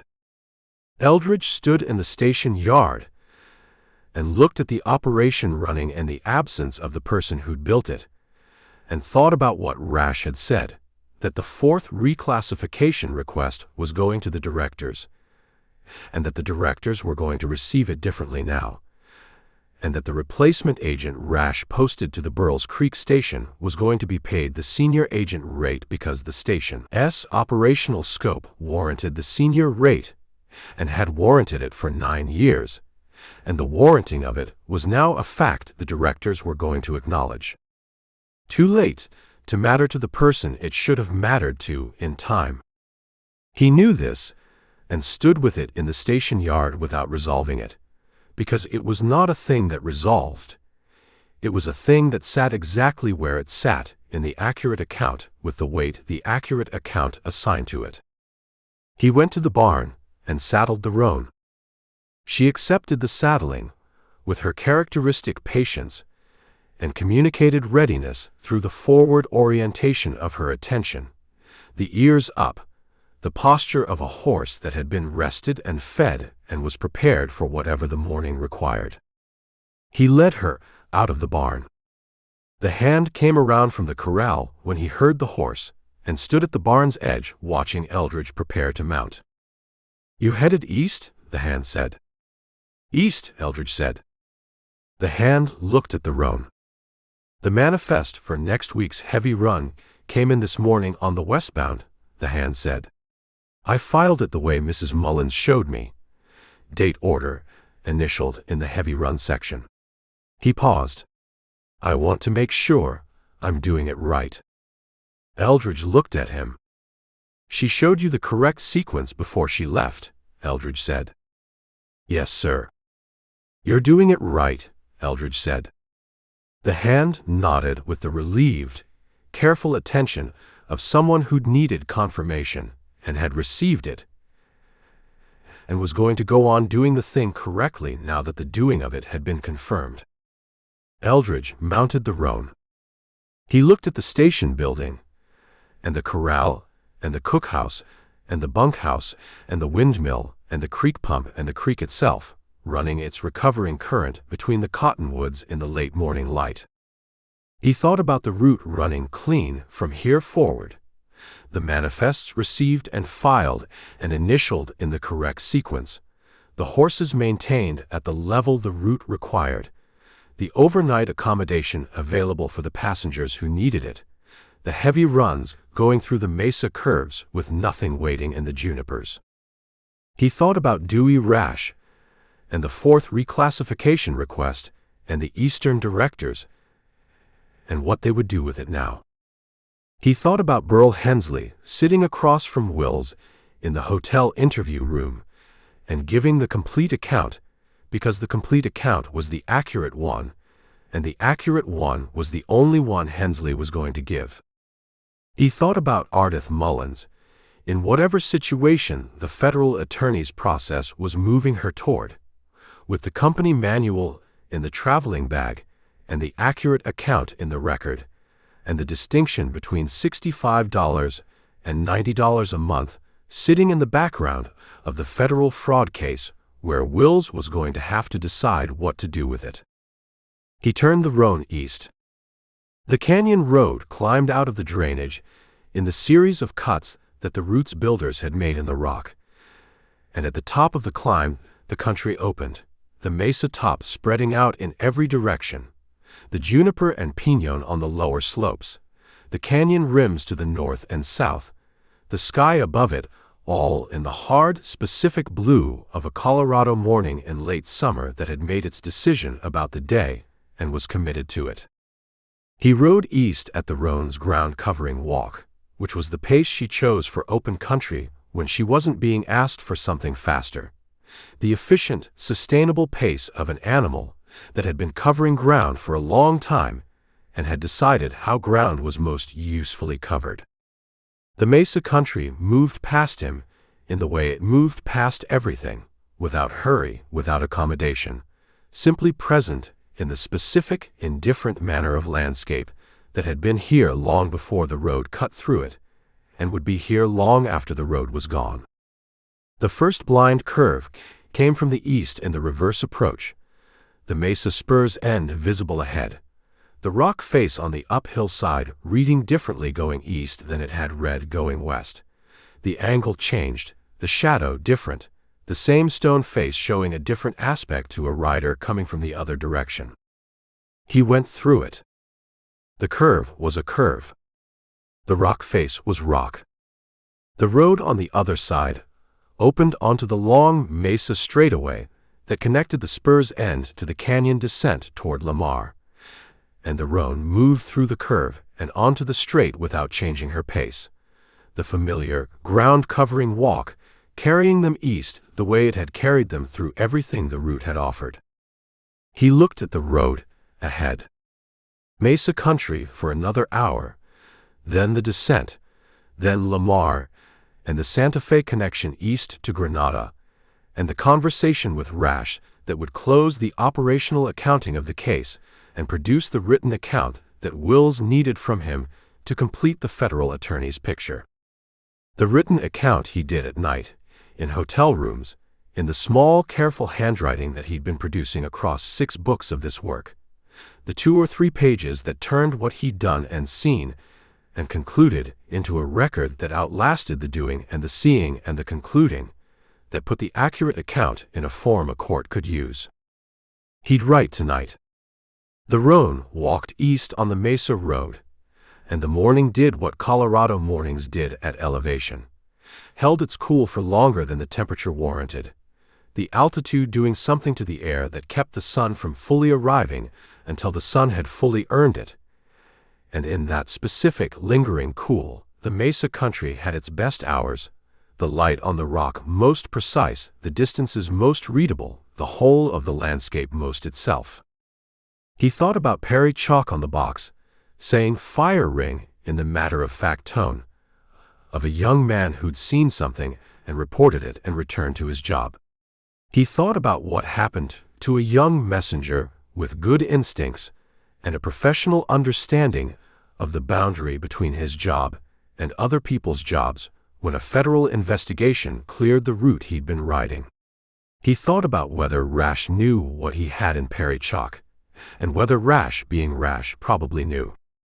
He thought about Hamp Rawls on the box through the Mesa curves in the dark, working the grades rather than fighting them, listening to the horses tell him what the curves were doing before the curves arrived. He thought about Ovi Slusher at Hartley with his horses and his 60 years and his deliberate, careful initials on the coach log. He thought about Tevis Hurd at Mesa Wells with his 12 years and his compressed, thorough efficiency and his entirely clean record, and the specific, reliable quality of a man who'd been doing good work for a long time and was going to keep doing it. He thought about Ferris Cope at Coolidge performing competence, and his wife carrying the mailbag with the practiced ease of the more reliable half of a new operation that would, if the half with the ease had her way, eventually become adequate. He thought about all the people on the route who were not the inside, and not the road agents, and not the federal investigation, and not the case, who were simply the route, the people who ran it and rode it and maintained it, and who would continue to do so after the case was filed and the federal attorney had made his determinations and the Eastern directors had responded to the fourth reclassification request, and everything that had happened in 14 months on the Monarch Express Western Division route had been processed into the record, and the record had been closed. The route was going to run. That was the thing.